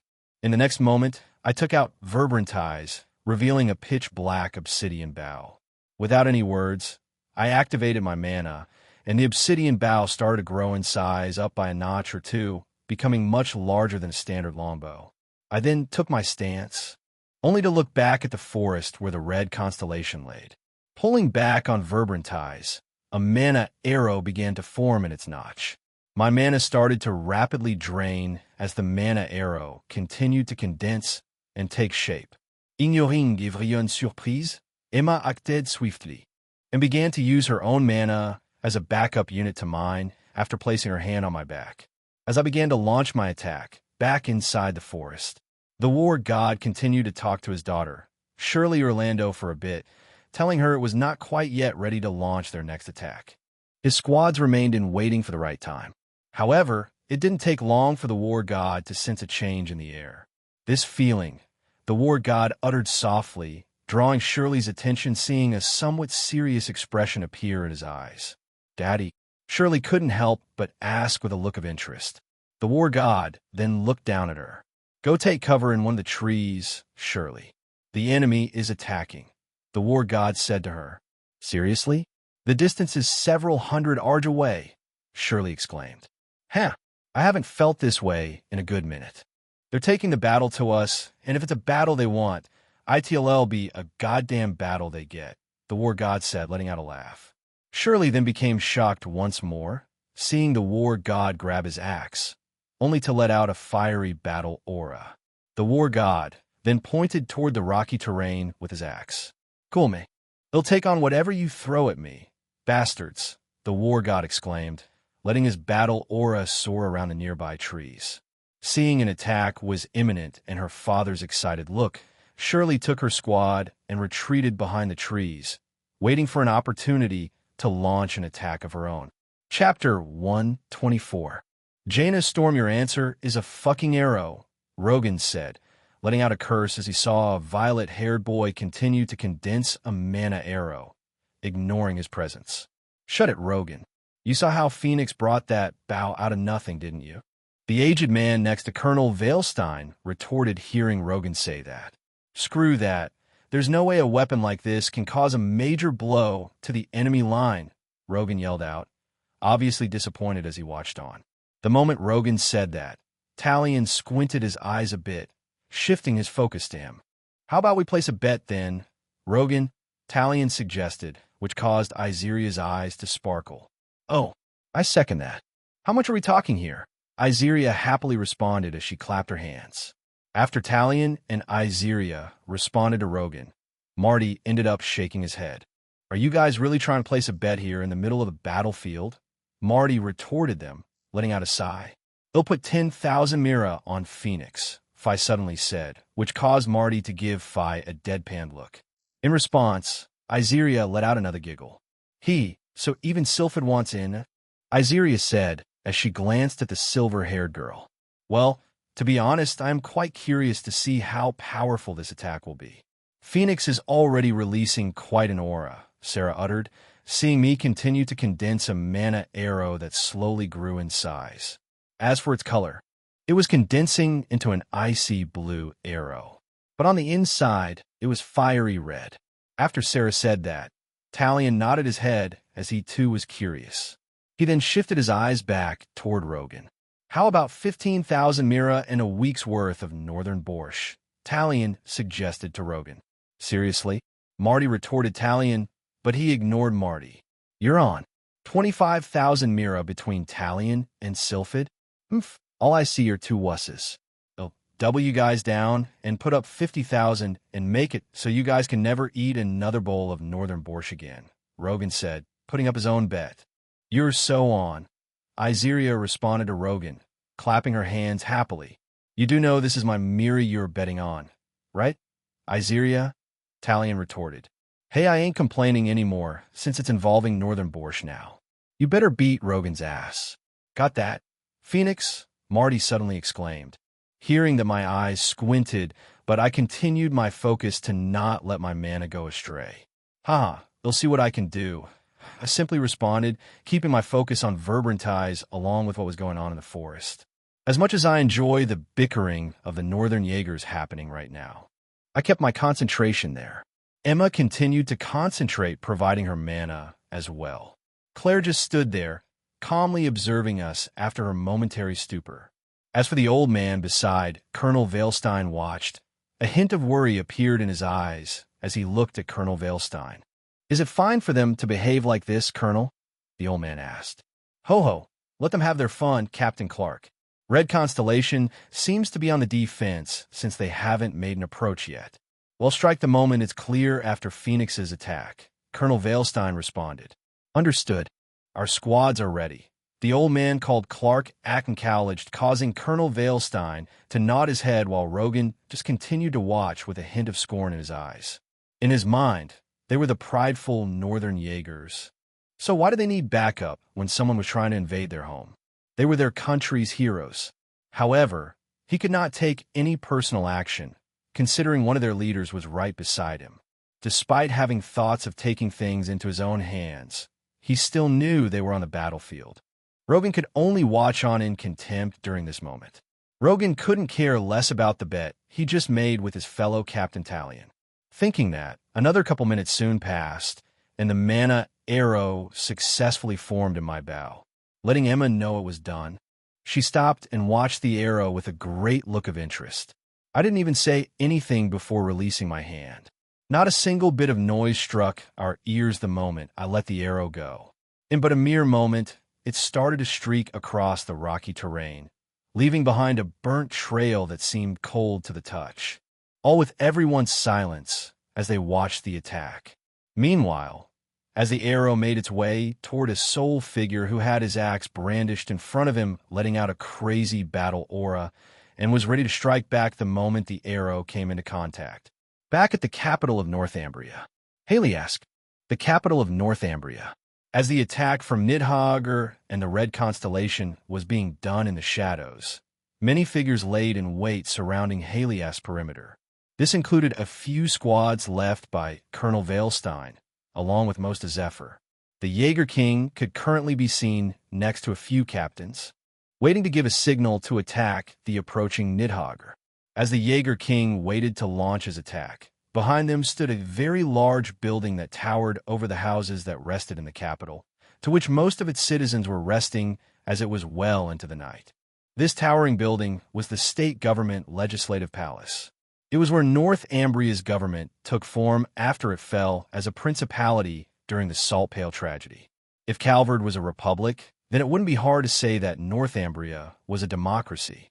It was run by many government officials who resided in this palace.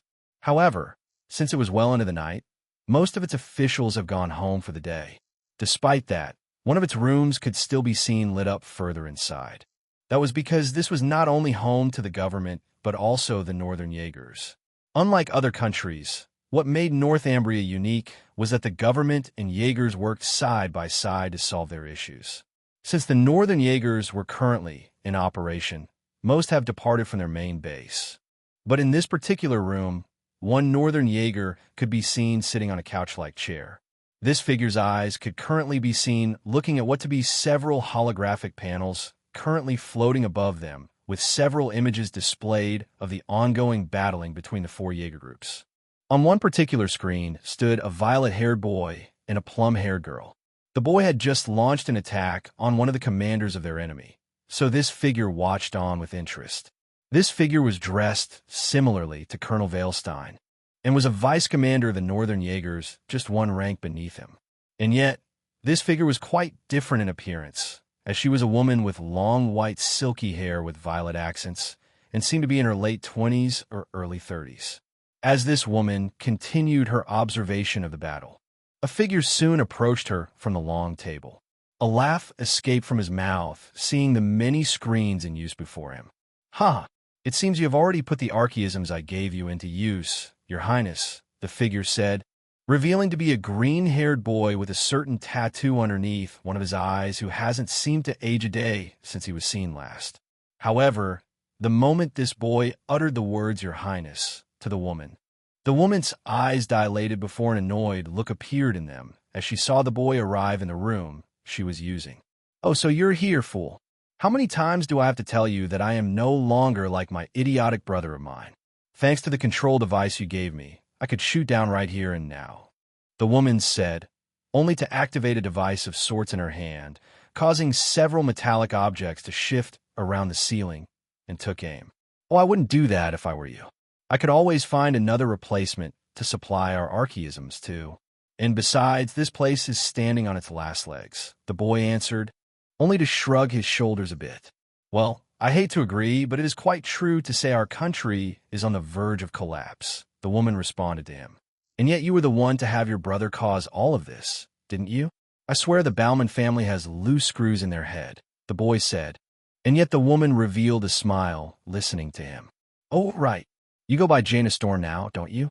I still can't believe this is the first time to meet in person like this," the boy asked.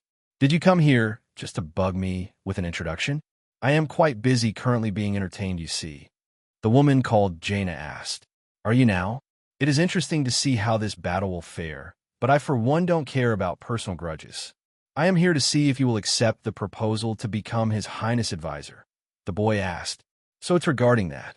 You do know I would have to betray the Northern Jaegers to do that, right, fool?" Jaina asked as she glanced back over to the violet-haired boy. "Ha ha, but isn't that what you're doing right now, Jaina?" the boy asked. "Oh, this It's just to alleviate my boredom. Do tell, what are the benefits of doing this if I were to agree? Jaina asked. His Highness has a rather lofty goal in mind, to which currently aligns with the Grandmaster's plans. It's far better than rotting your eyes away in a dying land, no?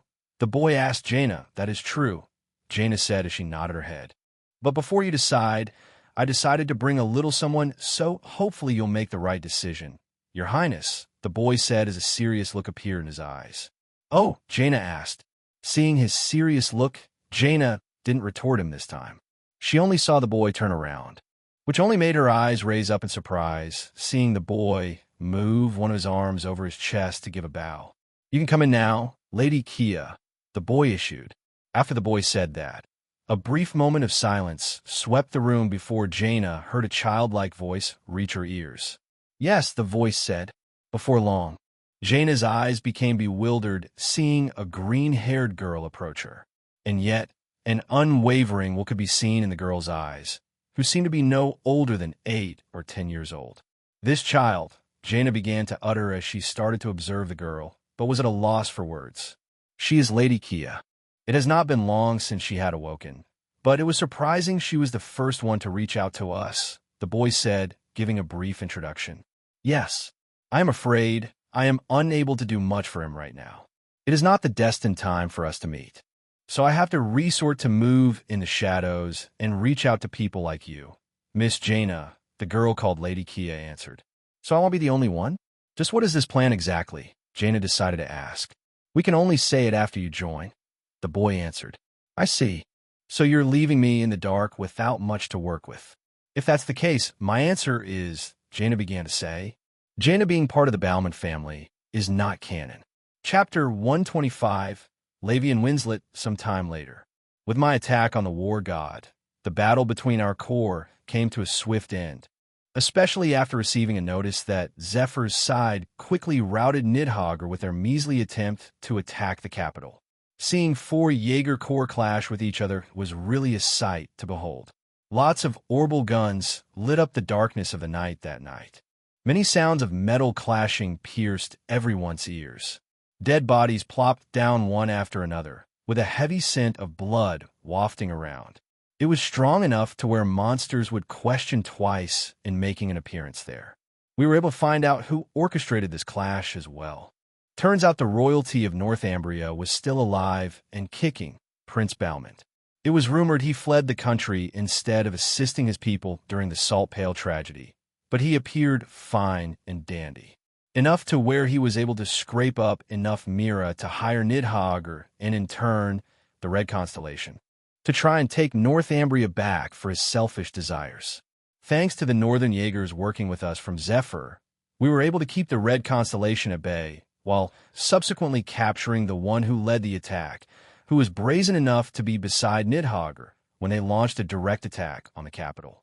The Jaeger King's strength proved no limit, and with his effort his squads were able to wipe out Nidhogger and capture Prince Balmont. As for the Red Constellation, they braced for the attack that I had launched at them from the divergent weapon I received from the Grandmaster. The war god directly collided with it. Thanks to his weapon being a tier below divergent weapons, he still wielded enough power to cut the mana arrow that I had created in half. That didn't come without any damage, though. The split arrow streaked through the forest, freezing everything in its path. Most of it became a frozen wasteland, at the cost of many Jaegers from the Red Constellation.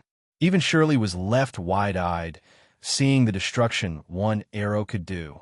Many of their Jaegers reported the icy flames still burned them from the inside out. As a result, our side had won the bet with Rogan, which only earned more hatred from him. From what I could see in his eyes, he wanted to show off his skills, likely to promote higher in the Northern Jaegers, which I could care less on. Well, it left with the other few members happy, seeing as they would be fed for a good while. Seeing the destruction of the forest and the freezing deaths of her fellow Jaegers, Shirley became even more enthralled to have a battle with me. Sadly, that did not come to pass, as the war god seemed satisfied to what I had delivered onto him. He had also quickly gotten notice that Nidhogger failed on their side. Right then and there, the war god tore up the contract they had with Nidhogger. The war god apparently seemed satisfied with what I had shown him, and that my growth had been going well. He called off the duel I had with Shirley, only to say that it will be held at a later date. This left Shirley disappointed, but seeing as they were on the losing side now, she just listened to her father. Like that, the Red Constellation retreated along with most of Nidhogg being routed. The fight on North Ambria's territory resulted in a win for the Northern Jaegers and Zephyr. The war god calling off the duel between Shirley and I was actually not the most surprising thing that happened that night. As a result of tightening our defenses and knowing that Colonel Veilstein would perish, there was no one to squeeze by this time. The moment the war god tore up his contract, he disregarded Colonel Veilstein's life. No child impersonated a Jaeger to kill him, either. That night, Colonel Veilstein lived. Along with Guy Bannings, Colonel Veilstein was another person I had considered saving from death. However, unlike the previous times, the actions I took to ensure he did not perish did not require the use of that forbidden spell. That spell was currently saved for Guy Bannings for when he had his duel with Arios. With Colonel Veilstein still alive, his daughter, Sarah Veilstein, did not go through that pain and suffering of losing her father. That feeling of anguish didn't go unnoticed, however. In the games, it was just the Northern Jaegers against Nidhogg. But here, it was Zephyr and the Northern Jaegers against Nidhogg and the Red Constellation. The size of this battle, to say the least, was far grandiose compared to that. In that sense alone, this battle was a big eye-opener for Sarah. To add fire to that, the Northern Jaegers caught wind that it was actually their own parliament who requested to kill one of their own heroes, Colonel Veilstein. Wanting to kill one of their own heroes spurred Colonel Veilstein to retire from the Northern Jaegers. In turn, along with the bloodshed seen that battle, he urged his daughter, Sarah Veilstein, to reconsider her current position in the corps as well. So while not feeling the anguish, in turn, she garnered uneasiness.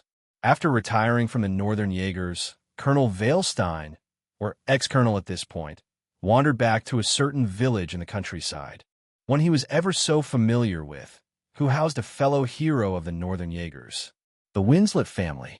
He purchased a house next to theirs and settled down, retiring from his job as a Jaeger. In response to that, Captain Clark rose in the ranks, becoming the new commander while Rogan only got promoted to a vice commander. I was informed that Rogan wasn't the only vice commander, but the other vice commander did not make an appearance during that battle. Yet little did I know at the time, this other vice commander would become intertwined with me at a later time. In terms of North Ambria itself, after the battle, we had a bit of fun with the Northern Jaegers, and they treated us Zephyr members to their local delicacies. Enjoying our fills, we parted ways, and Zephyr departed from the country, going about their daily business. This meant that I parted ways with Fi again. It was fun to spend more time with her, and if we get a chance to do another mission. As for me, though, Sarah took me, Emma and Claire back to where her father had settled down, offering an invitation into their new home. Since Colonel Veilstein still lived, this meant in turn, this would be Sarah's home. It was now a week later while the three of us stood in front of Sarah's house. A smile brought to my face seeing Sarah invite us. Once again, it's a pleasure for bringing us to your home, Sarah. I hope we aren't intruding, I said to Sarah, who could be seen at her doorstep. Oh please, enough with that crap already. You guys are our guests tonight. Feel free to make yourself at home. Papa went with a more comfy home, so I do apologize if it isn't all that big, Sarah said in response. Thank you for having us, Emma also said with a nod. Do pardon the intrusion, Claire also said, feeling a certain warmth, likely coming from a lit fireplace further in the back. Oh, and just so you guys are aware, Papa invited more guests. They'll be arriving shortly, Sarah continued to say. So we won't be the only ones tonight? Yeah, I said with interest. Hearing the three of us, we heard a much older voice speak out to us from further inside, as an aged man could be seen sitting at a table. Ho ho, it looks like you guys were able to make it here.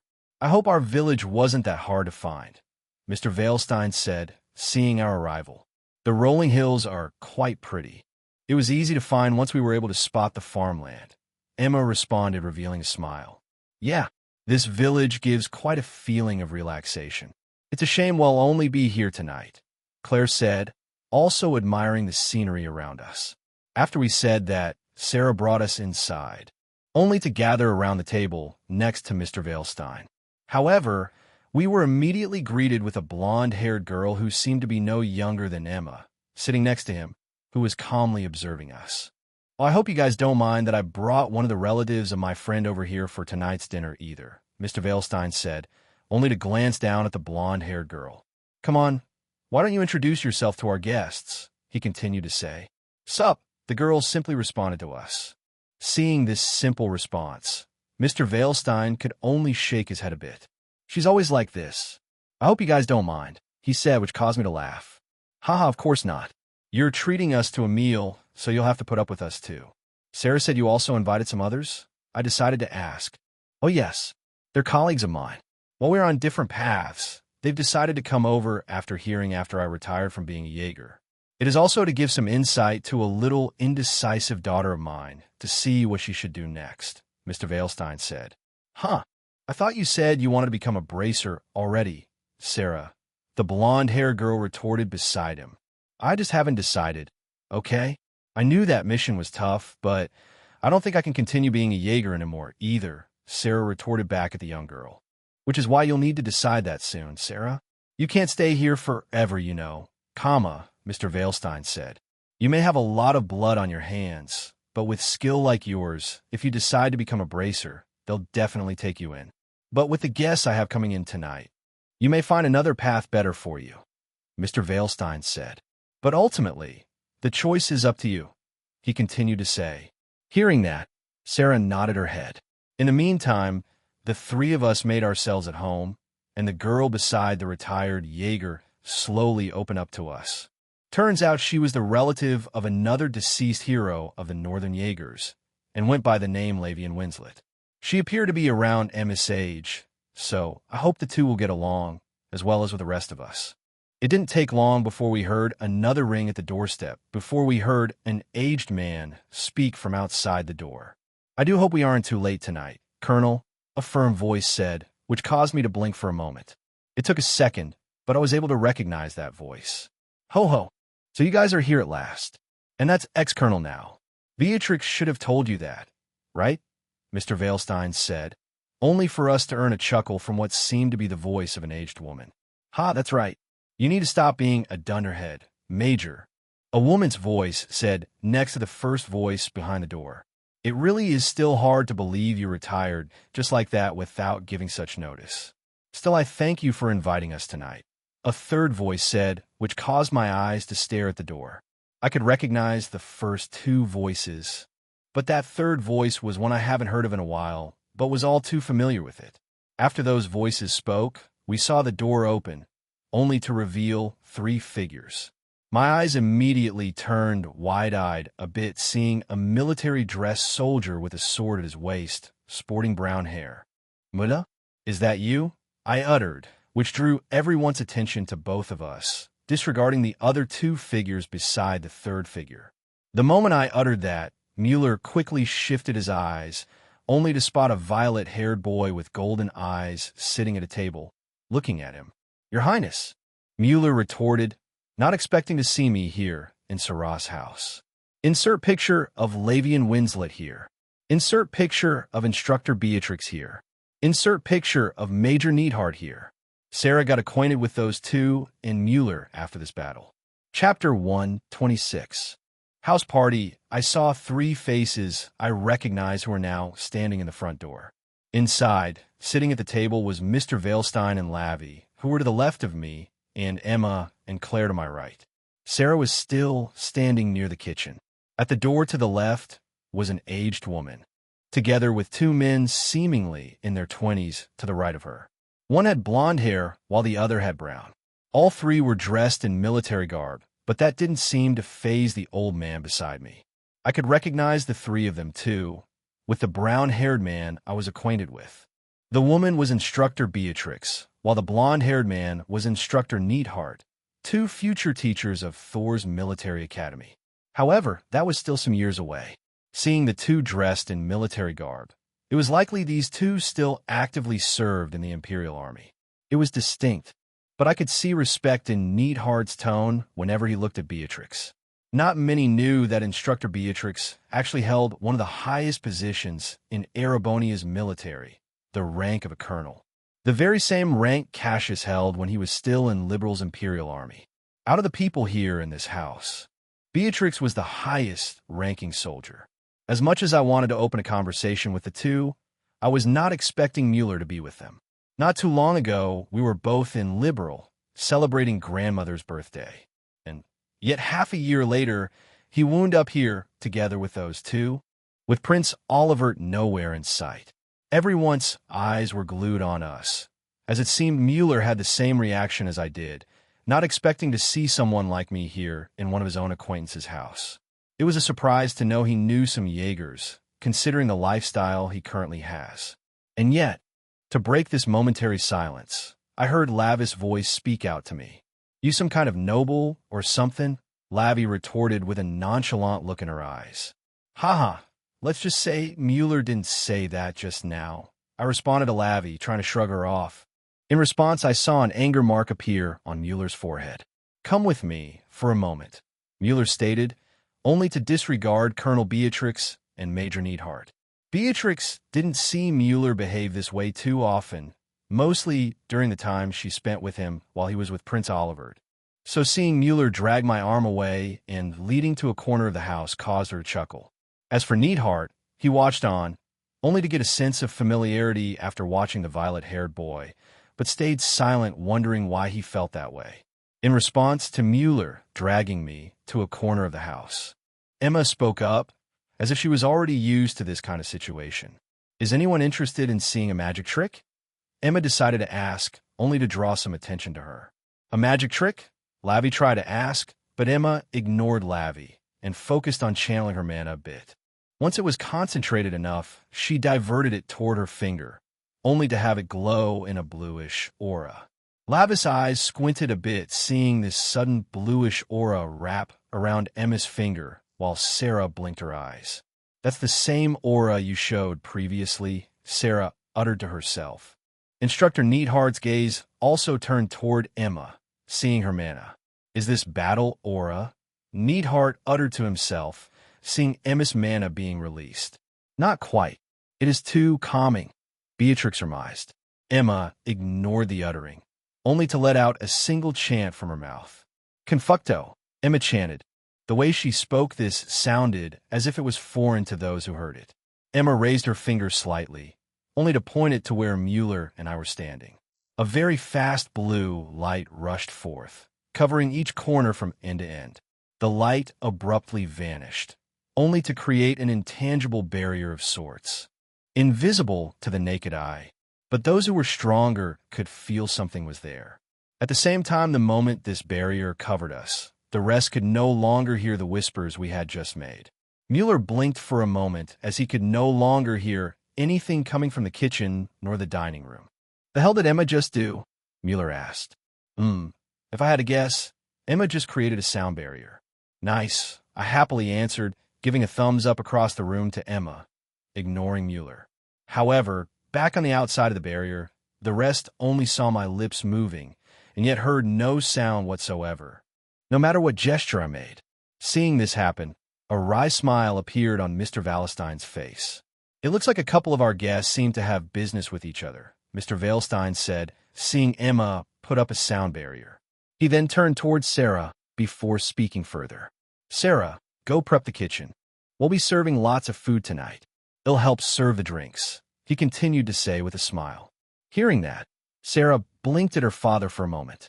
"You're not thinking of doing what I think it is you're going to do, is it, Papa?" Sarah retorted after hearing him say that. "Of course, my dear daughter. Our house, our rules. If you guys don't get drunk tonight, then ITLL be considered that I'm not a good host," Mr. Valestein proudly announced. Yet right after saying that, Neidhart let out a sigh as he shrugged his head a bit while his finger rested on his temple. "You're not going to say no to this, are you? You've always been very adamant in what you do," Major Neidhart retorted. But to us he's just an old coot now. You could mean everyone, right?" "There are a couple minors present," Colonel Beatrix responded with a chuckle. "Oh, I mean everyone," Mr. Veilstein responded immediately, only to shift his eyes toward the violet-haired boy in the corner with Mueller and then back to Emma. Seeing him do this, Emma revealed a playful smile before she spoke. I do appreciate you inviting us tonight, but do keep in mind that I only just turned 11 this year, Emma responded. The moment Emma said that, even Mr. Veilstein blinked his eyes. You do seem quite young, but I didn't think you would be as young as Sylphid is, Mr. Veilstein uttered while Neathart took another glance at Emma, as well as Claire. Are you telling me you're already working as a Jaeger, even at such a young age? Neathart asked. After Major Neathart asked that, everyone got situated into the Veilstein home on the outskirts of the village they resided in. Sarah didn't go against her father, so she started to get all of the food ready to serve for the night. He, too, helped, and before long, everyone was sitting at the dining table, enjoying one drink in one way or another. Even though it was wrong to distribute alcohol to minors, Emma still had a glass next to her plates, and it was a small amount of red wine. After giving it a taste test, Emma answered Neathart. Yes, but I mostly provide backup support from the rear. Each mission we have done so far has been pretty fulfilling, Emma happily responded. I've seen it myself, but even I still find it surprising someone as young as you already has practical combat experience, Claire said, giving Emma praise which caused her to smile again. Talent such as yours can't go unchecked. Ever thought giving the military a go? Major Neathart suddenly proposed, causing everyone to look at him as he drank some of his drink. It was then several flavors of scented meat began to waft around the house, signaling that dinner would be ready soon. Even Emma blinked at Neathart for a moment. Did a major from one of the largest militaries on Zemuria just offer her a position to join it? Unfortunately for Major Neathart, he suddenly heard a boy's voice reach out to him, letting out a laugh. Are you trying to poach my partner away from me, Major? I suddenly asked, revealing a playful smile. It took them a second to notice, but the sound barrier was no longer there, as I had ended my private conversation with Mueller. Ho, welcome back. I take it things are going smoothly now, Mueller? Colonel Beatrix asked. Sadly, yes, for now. I fear my stacks of paper on my desk will only pile up from here on seeing the mess here, Mueller said, letting out a complaint. Don't sweat the small stuff. Everyone's getting drunk tonight, whether you like it or not, Mr. Veilstein declared, only to take a big gulp of his drink. You said it, Sarah happily responded, only to bring out several plates of dishes. Northumbria was situated far into the north along with Remophiria, so they often eat dishes that warm the body up due to the coldness of the air. It was definitely going to be enjoyable. Even I was subjected to drinking some alcohol. I was curious to see how my body would handle it, and it held up quite well, but in the end, both Emma and I only settled for a bit. With that said, we happily conversed with each other over a nice dinner at the Veilstein residence. It was a lively party with 8 of us or so, where each one of us disregarded their rank and just enjoyed the night. Regardless of being a Jaeger or a soldier, we spent it together. Sarah also got acquainted with the 3, despite Major Neathart's offer as he did the same to Emma. It seemed Sarah had her mind set on becoming a bracer. After the night ended, she would submit a leave from the Northern Jaegers. It was sad for her to see them go, but she wanted to strive on a new path that was going to be laid out for her. And well, as for us, we of course had to stay the night before catching a ride with Mueller and the others. We had the same destination, which was heading back to Erebonia. I was curious to see how Mr. Valestein's life would play out from here, considering he is still living. If Northumbria entered another bout of turmoil, would he sit back and do nothing, or take action again? I could only speculate for now, but with the future coming, I may reach out to him should I require his assistance. In regards to Claire, she found that her assigned mission to accompany us by father was quite beneficial.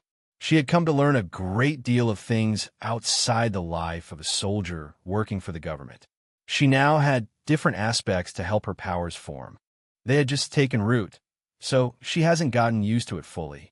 Before Claire parted ways from us, she expressed her interest in enrolling in Thor's military academy. She had planned to start next year. Claire was already 18, so she would likely spend 1 year there before graduating.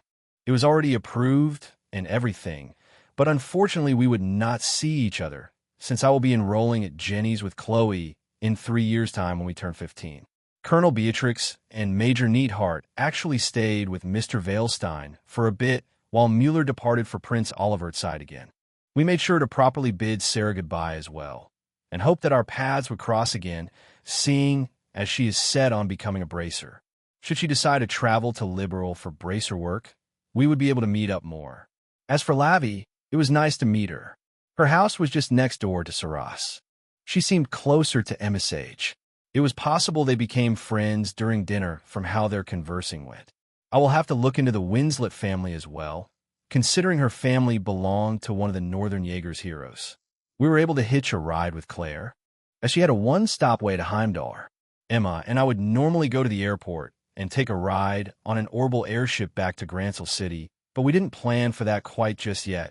After all, Emma and I had received an invitation from another friend seeing that she had arrived back at her home from traveling out and about in Liberal. Our next destination was Haus Rohner in the city of Rohr. I had seen the city outskirts previously, but this will be our first time paying a visit inside. Chapter 127. A trip to Roerding. The next express train bound for the Nortia main line will depart in 10 minutes. In destination, Rohr. The next express train bound for. A voice suddenly spoke out over an intercom in Heimdall station, only to repeat its message twice. Many sounds of shuffling feet could be heard echoing in the large double-sided station as people went about their travels. The station had 2 tracks on each end. It was the capital of Erebonia, so it made sense for it to have a big station for its many travelers. Heimdall was also a central hub for Erebonia. It connected each direction, allowing one to go where they pleased. A 12-year-old violet-haired boy holding a sheathed rapier at his waist could be seen waiting to board an orbital train that had just arrived, bound for the north exit on the opposite end. With him was an 11-year-old plum-haired girl with a very large, tightly wrapped cloth hoisted over her back. It was very long, and it towered over her. Obviously, seeing this pairing earned a good amount of wandering eyes from others, but no one was able to approach them. But that wasn't because of how they looked, it was the person accompanying the two. An icy blue-haired woman dressed in her RMP uniform could be seen with them. The onlookers could only assume the two were either of high importance, or that they were associated with the military. Either way, the boy and the girl ignored the eyes of the others, only to have the boy speak to the icy blue-haired woman. "I do appreciate you accompanying us all this way to the station, Claire. It is sad to say we'll be parting for now," I said, seeing Claire in front of us. Hearing that earned a rare giggle from her. "Hee. It is of no matter, Your Highness. All I did was mostly observe you two during this little journey. If anything, I should thank His Excellency for allowing me for this opportunity. It should prove most useful during my time at Thor's military academy. I am sure both Lecter and Lord Rufus share similar sentiments." "They also accompanied you, did they not, Your Highness?" Claire asked. "They did. Once upon a time, our little group was exploring the outskirts of Calvard. Both Lecter and Rufus were with us at the time."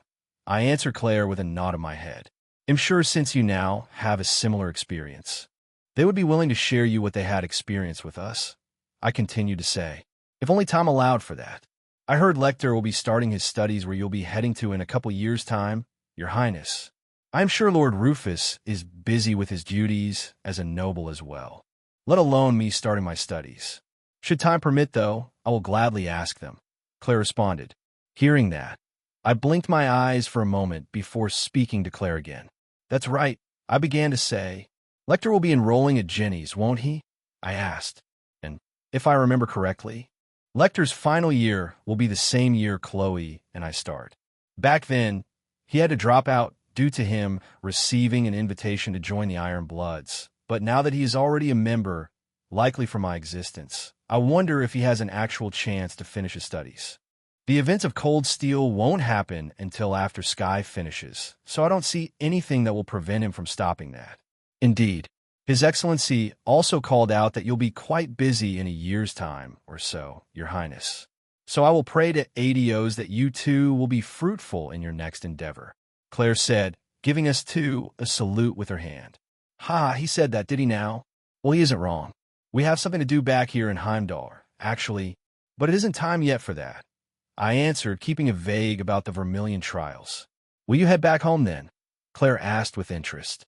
That's the plan, but we're taking this train inbound for the North Line. We have a friend up there, you see. I answered Claire, which caused Emma to nod her head. That's right. After we visit our friend, we'll stay in Liberal until it's time. Emma also answered with a nod. I see. My duty will end here then. I take it you have someone on the other end, Your Highness? Claire asked. Yes.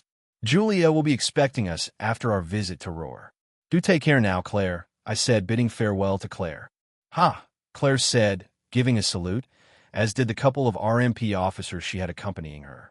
The couple of them took this time to depart, also ignoring the onlookers who were watching us from afar. Before long, it was just Emma and I again. As we took our steps toward the front end of the train to enter, I looked at Emma. It's been a good minute since it's been just us two, hasn't it, Emma? I decided to ask Emma. Emma responded with a smile as we continued our steps. Yes, it really has. I don't mind it, though. It gives me a chance to one-up the others and spending some quality time with you, even if it's just for a short period. Emma responded, letting out a playful giggle. Now what's that supposed to mean? I retorted her, only to roll my eyes a bit. It's nothing. Just something to chat about with Her Highness once we're back in Liberal. Emma retorted back at me. After she said this, I glanced back at the tall object wrapped tightly around her back. Are you sure you don't want me to store that away, though? You know I have the ability to do so. I asked Emma. I know. I don't mind this. I like to carry it around this way. I could say the same to you? Emma decided to ask back, seeing me with my rapier. Hearing that caused me to chuckle. Fair enough. They'll let you have the window seat then, so it won't be annoying while we're seated. I said. Thank you. I do appreciate that. Emma responded happily. At this time, we heard a loud horn sounding off from the train we were about to board, signaling that it was soon to close its doors. Seeing the clerk next to the entrance we were about to board, if one looked closely, a few drops of sweat could be going down his back, but he knew he couldn't talk back after seeing the RMP was just here a moment ago. All he could do was ask for our tickets. Tickets, please, the clerk asked, keeping his nervousness inside. Hearing that, the two of us brought out our train tickets, only to hand them over. Briefly checking them, we saw the clerk stamp the 2 tickets, only to give them back to us. However, just as we were about to step inside, we heard a hurried voice close by, seemingly to belong to a girl's. Hurry up, Grandpa. You're always so slow. We need to make this train so we can go back home. You know, a girl's voice suddenly yelled out, only for us to see a quick shadow dart right behind us. Ho, I told you would make it in time, didn't I? Annalise? You heard the train's horn just now. We have plenty of time aboard. An aged man's voice spoke out next. And yet, the moment I heard this aged man's voice utter that time, I came to a sudden halt. Seeing me halt for a second, Emma turned around and saw me. Naoto, Emma asked. However, before I could say anything, I felt a soft bump strike my back, only to cause the swift figure from behind me to collapse as a result of colliding into me. Ow, the girl's voice uttered, only to find herself knocked down onto her butt. Haha, that's what you get for being so impatient, unlike Master. Stupidana. A third voice reached out to us, seemingly to that of a girl as well. Hearing this third voice caused me to be released from my momentary stupor, only to see a short-haired, brown-haired, upbeat girl fallen down before me. I didn't hesitate to reach out my hand and apologized. I'm sorry about that. Are you okay?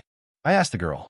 Hearing me ask that, the girl blinked at the violet-haired boy who appeared to be a couple years younger than her, who suddenly had his hand reached out. Sorry, I thought we weren't going to make it.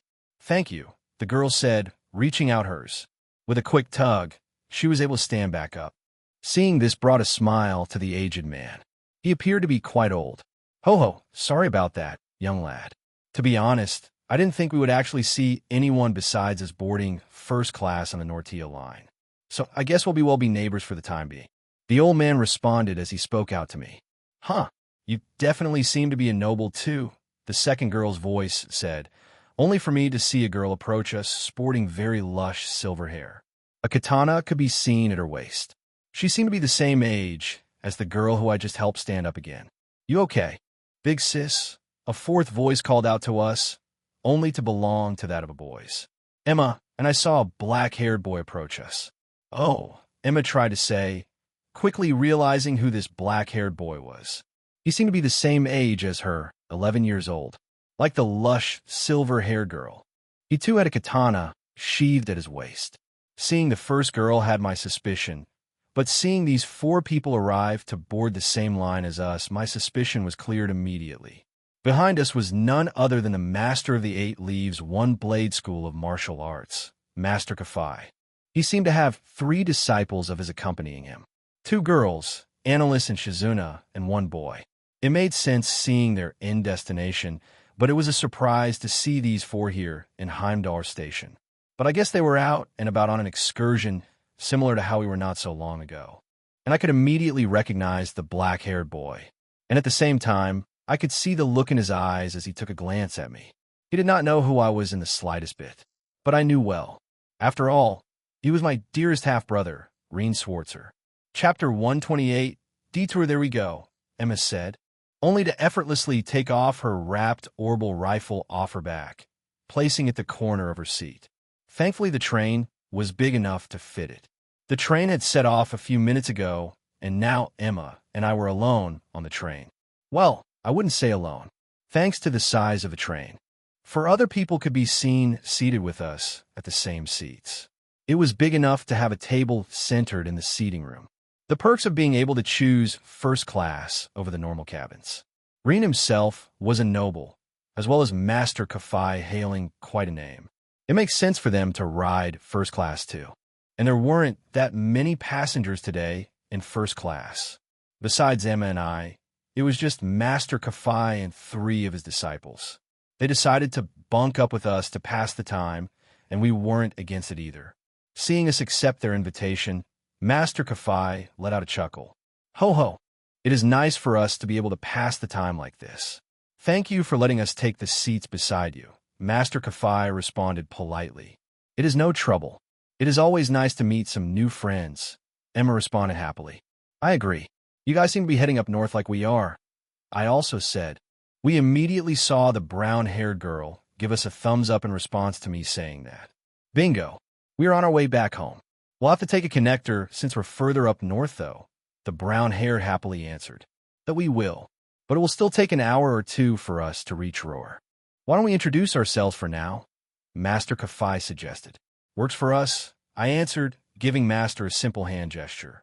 Hearing this, the silver-haired girl took the chance to speak first, only to interrupt the brown-haired girl who was about to speak first. The name's Shizuna Misurugi. You could just ignore this airhead next to me. We may both be intermediate level in the 8 Leaves One Blade School, but I'm still stronger than her, Shizuna said first as she proudly introduced herself. Ashi, totally uncalled for. You know I've beaten you many times, and you know it, the brown-haired girl retorted, only to shift her head a bit to look at her, and ended up sticking her tongue out a bit in disapproval. She then looked back our way before continuing to speak. Im Anelatze Elflet. Also an intermediate level in the 8 Leaves One Blade School. Am also Grandpa's very cute granddaughter, Annalise said, introducing herself as she stuck out her chest. I couldn't help but blink for a brief moment as I looked at her chest. Boy, do I know that's something I'll have to deal with again. I dealt with it growing up in my past life before becoming a young adult. I didn't think I'd have to deal with it again. At these times, I wish I'd have the gamer's mind to help cope with it again. I am indeed referring to that. Puberty will soon hit me, and hormones will start to run rampant. And not just me either. I couldn't help but glance back toward Emma. She was only a year younger than me, and yet her chest was already somewhat big. I couldn't let these thoughts linger, though, so I quickly shook it away. So you two study martial arts, huh? I asked. Hearing me ask that, we saw the black-haired boy next to Annalise, and Shizuna nod his head. Yes. We all study under the same dojo with Master here. I'm far away in terms of skill from these two, though. I'm still at the beginner level. Reen Swartzer, son of a local barony further up north, the black-haired kid said, introducing himself as well. Shizuna blinked at Reen for a moment before responding. That's right, I always forget you're a noble too, Reen, Shizuna said. You definitely don't act like one either, she continued to say. I get that a lot. Many people back up in Emer make us feel welcomed instead of the other way around. I'm sure it's thanks to the support I've received from my parents and Elise too. Reen answered. Emer? Isn't that town famous for its hot springs? And you're saying you're the son of its lord there? Emma's eyes started to sparkle the moment Reen uttered his hometown. The very same. Master's dojo isn't far away from it, just further into the mountains. It's in a rather secluded area, Analyst said, also chiming in. Hearing that, I let out a chuckle, only to see the sparkle in Emma's eyes. I know that sparkle when I see one. You want to go to Emer, don't you? I asked Emma. Is that all right? I know we're going to roar to see our friend, but maybe we can invite her too, Emma suggested. That idea isn't half bad at all. I bet she would love to come, I said. Knowing Angelica, there is no way Ahe would miss out on a hot spring visit. I then looked back to the other three and introduced ourselves. That's Emma, by the way. You can call me Naoto. We both come from a rather secluded village around the Ortis and St. Arc area. Through a stroke of luck, we managed to befriend the Lord's daughter here in Roar, I said, introducing ourselves. However, the moment I uttered my name, Reen suddenly felt a pang strike against his heart.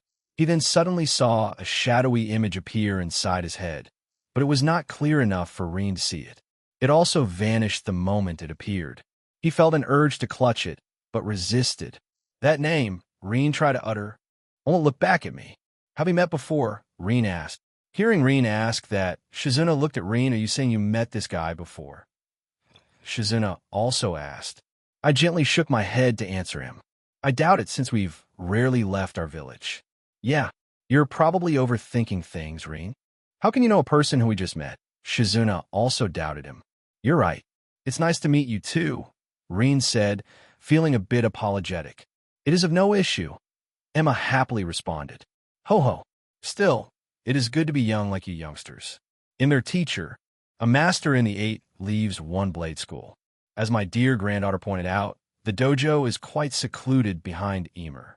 It does sound like you two have interest in heading to Emer at least, Master Kafai said, introducing himself as well. That's right.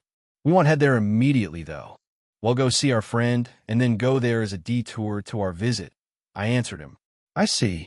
If you do have an interest, our dojo is open for such capable individuals, Master Kafai responded, only to look back at me.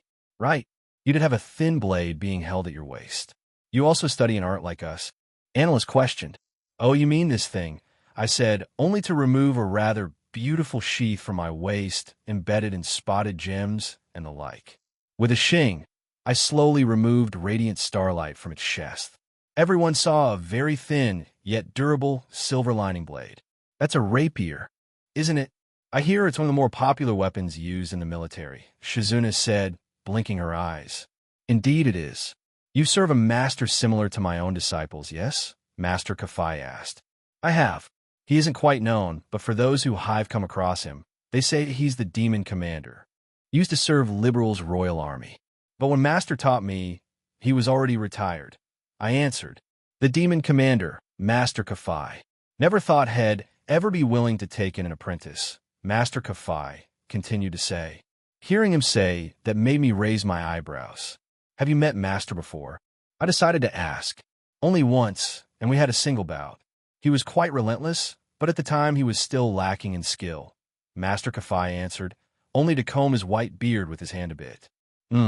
If you do plan to visit Emer after you've settled your business with your friend in Roar, why don't you have a spar with Shizuna or Analyst here? I'm sure they'll be able to learn a thing or two from it, Master Kafai suggested. Oh, I like the sound of that, Grandpa. Analyst happily responded with a clap of her hands. I wouldn't mind that either, Shizuna said with a nod. Huh, from the way it sounds like you're more their level, Naoto. I would probably lose rather quickly if I sparred against you, Reen said as he scratched his cheek. Well, if we're talking about a spar now, while it'd be nice to fight Shizuna or Analyst, I actually would want to go against you, Reen, I suddenly suggested, which caused a wave of surprises to reach everyone's eyes. Why you want to go against me? Reen responded in disbelief with a slight stutter. Chapter 129. A spar and a chat some time later. Inside the Isengard mountain range, unknown amount of Arge behind Emer. Several wooden stairs carved of bamboo, embedded into stone, could be seen leading up into an Eastern-style dojo with several different sizes of rocks scattered all around it. This particular dojo was mostly made up of wood, with several tatami mats sewn inside. Several figures could be seen inside this dojo on this particular day. To the side stood a plum-haired girl, a purple-haired girl who appeared a year or two older, a brown-haired girl, and an indigo-black-haired girl who was a bit younger than the rest. A look of worry but also anticipation could be seen in her eyes as she observed a black-haired boy further inside to the right. In order, they were Emma, Angelica, Annalise, and Reen's younger sister, Elise Schwartzer.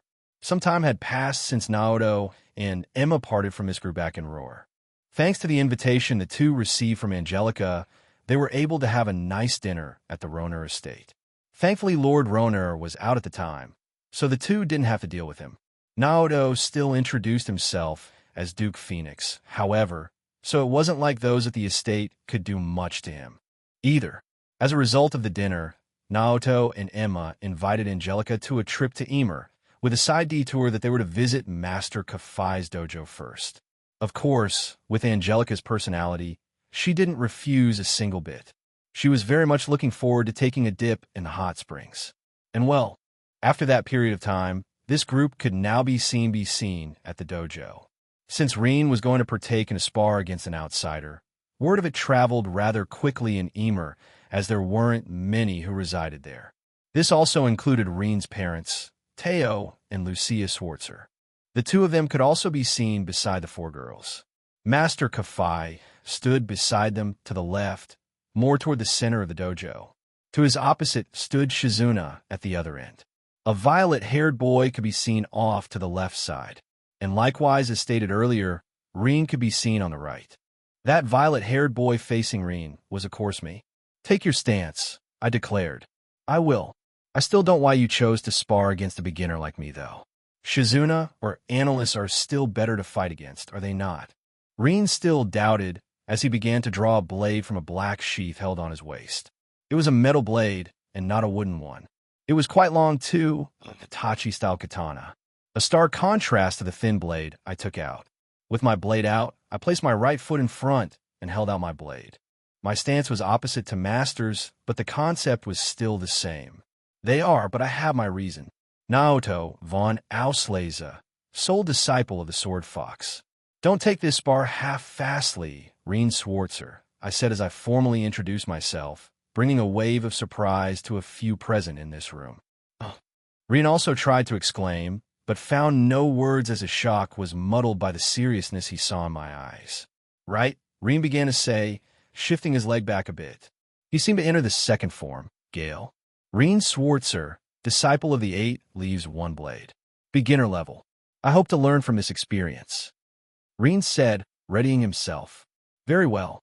Then let the battle begin," Shizuna yelled out, declaring the start of the spar.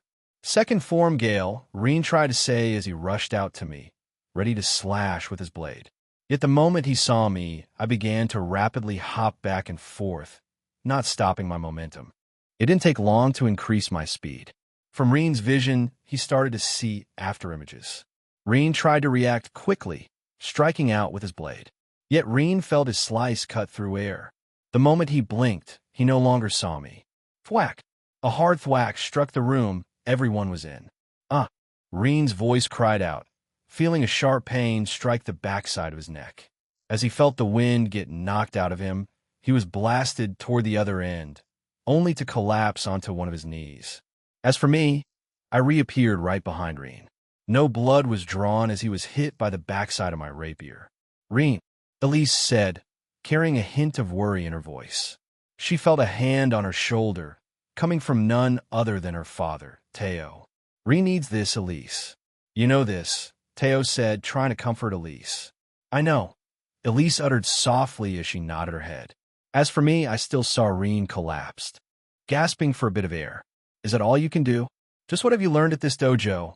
I continued to say, carrying a slight sneer in my tone. Cough. Reen suddenly coughed a bit as tensed up hearing my voice right behind his back. I saw him move instinctively, twisting his body around swiftly. Reen then grasped his tachi with both hands, aiming for an upward strike as he saw me right in front of him. Seeing Reen initiate helix, I smiled. "Good," I said. Reen tried to attack where my neck was, but I was able to respond in kind. With one swift thrust, I struck out with my rapier. Tink! This time, the tip of our two blades struck each other, creating a loud sound of clashing metal. To keep the momentum going, I continued my attack and rotated my blade, which caused Reen to twist his. Whoosh!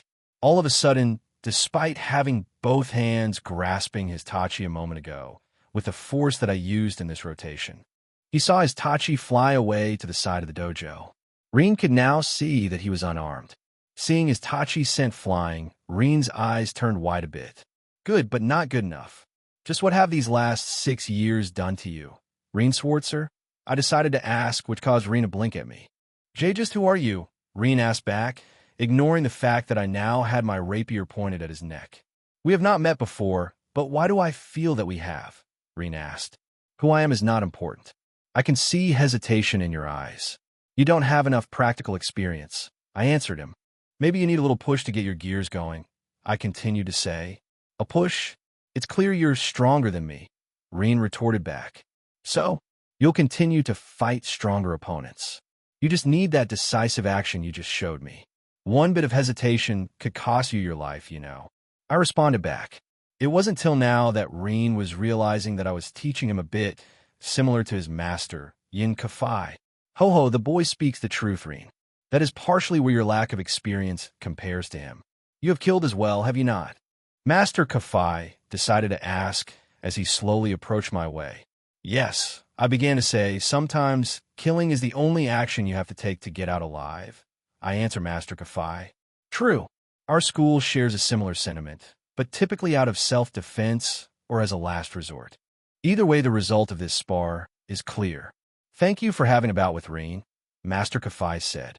Yes, it is clear it is my loss, Reen said with a nod of his head. Good. Accepting loss also promotes growth, so I won't push you today. But just know what you have may burden you more unless you learn to tap into it. I continued to say, alluding to Reen's ogre power. He is very much like McBurn in that sense, but compared to McBurn's pureness in that aspect, he always calls Reen mixed. Taking the time, I put my rapier back in my sheath. I was considering pushing Reen to use his ogre powers today, but decided against it. I then reached my hand, and Reen grasped onto it, pulling himself up. Yes, thank you. The spar didn't last long, but I have already learned from it, Reen said, revealing a smile. Hee. It was still fun to watch, so thanks for letting us watch it. Let's go get to those hot springs. Angelica happily responded. Fufu, I will also prepare a nice for everyone back at our home. Master Kafai, you and your other disciples are welcome too, as a sign of thanks for seeing how far Reen has come. Lucia said with a smile. She then looked toward the girls, as well as me. And of course the guests Master Kafai brought along. We'll have a big feast tonight, Lucia continued to say. That sounds good to us. Emma responded with a nod. Reen took the time to rejoin Annalise and Shizuna, who looked at him apathetically. I took the time to return to Emma and Angelica's side. Lucia began to take everyone out of the dojo, following Master Kafai's lead. When it was just Teo and us three, I took the time to reach out to him. Mr. Teo, are you fine staying behind a bit to have a little chat? You can stay too, Emma, I suddenly asked. Is that all right? Emma asked back. I responded with a nod. As for Teo, he blinked and turned around to look at me in the eyes. Seeing me not waver, he slowly nodded. Very well. They'll tell Lucia to take everyone ahead of us. Lord Teo said, it looks like you guys have something to talk about, so we'll go join the rest. If you're late, Naoto, I won't wait for you for those hot springs. Angelica responded with a laugh, only to wave her hand a bit before she joined the rest in leaving the dojo. Reen looked back to see his father standing next to me and Emma before he heard Elise urge him to head down the steps. Elise also shifted her eyes my way and gave me a smile before we no longer saw anyone. It was just Teo, Emma, and I in the dojo now. A wave of silence swept the air before I looked into Teo's eyes. He too didn't say anything during the silence. It seems you already know what I want to talk about, don't you, Mr. Teo? I suddenly asked as Emma stayed quiet to observe. I've had my doubts ever since Master Kafai brought you here, but it's you, isn't it? Teo decided to ask. Who indeed? I responded back, revealing a playful smile. My smile then turned into a sudden formal bow, which caught Teo a bit off guard, as well as Emma. But jest. I truly thank you for looking after Reen during my absence, Lord Teo, I said with a firm tone. So it really is you, the second child of His Excellency. They said you went missing from that disastrous fire. But I guess that report was false in the end, Teo said, shaking his head a bit. You needn't bow at me. So raise your head, Teo continued to say. Thank you, I happily responded. But that report wasn't exactly false, so, to say, I sort of decided to go off the grid for a couple years before I made my reappearance. As for why Emma is here, she too had played at our house. It was a bit surprising to see Reen not remembering Emma, I said, releasing my bow while scratching my cheek a bit.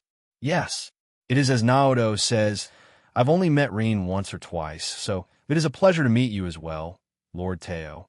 Emma also said politely. I see. If that is the case, then you too may or may not already know of my circumstance. It is unfortunate, but I cannot utter one more word about this. Just bringing it up is already reaching its limit, Teo responded apologetically. You are referring to the oath of secrecy sworn with Father, aren't you? I decided to ask. Teo's eyes turned wide a bit, before a defeated look appeared in his eyes as he sighed. Why am I not surprised you already know about it? Teo retorted as he shook his head. Well, prior to this, I've already met back with Father once back in Crossbell, I continued to say. I see. Had he said anything then? Teo asked. No, I said, shaking my head a bit. I plan not to bring anything up regarding this matter, nor do I plan to take Reen with me. I answered. So it is to stay as is then? Teo asked. That's the plan, I said as I smiled. I have my life to live while Reen has his. I do not want to disturb the life he has reached here. Thank you. I know you are quite busy yourself, but the least we can do is give you a hearty meal tonight.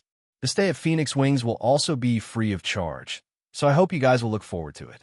Feeling reassured about Reen's matter, I had zero plans to disturb the life he currently has here in Emer, and it seems Teo is thankful for that. Emma shared a similar sentiment and responded with a happy smile.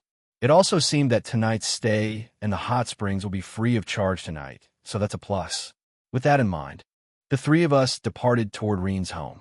It will be short, but it was nice to check up on how he was doing and give a bit of guidance as his older brother, haha. Chapter 130, Swartzer Mansion later that night. At the Swartzer Mansion, rolling gray clouds drifted in the skies above. Despite being in the start of the summer, Emer was known for it to snow all year round, and it was forecasted to snow today. Those who were still out and about could see their breaths escape from their mouth. Yet no one seemed to complain about the cold weather today. In fact, they wore smiles as they looked up into the gray clouds. It didn't take long before the first snowflakes started to fall. After all, it was summer now. The chances of snow was far less, so Emer's residents were happy to see the snow start to fall. A bit of romance swept around its atmosphere for the couples out and about, only for them to hold hands seeing the snowflakes. At the same time, all of the lights could be seen lit up inside the Swartzer Mansion. A warm and festive mood echoed the halls as many figures could be seen inside the dining area on the first floor. Despite not being a holiday, several guests were currently at the Swartzer Mansion, as they were invited by the Lord himself after arriving from the 8 Leaves 1 Blade School further up north. The busiest room of the mansion was of course the dining area on the first floor. Several figures sat in chairs with several kinds of dishes laid out before them, as each one grabbed different foods to put onto their plates or bowls. Among the dishes stood 2 or 3 larger pots consisting of different kinds of meats and vegetables stewed together in a bubbling broth of a hot pot. It was a similar meal to the Veilstein residence further up north, but it was easy to tell the differences between the 2 sets of dishes presented. Among the figures present, an aged, short brown-haired man could be seen on the right end of the table at its head. At the other end sat a 12-year-old violet-haired boy. He was no longer dressed in a casual outfit, but donned his purple and white robes with a phoenix crest embedded on it. Likewise, a purple-haired girl sat beside him on one side, with a plum-haired girl on his other side. Another similar crest could be seen as the violet-haired girl wore a semi-formal dress to tonight's dinner. This crest was in the shape of a bull compared to a phoenix, denoting them belonging to the Roner estate. Those of the 8 leaves, 1 blade school who sat in the middle part of the table felt a hidden pressure being released from both sides, perhaps due to their current stature, but they tried to pay it no mind as they grabbed food onto their plates from the available dishes. Once everyone was satisfied with what they had on their plates, everyone saw the violet-haired boy raise a glass that had a red drink of sorts with one of his hands, obviously non-alcoholic this time. Once again, I do apologize for dropping him like this, Lord Teo. I thank you for gracing us with your presence at your home. I began to say, only to look at Angelica. You are too, right, Lady Roner? I asked Angelica. She happily nodded her head with a smile as she responded, yes. It is always nice for us nobles to have a get-together like this every so often. The food presented tonight also looks scrumptious. Thank you for inviting us, Baron Teo, Angelica also said in response to my words. Hearing us two say that, a brief defeated look appeared in Teo's eyes before he replied with a laugh. Haha, Master Kafai was the one to bring you guys along. If you're considered acquaintances of Master Kafai, you're to us as well. So there's no need to stand on ceremony regardless of your background. Still, even if he didn't, it's not like I can go against 2 of the great houses. Otherwise the others would berate me like no tomorrow. Teo responded with a laugh. You really are a duke then? Even father is only a baron, Reen said with a hint of amazement in his tone back at me. That's right, but I don't partake in many activities as the other great houses do. Besides, I don't spend a lot of time in Erebonia, considering where I currently hail from. I answered Reen with a nod. Right? What's that Auslese thing about? Shizuna decided to ask. The name is familiar, but I can't put my finger on it, Shizuna continued to say, hearing that earned a chuckle from Master Kafai. Ho ho, that is because His Highness is currently in line to ascend Liberal's throne as its crown prince. It does beg the question as to why you wound up here of all places, though, Master Kafai said as glint of light streaked across his eyes while he rubbed his beard a bit. At the same time, surprise appeared in the other's eyes. A prince? Really? Annalace's eyes beamed as she said that. It's not like I was trying to hide it, but let's just say I'm currently enjoying an excursion, so to say. It's almost over, though. I still have a couple years before starting school back in Liberal. But if you guys really want the specifics, you can ask Lord Teo here later. I answered everyone, keeping my traveling vague for the moment. I truly did not have many stops left after visiting Roer and Emer. After wrapping up business here, I planned to return to Gransel Castle and spend some time there. After all, it has not been long before I received contact from a certain someone I knew. It seems like they were doing well in Lehman State. I wanted to be back in Gransel Castle, as it seems they were going to be doing a test run of some new equipment they will be setting up soon in a certain cultural hub. That's right. I had received contact from Teo as she studied hard at the Epstein Foundation, and the equipment they were going to test was the Orbital Network to be set up in Crossbell next year. Originally, Teo wasn't supposed to even enter Epstein Foundation until S1201, but they had already seen how her genius worked, and was successfully recruited by them. Ever since we parted ways back in Calvard, she has been studying there. Hopefully it will give her a chance to shine to those crazy scientists there. And speaking of them, is that asshole professor currently there? Either way, with that said, I saw Lucia reveal a smile before she started to speak. So it is like that. Even I found it hard to believe that you were that young boy presented by His Majesty back then. Both my husband and I were present among the other nobles of the great houses then. It was quite hard to see you from that podium, since we were quite a ways away, Lucia said. Hard to believe you're that same boy in the chair beside me now, Naoto. Angelica also responded. Yet Reen blinked his eyes as he looked back at Teo. You've met Naoto before. Father? Reen asked with interest. Yes, but not personally. It was as Lucia said. This is the first time we have interacted since. But that's enough of that.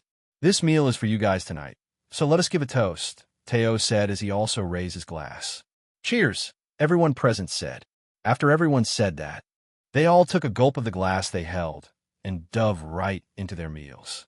The snow outside kept falling down outside the open windows, allowing to observe the falling snow should one want to see it. Before everyone realized it, We all had our bellies stuffed with another delicious home-cooked meal presented by Reen's mother. It was now well into the night now. The plan was to use the guest room at Reen's house to rest for the night, while Master Kafai would return to the dojo in the morning and for us to use the hot springs then. However, after dinner finished, I received an unexpected invitation to visit and have a small chat with Elise Swartzer, Reen's younger sister. It seemed she wanted to speak with me alone, so I told Emma and Angelica they could hang out for the rest of the night before I made my way toward Elise. Chapter 131. Elise Swartzer, sometime later of the same night after dinner. A violet-haired boy wearing a regal purple and white robes could be seen going up one of the two main sets of stairs to the second floor on the left side. As for everyone else, they made their way to the guest room on the other end with stuffed bellies to chat before clocking out for the evening. Should they try to take a dip in the hot springs now? It would likely feel a bit uncomfortable. They had set a reservation to go to Phoenix Wings in the morning. Outside, an inch or two of snow could now be seen piling up on the windowsills if one were to look out the windows. It doesn't snow a whole lot in Liberal, maybe 1 or 2 months at most during its wintertime, so I took a moment enjoying the snow falling beyond the window. It was approaching bedtime for most of Emer's residents, so not many could be seen out and about anymore. I also saw Emer's famous footbath in the center of the town, which was a never-ending stream of hot water. If one wanted to relax for a bit, this was the place to do it. It was open to everyone. Taking in a breath, I kept to myself, knowing what was likely to come after receiving that invitation from Elise earlier. She mostly kept quiet during our dinner, as if she had something on her mind as we chatted away. If I had to take any guess, it was probably regarding Reen in some way. Elise was rather an observant one in the games, so it was likely she picked up on something. As to what that something was, it was time to find out. If I recall, Lord Teo's office was off to the right, while Elise and Reen's rooms were off to the left. I immediately felt a welcoming presence the moment I passed the first room, so I considered that to be Reen's, which still had its door open. It was a rather typical room befitting a noble house, wide, luxurious household items, and a good-sized bed. It wasn't anything like back at our big floor of a room in Grancel Castle, though. Shaking that thought aside, I walked past Reen's room, only to reach the one directly left to his. Out of the rooms here, only this one currently had its door shut. Presuming this to be Elise's room, I calmly walked up to the door and gave it 2 firm knocks. Hearing the knocking, I heard Elise's voice reach my ears. "You can come in," Elise said from behind the door. "Pardon the intrusion," I politely replied and proceeded to open it. Sure enough, I saw an indigo black-haired girl who seemed to be of Teos' age off to the right, while her bed with pink covers could be seen off to the left. A few bookcases and drawers could be seen scattered around the room. Elise could be seen sitting at her table off to the side. I also saw a teapot on the table, creating a pleasant aroma around the room. "Thank you for taking a bit of your time tonight. Shall I address you as Your Excellency or Your Highness?" Elise asked, putting on a smile. "Haha, either is fine, but I prefer not to be addressed by title, you see. Just call me Naoto," I said, introducing my way of talking to Elise. The moment I answered her, she let out a light giggle. You even have the same response as Reen in that matter. Brother also hates being addressed by his title. I particularly don't mind it, though. I've already gotten used to it, as such while spending my elementary years in St. Estrella. Elise responded with a giggle. So that was the case. Am I fine to address you as Lady Elise, then? I also asked with a smile. Elise nodded in acknowledgement. I also went ahead and brewed some hand-picked tea leaves Master Kafai picked out for us. "Feel free to join me for a cup of tea," Elise continued to say happily. "You're not really giving me a chance to say no now, are you?" "I hear Master Kafai is quite a tea connoisseur," I said, scratching my cheek a bit, before walking toward the other end of the table. "You are definitely right there, Naoto. One would miss out on a chance to drink one of Master Kafai's cup of tea.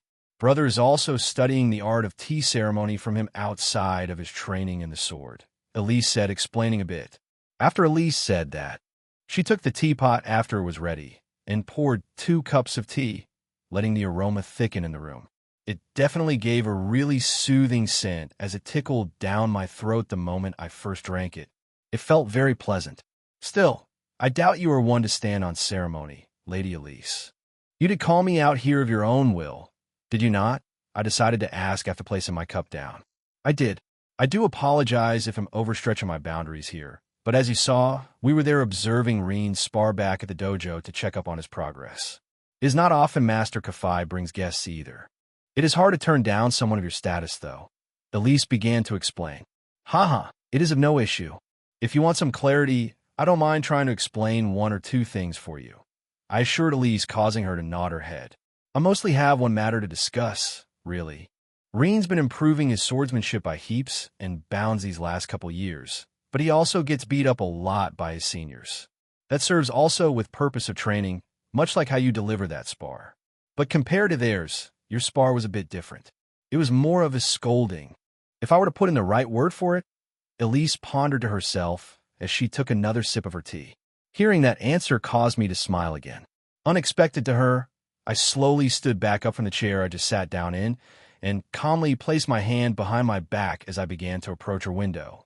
You aren't wrong there. I began to answer Elise. I wanted to teach him a lesson, but I won't dive into the specifics. I continued to say. I see.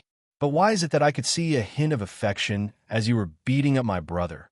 Elise decided to ask, revealing a playful smile.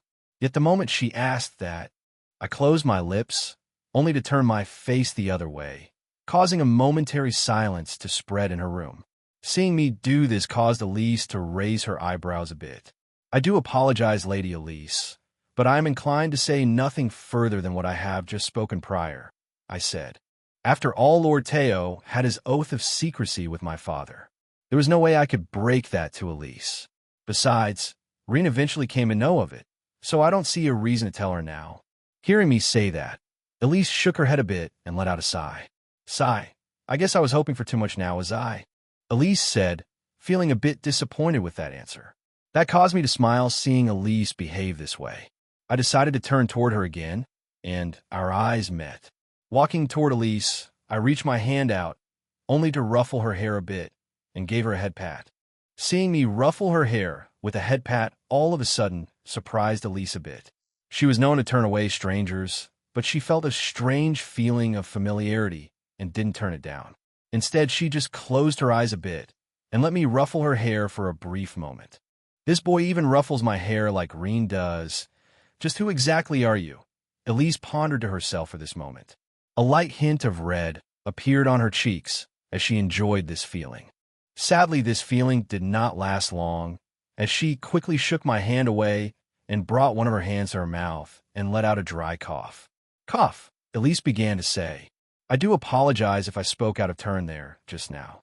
Elise said, trying to compose herself. Haha, none taken. Do you mind if I ask a question now? Lady Elise, I decided to ask, which drew Elise's attention. You have a question for me, Naoto? Elise asked with interest. I do. You have come across Her Highness back at St. Estrella, right? I decided to ask, which caused Elise's eyes to widen a bit. I have. Now that I think about it. She did take quite a fancy to a certain boy, Elise uttered to herself.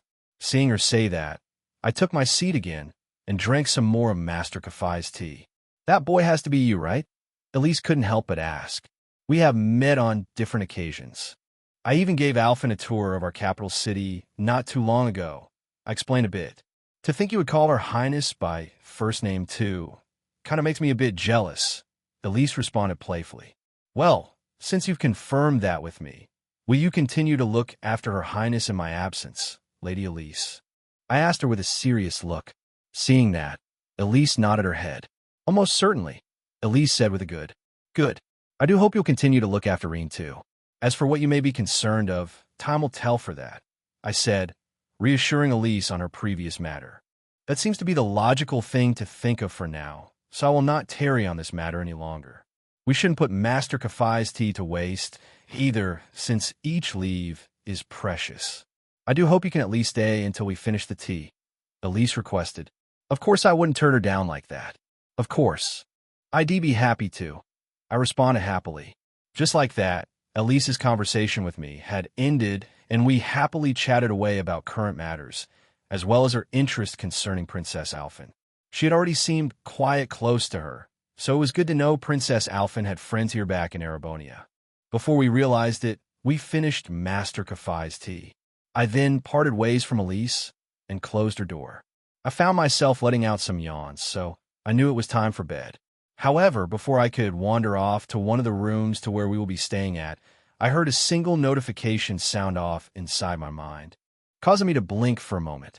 Ding! As a result from having a pleasant conversation with Elise who accepted your current resolve, a new parameter has been unlocked. Favorability is now available to deepen with Elise Schwartzer. Chapter 132. Hot Springs. The next day. Morning. Schwartzer Mansion, first floor. Dawn began to rise over the Isengard mountain range. Sunrise started earlier here due to where Emer was placed, so some of its residents could already be seen opening up shop for the day. 2 large bedrooms could be seen on the first floor with a few beds per guest room. The curtains could still be seen closed in one of the rooms, but sunlight was already starting to peer into it. My mind seemed to stir quicker than usual to get up today. Before I realized it, I felt 2 warm hands wrap over my chest, only to feel decent-sized, very soft mounds press against my back, causing me to blink for a brief moment. I was still under my covers, but at this time, I heard a soft voice escape from a mouth that didn't belong to me. "Is it morning already?" A second voice uttered softly underneath my covers. That voice was someone I was all too familiar with. Deciding to remove the cover, I saw a pair of half-revealing breasts bouncing S-bid against my back before I moved my gaze upward. It was a plum-haired girl, Emma. Only this time her hair currently wasn't braided, so it took me a second to recognize her with her hair all straight. I could only shake my head a bit seeing Emma in my bed, with an empty bed nearby. She likely wandered to it during my sleep. Still, I reveled in that feeling for a moment. I could see Emma still slowly rubbing her eyes awake, so I did a swift, subtle motion in my hand and moved deeper into the covers. Opening the hem of my pajamas, I checked myself over and quickly tucked things back into place. Far from complete, I could only let another sigh, carrying a hint of defeat this time. One of these days, it's definitely going to come together, I quietly uttered to myself, only to quickly close my pajamas up again. Yet I heard a giggle reach my ears coming from another nearby bed.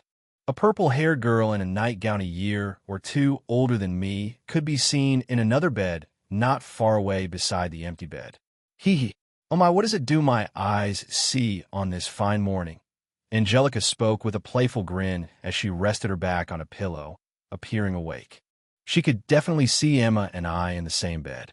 Hearing her say that, my eyes suddenly turned deadpan as I looked at Angelica. "I bet you did this, didn't you, Angie?" I retorted her. "Hey, don't put this on me. I'm actually quite jealous that a little kitten like Emma wandered over to your side instead of climbing into mine," Angelica replied jokingly. "I swear you, I couldn't help but utter, only to shake my head a bit." "Think fast," Angelica said, only to cut me off. I saw her bring out Emma's glasses and toss them my way. "What are you 2 going on about?" Emma tried to say, only to see 2 a bit blurry figures. For some reason, one of the 2 seemed closer than Ahe last saw. "Never mind that. Just take your glasses," I said, trying to distract Emma. "Thank you," Emma responded and put them on. Her vision was clear again. In the game, she did say she didn't need to use them as a sort of mana inhibitor, but part of me still think her eyesight isn't all that great either. The moment she regained her vision, Emma saw her hands wrapped around my chest a bit. It took her a good moment before she realized she was in my bed. The moment she realized it, her cheeks turned a bit red.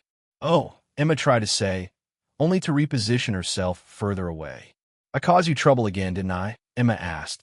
That brought me a smile as I responded to her. "Not all. Your presence is always welcome, unlike a certain someone," I said, raising my voice loud enough for Angelica to hear. "Hey, I'm here too, you know," Angelica retorted back. "Tee," Emma giggled hearing Angelica retorted. However, just as we were about to be merry and enjoy the morning, our small conversation was suddenly interrupted by a loud bang of the room's door swinging wide open. "It's time to up and at 'em, folks." Me wrist burning on the clock. As we speak, an upbeat voice said, rudely interrupted the conversation us 3 we were just having. Our eyes immediately wandered to a figure arriving in our room. My eyes was the first to turn wide, seeing a scarlet-haired guy a couple years older than me walk in the guest room we were staying at. "Oh, Lecter!" I exclaimed as Emma's and Angelica's eyes were wide a bit in surprise. "Hey, young master. Bet you're happy to see me giving you a wake-up call," Lecter said, putting both of his hands at his side with a prideful tone. Seeing him do this, an annoyed look appeared on my forehead. Surprisingly, the same annoyed look also appeared on Angelica's forehead. "Permission to throw a pillow at whoever the hell this guy is?" Angelica asked, any permission granted. I immediately answered, which earned a smile from her. "Hey now, I'm not just some guy," Lecter tried to say, only to get interrupted by a leak of purple battle aura Angelica released over her hand that was now holding a pillow. Quickly, she threw the pillow with enough force to hit Lecter, causing him to be flown backward back into the hallway. Seeing this, going with the flow, Emma did a swift twist of her hand and released a tiny bit of magic. Before Lecter could do anything, the door to the guest room abruptly shut in his face. He blinked for a moment while he was collapsed onto his butt with a tossed pillow in his hand. He could no longer see us from the outside. Sheesh. And here I was just trying to be a nice person to wake up young master. He wouldn't be one to miss his reservation for Phoenix Wings, Lecter said to himself, only to compose himself as he stood back up and patted himself down. As he did, he heard an aged man's voice reach out yo him with a laugh as a figure approached Lecter from behind. "Ha! I did warn you it wouldn't be so easy, Mr. Arundel. Still, I didn't think you would be acquainted His Excellency Naoto," Teo's voice said as he slowly approached Lecter. "Weird. I remember young master being a morning person too," Lecter retorted back. "I take it you are to make sure his return to Liberal goes smoothly?" Teo asked. "That's the gist of it. Thank you for extending your reservation to include me as well, Lord Teo," Lecter responded happily. "No problem," Teo responded. "Everyone else is already starting to wake up as well to head to Phoenix Wings, so let's give His Excellency a few before the kids go on over," Teo decided. "Sounds good to me," Lecter responded, placing his hands behind his head, and left with Teo. As for us, we were still blinking at Lecter's sudden arrival. But I did have a laugh seeing Angelica knock him down with a pillow. If that had one thing that woke us up, it was a surprise to see Lecter here, but he probably got wind of Claire finishing her assignment and likely hightailed it up here to enjoy the hot springs we were going to do.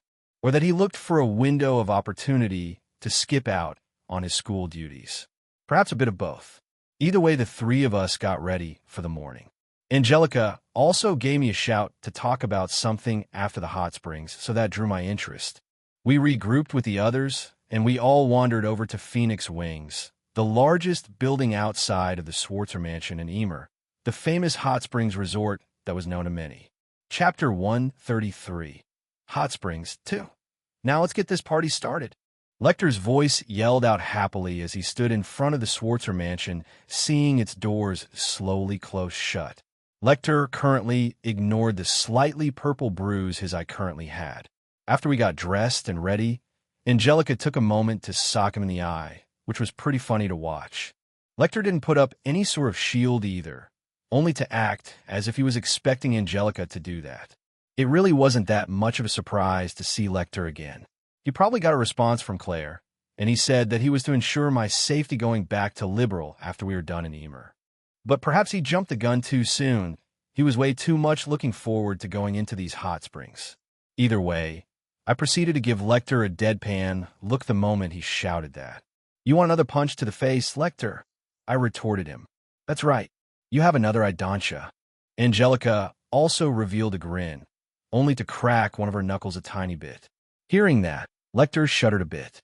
Note to self, don't actively try to piss off Angelica. The result is clear as day, haha. "I think I'm good," Lecter responded as he scratched his cheek a bit. Seeing him more down now caused a wave of laughter to spread over us, even if we were just joking around. That seemed to ease the atmosphere a bit. By now, a group of kids with a scarlet-haired teen in tow could now be seen following a black-haired kid in front of us. We parted from the Schwarzer Mansion. Reen decided to take the lead this time, since this place was essentially his backyard, so that was nice to see. Those who were out and about looked at Reen with smiles as they all assumed that we were friends of his, or they looked on politely as both Reen and Elise were still kids of their town's lord. We passed by the foot bath in the center of the town. Reen explained its uses to us and complimented that it was rather famous, should one still have some time left over that they were to give it a try. Thankfully, Phoenix Wings was just right around the corner, so walking there only took a few minutes. Emer itself wasn't a very big town either, as compared to Heimdall, where one would have to take a tram or car to reach another district. It also had a double door similar to Reen's home. With a large push, we entered Phoenix Wings. We were immediately greeted by an aged man wearing some glasses. He seemed to be a butler, but was likely an active worker at Phoenix Wings. The moment he saw Reen, he put on a polite smile. "Welcome, young master, young missus. I was already informed by Lord Schwarzer of your guys' appointment today. I do hope you all look forward to your stay at our establishment today.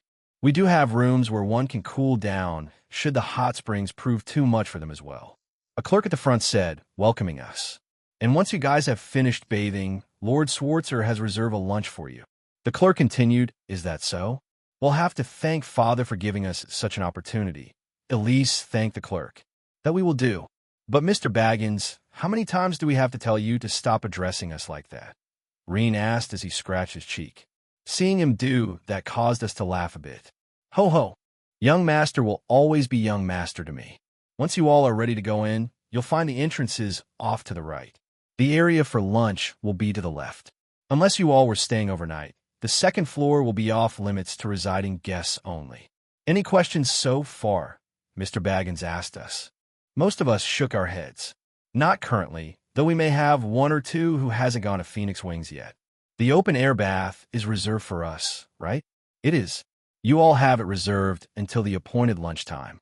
Each entrance is separated by gender. You'll find a small locker area to store your belongings and take a key, as well as a washroom to wash yourselves prior to taking a dip. The indoor baths are separated too, but you'll find a hallway connecting both which will take you to the open-air bath. Anytime you want to step out, we do have some foldable chairs and a sauna." Mr. Baggins continued to explain. "Excellent. That'll do us nicely." I responded happily with a nod. "Hee hee. That also means you guys can't peek, so no peeking, all right." Analyst responded with a playful smile. "I'm already looking forward to taking a dip." Angelica also responded happily. "Ho ho. It looks like you all are quite eager. I won't hold you any longer," Mr. Baggins said. "Thank you. Please pardon us," Elise responded, giving a slight bow. Ending the conversation, we soon parted into two groups with the girls leading. We arrived at two separate halls, one colored blue while the other pink. In front of the blue was Lecter, Reen, and I. In front of the pink was Shizuna, Annalise, Elise, Angelica, and Emma. "Guess we'll see you all on the other side. We could take turns in the open-air bath, but it's not restricted, right, Reen?" I decided to ask Reen. Reen shook his head. "It isn't. We could all share it together, as long as everyone's fine with it. Mixed bathing is acceptable here in Emer, unlike other areas," Reen explained. "That's very similar to my hometown," Emma responded happily. "Really? Well, Annalise and I are already used to bathing in Emer Spring, so I don't see a problem with it." Shizuna answered, only to look toward Angelica. "But you're a noble as well, aren't you?" "It might be a weird," Shizuna wondered. "Oh, you needn't worry about me. I don't stand against that commoner bullshit and all that. Like Naoto said earlier, just see me as Angie." Angelica responded with a smile. "Huh, I guess no one has complaints then," I said, earning a laugh from Angelica. "We'll see you girls on the other side," I continued to say. Hearing that, the girls nodded their heads and vanished into the drapes of the hallway, leaving us three behind. Seeing this, Lecter turned around and faced me. "Shall I was your back, young master?" Lecter said, revealing a playful grin. "Hell no," I said, only quickly look at Reen. "Let's ditch this guy, okay?" I asked Reen. "Haha." Reen responded with a laugh, only to leave Lecter behind as the two of us headed into the men's side. "Hey, that's not cool, man," Lecter retorted, seeing Reen and I vanish. Still, he shrugged his shoulders a bit before he headed on in as well. Since this whole place was rented out to us for a couple hours till lunchtime, that meant there was no one else inside but us. All of the lockers were currently available, so the three of us chose three that we liked and stripped of our clothes. We each found a bath towel resting inside a locker before we grabbed our keys.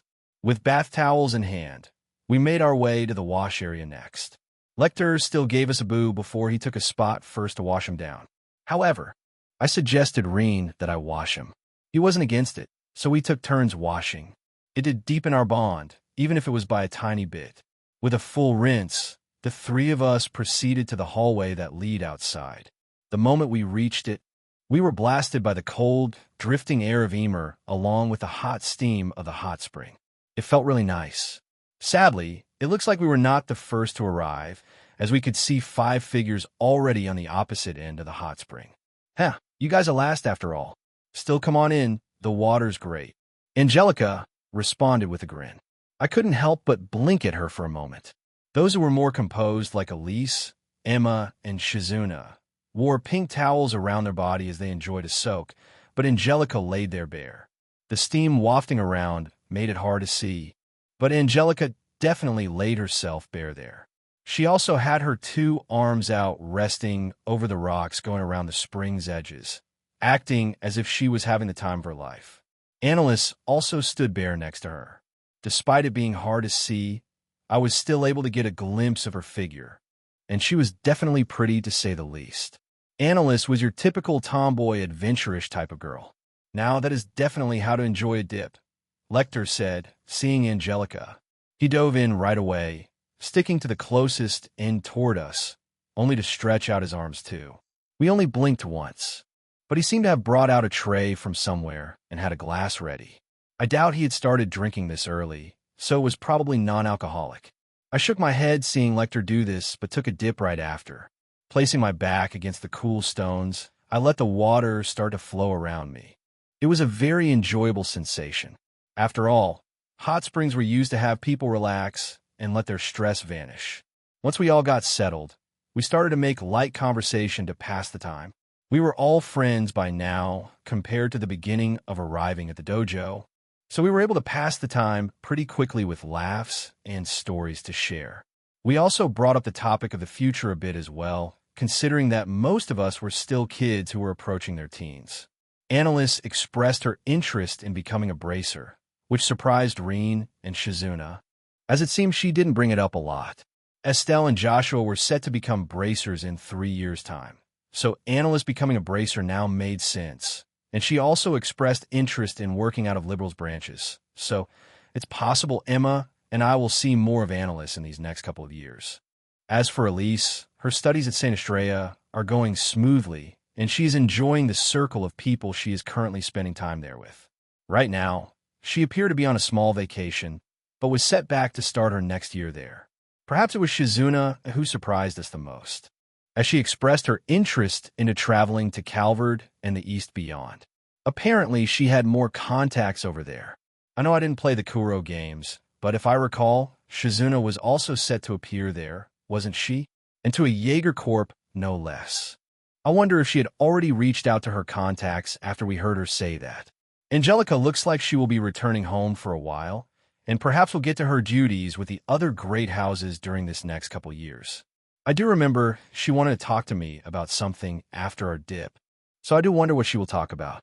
Her plan to enroll at Thor's is still a go. She'll start her first year. They're likely in S1202, while it'll still be at my second year in Jenny's. The goal for me is to spend my first year at Thor's with Angelica's year, so that make me an upperclassman when Reen's Class 7 arrives.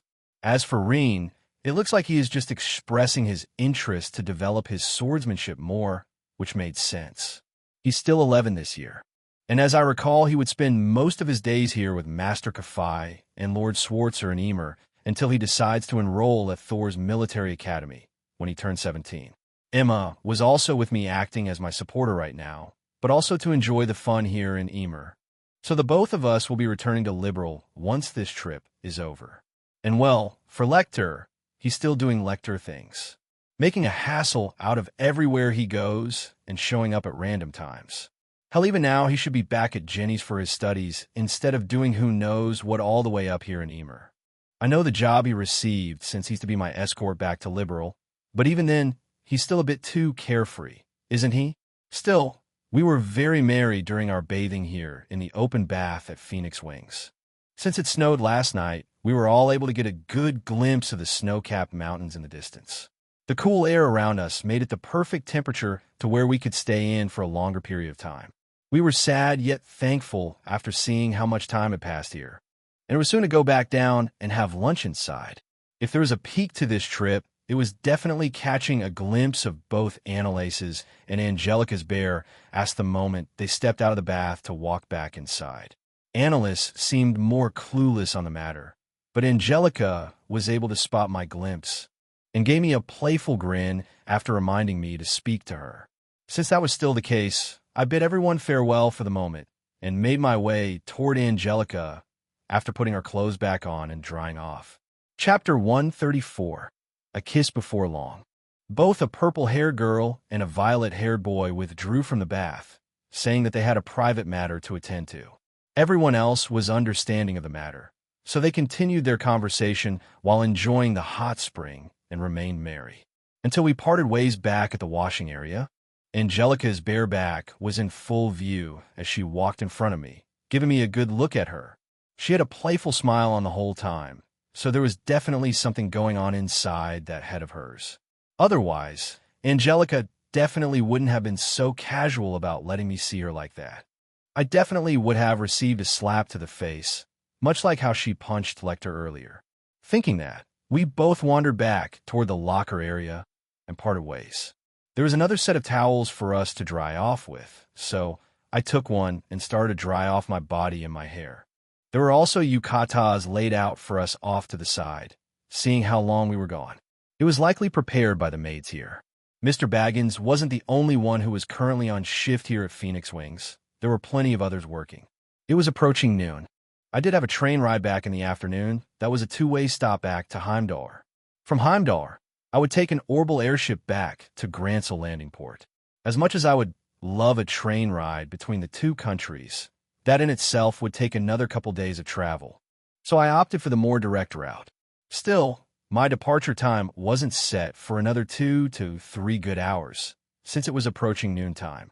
I could still wear one of these yukatas, and that I did. Thankfully, yukatas are a lot easier to put on compared to a kimono. Yukatas, in simple terms, are essentially glorified bathrobes, used in hot springs and local festivals. It felt very comfortable the moment the sleeves went on. I then cupped my hands together and hid them in the sleeves, only to walk down the hallway into one of the resting rooms. To the first one I arrived to, I saw a purple-haired girl standing near the windowsill, observing the scenery, also dressed in a yukata similar to mine, calmly gazing out the window. "I'm glad that you decided to come, Naoto," Angelica happily said. "Haha, you asked for me, so I don't see a reason to deny you. We're friends too," I replied with a smile. "Hee hee, true that," Angelica replied, letting out a giggle. I gently closed the door and approached Angelica. She then turned around, only to reveal a grin as she continued to speak. "But don't you lie to me. The others might be clueless, but I saw that ogling earlier. I have a most perfect butt, right? I take pride in that ass," Angelica said, sticking her chest out a bit with pride in her tone. The moment she uttered that, I spat out a mouthful air. I let out a sigh before I answered her. "I won't deny it, but you let me ogle you, didn't you? If you didn't, I'd probably be seen squatted head first into a ditch somewhere in the mountain range." "But didn't you have a preference toward girls, Angie?" I asked, scratching my head a bit.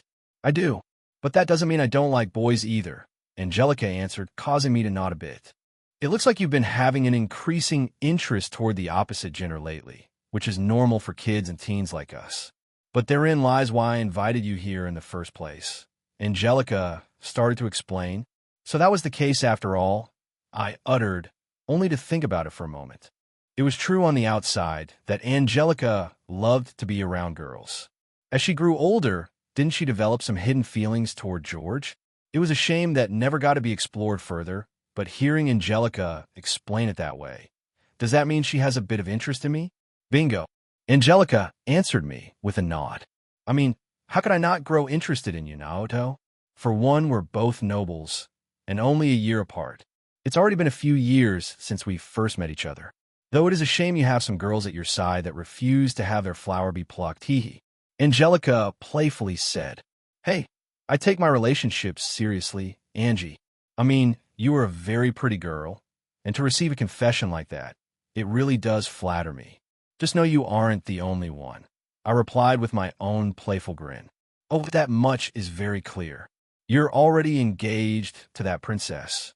And not to mention the demon of Thor's proposed to you. I'm pretty sure that plum-haired girl also holds an interest with you, not to mention having Erebonia's treasure taking a liking to you as well. You really are a lucky guy, aren't ya?" Angelica answered with a grin. "You were already able to see that much." I responded her, having my eyes widen a bit. "Haha, I see lots of things now, though. It looks like you were very open about accepting, though. You didn't deny me outright the moment I said I had an interest in you," Angelica said, donning a more serious tone. Hearing that, my eyes squinted a bit. "Even with knowing the fact that I might enter a relationship with more than one girl, you aren't denying that either?" I tried to suggest as I squinted my eyes. "That's exactly right, Naoto. For Adios' sake, you're a prince to boot.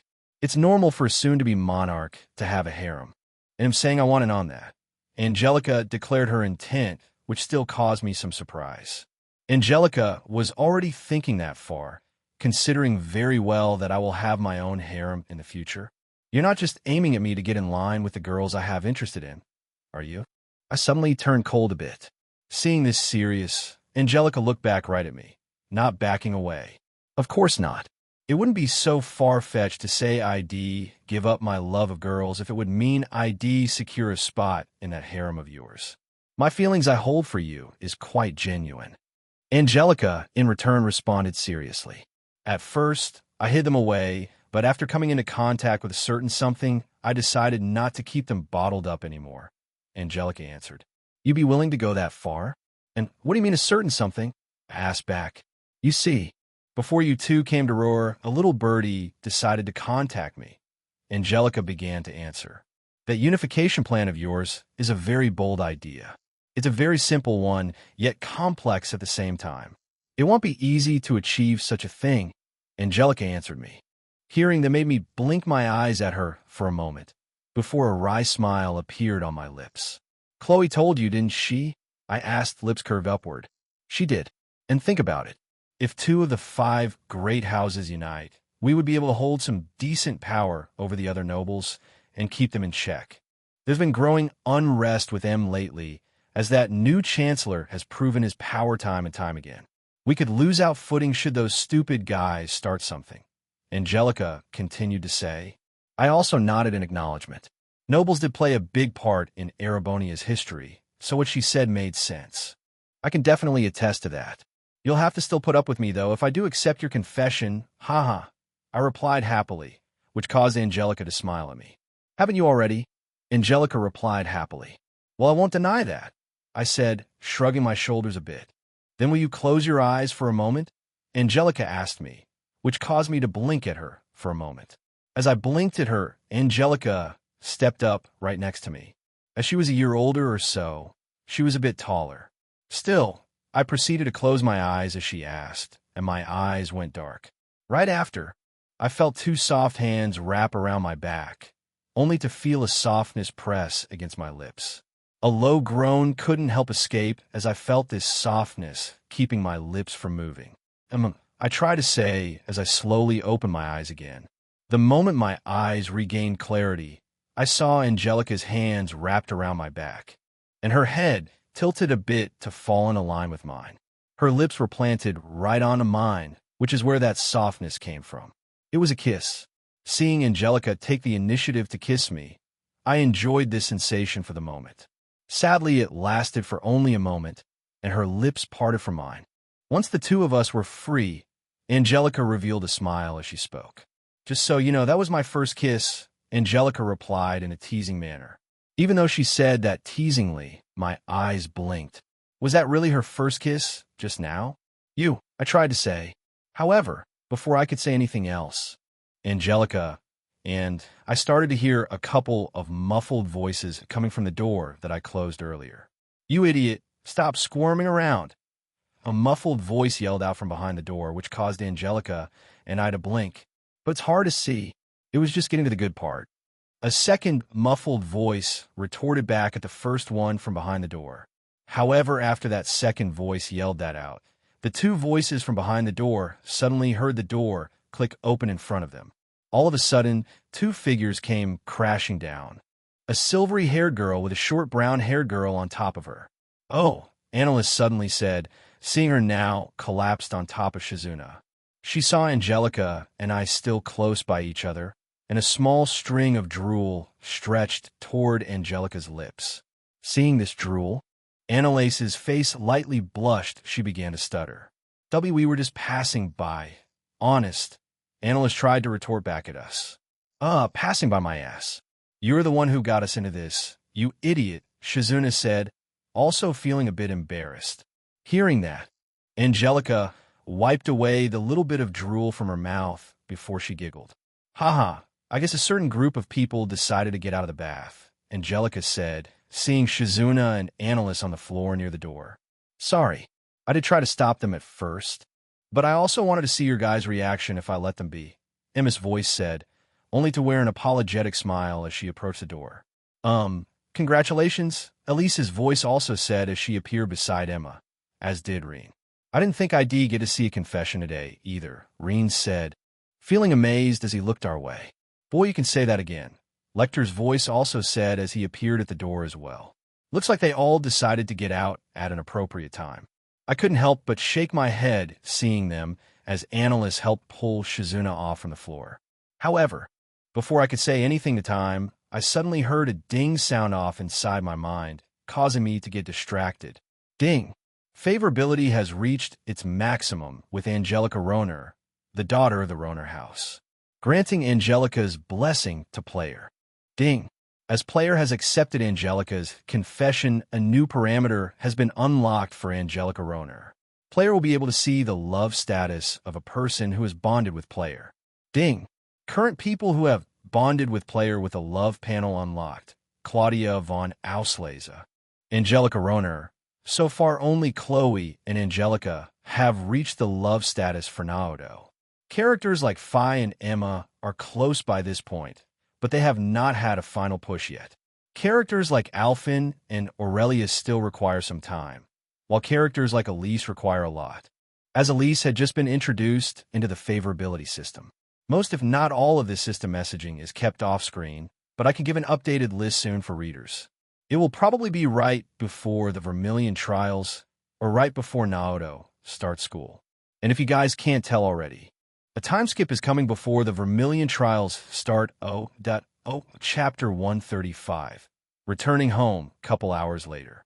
Express line, Emer branch line inbound to Roar.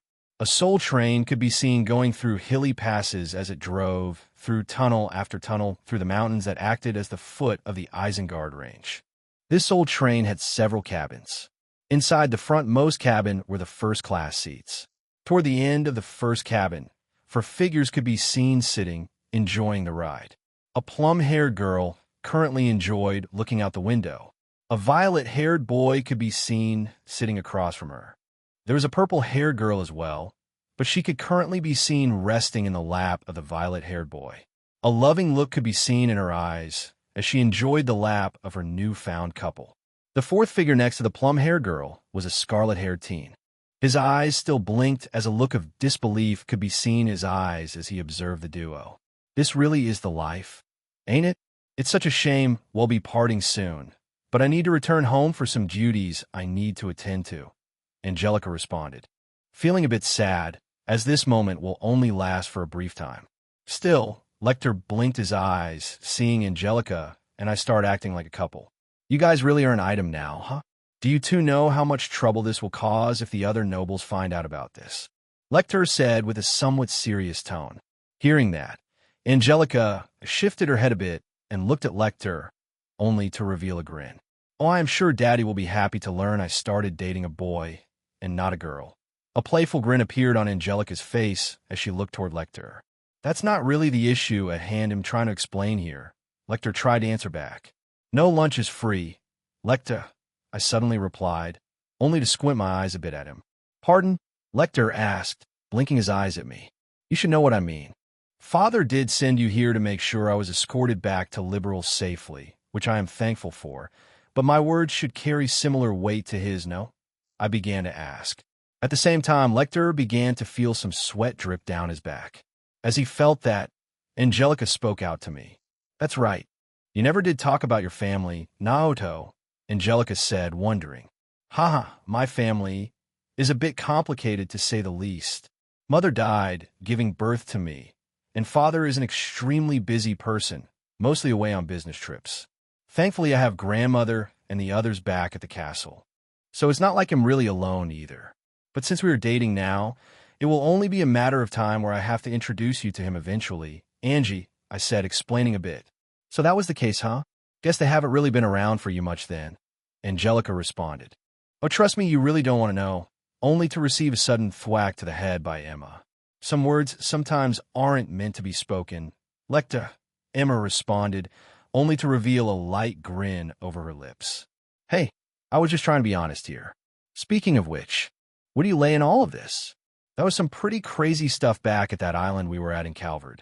You are far from a normal girl, Lecter asked as he looked toward Emma. Perhaps it was a plus that Lecter currently doesn't know that Emma was now a Jaeger working alongside me in that field. Oh, gaining interest toward me, Emma began to ask, only to look back toward me. I'm also curious. You seem to be Naoto's friend, but if what Lecter says is true, that is not all there is to it, right? Angelica also asked with interest.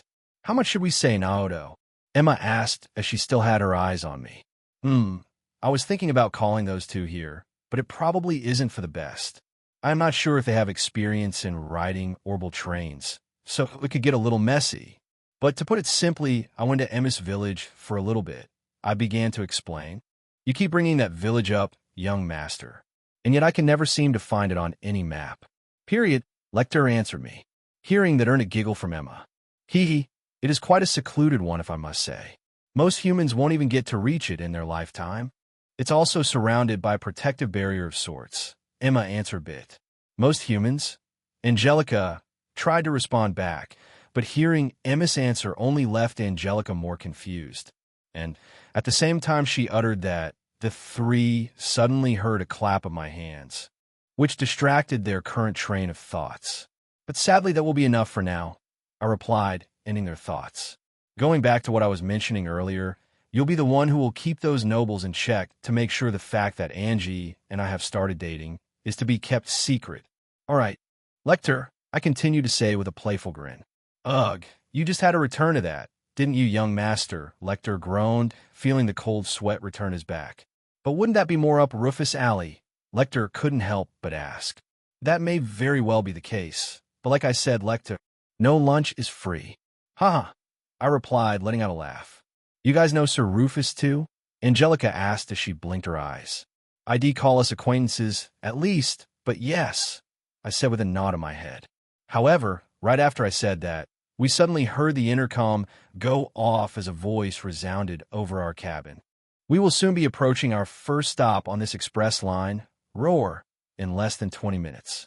Please be ready with your luggage for departure once we have reached the station. I repeat, we will soon be arriving, the intercom's voice said as it reached our ears, causing us to blink. I guess we have been talking for a bit. Looks like Roar won't be much longer. I began to say, Elise did give me a basket of strawberries as a sort of congratulatory gift for us before we said our goodbyes back in Emer. Emer is quite renowned for M too. Are you guys up for eating M before we arrive at the station? I suggested to the three, hearing that Angelica's eyes beamed as she sat back up into her own seat. Now you're talking, Angelica happily said. That does sound nice, Emma also said with a nod. Can't disagree there, Lecter also said. With everyone in agreement, I decided to bring out the strawberries that Elise gave me for us to share during our remaining time, and they were quite delicious to eat. Before we knew it, the train left its last tunnel, only to reveal Roar in the distance, one of the largest industrial cities in Erebonia. It was home to Rain4 Group after all, one of the largest companies to exist to date. We soon saw the train approach the station and entered it.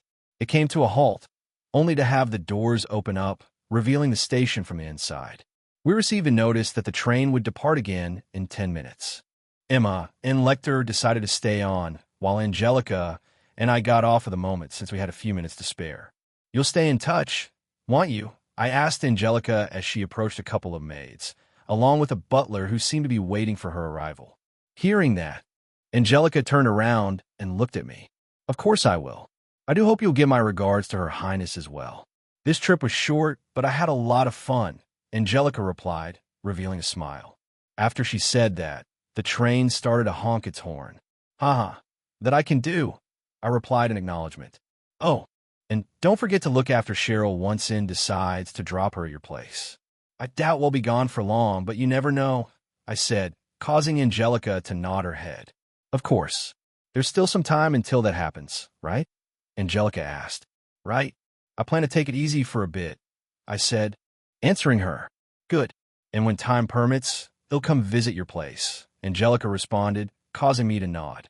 We both waved at each other, and I saw Angelica retreat further into the station along with a couple of maids and the one butler that seemed to be waiting for her arrival. They gave us a bow as the four of them left. Angelica and I decided to keep our new relationship a secret in most public areas, only to reveal itself in front of friends and family. We don't want other nobles finding out about it quite just yet, since it's a hidden card we can play against the other houses. As such, Angelica already gave me a kiss goodbye while we were still inside the cabin. It seems she had interest in coming to the castle at some point, so at least I'll be able to introduce her to Chloe in person.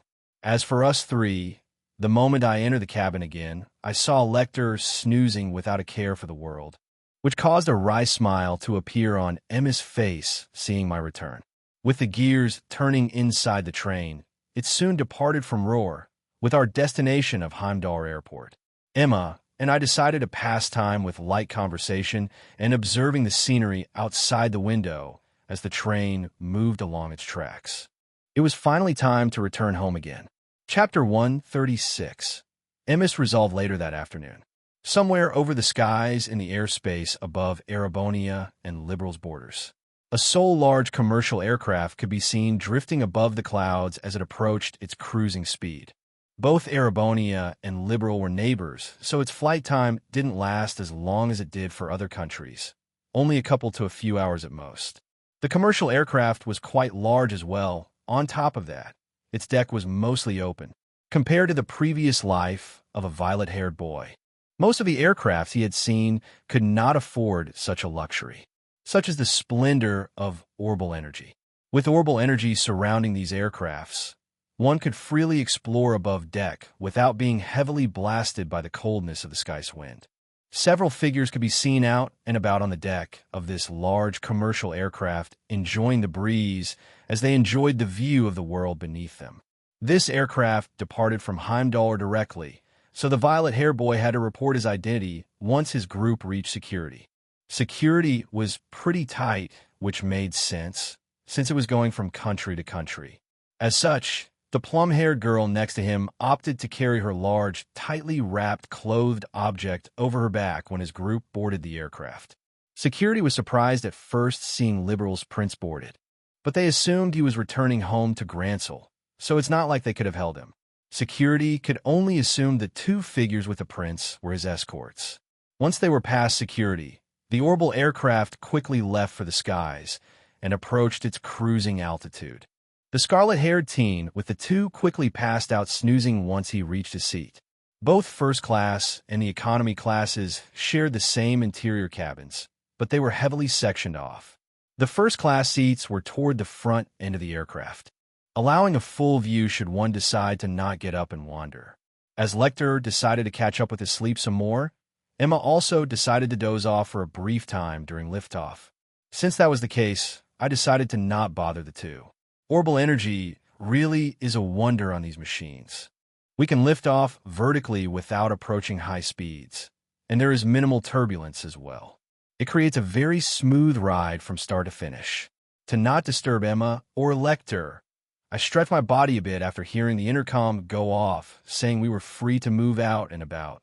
So I wandered off to the northwest exit and felt a cold breeze reach my face the moment the door opened. A field of vast white clouds and the earth and land below reached my eyes once I leaned over the deck a bit. It really was quite pretty as I saw a new land before me, one to which I have spent over a decade in now. I can't believe it's already been over 10 years since I reincarnated here. I uttered to myself, still marveling at the fact. I think I have centered myself quite well since I came here. I haven't been trying to completely rely on that gamer system either, even if it has been beneficial to my growth. I already have a new family too, on top of getting a new girlfriend, I continued to say to myself. Still, who would have thought I would have become related to one of the game's most notorious villains, out of all people? I know there are a lot of people who are far worse than he is, but he is no less than a scheming bastard.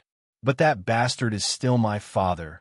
I can't come to call him in such a manner, even if he is the kind who will try to achieve his goals using no matter the means. I still love him in my own way, I guess, even if we're spending time apart, now much like how he is to Reen. I continued to say to myself. But I guess the main difference there is we're still on speaking terms. While he isn't with Reen? I continue to wonder. Before I realized it, I had been standing outside for a few moments. I could see Liberal's land, fast approaching in view, with Valeria Lake in its center. I also felt a presence approach me, which caused me to blink my eyes for a moment.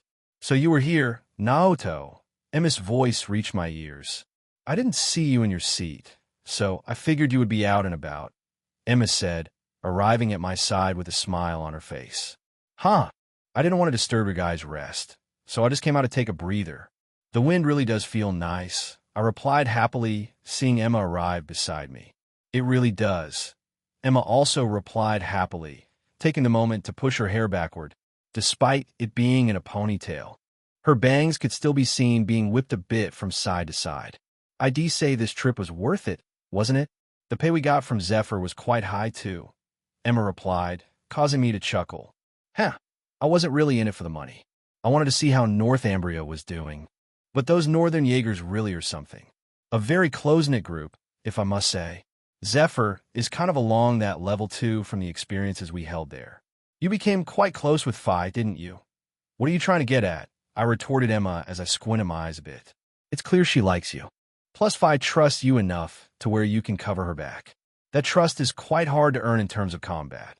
Emma explained as she looked me in the eyes. Are you not going to respond to her, as you did for Chloe and Angie? Emma decided to ask. Phi is currently going through her missions in Zephyr, so we may be apart for a while. If the next time we meet she still feels that way, I won't turn her down, I replied with a firm tone, causing Emma to nod her head. Good. Feelings should be taken seriously. Don't forget there's Ellie and Estelle too.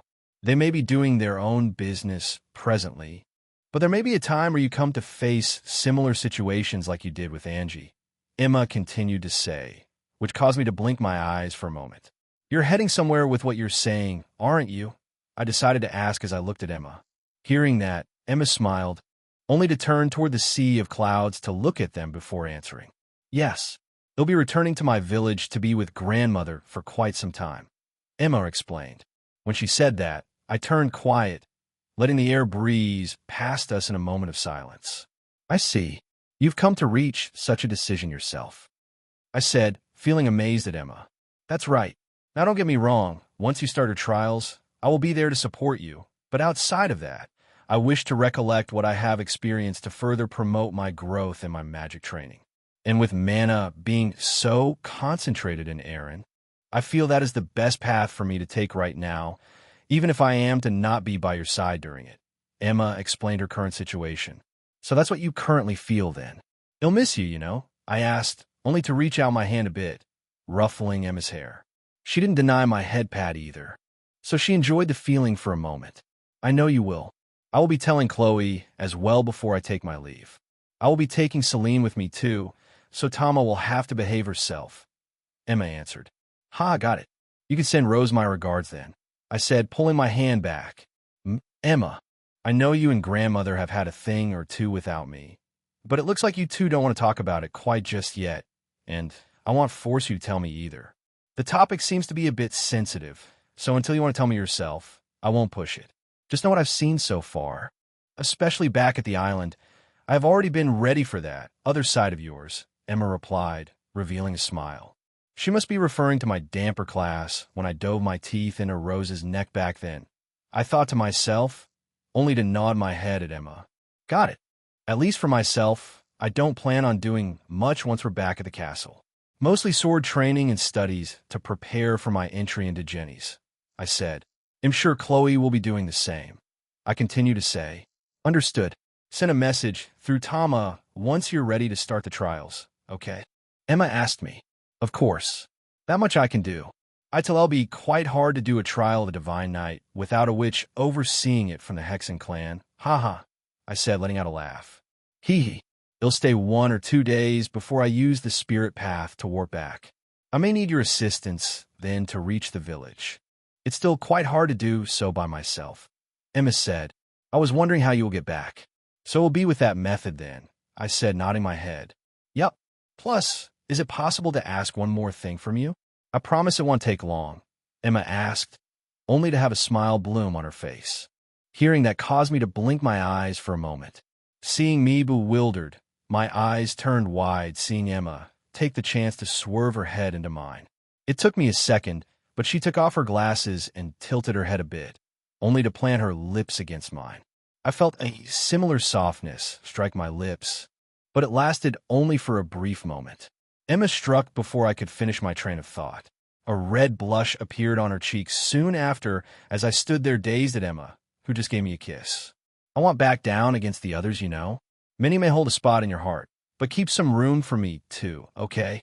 Emma asked, only to turn around and proceed back into the aircraft's cabin before I could speak to her again. In my dazed stupor, I also heard a notification sound off inside my mind, which distracted me even further. Ding! Emma, a still young witch in training, has managed to steel her resolve to remain at player's side. Thanks to player's conviction, Emma now has a newfound path laid out before her. Favorability with Emma has reached its maximum. Ding!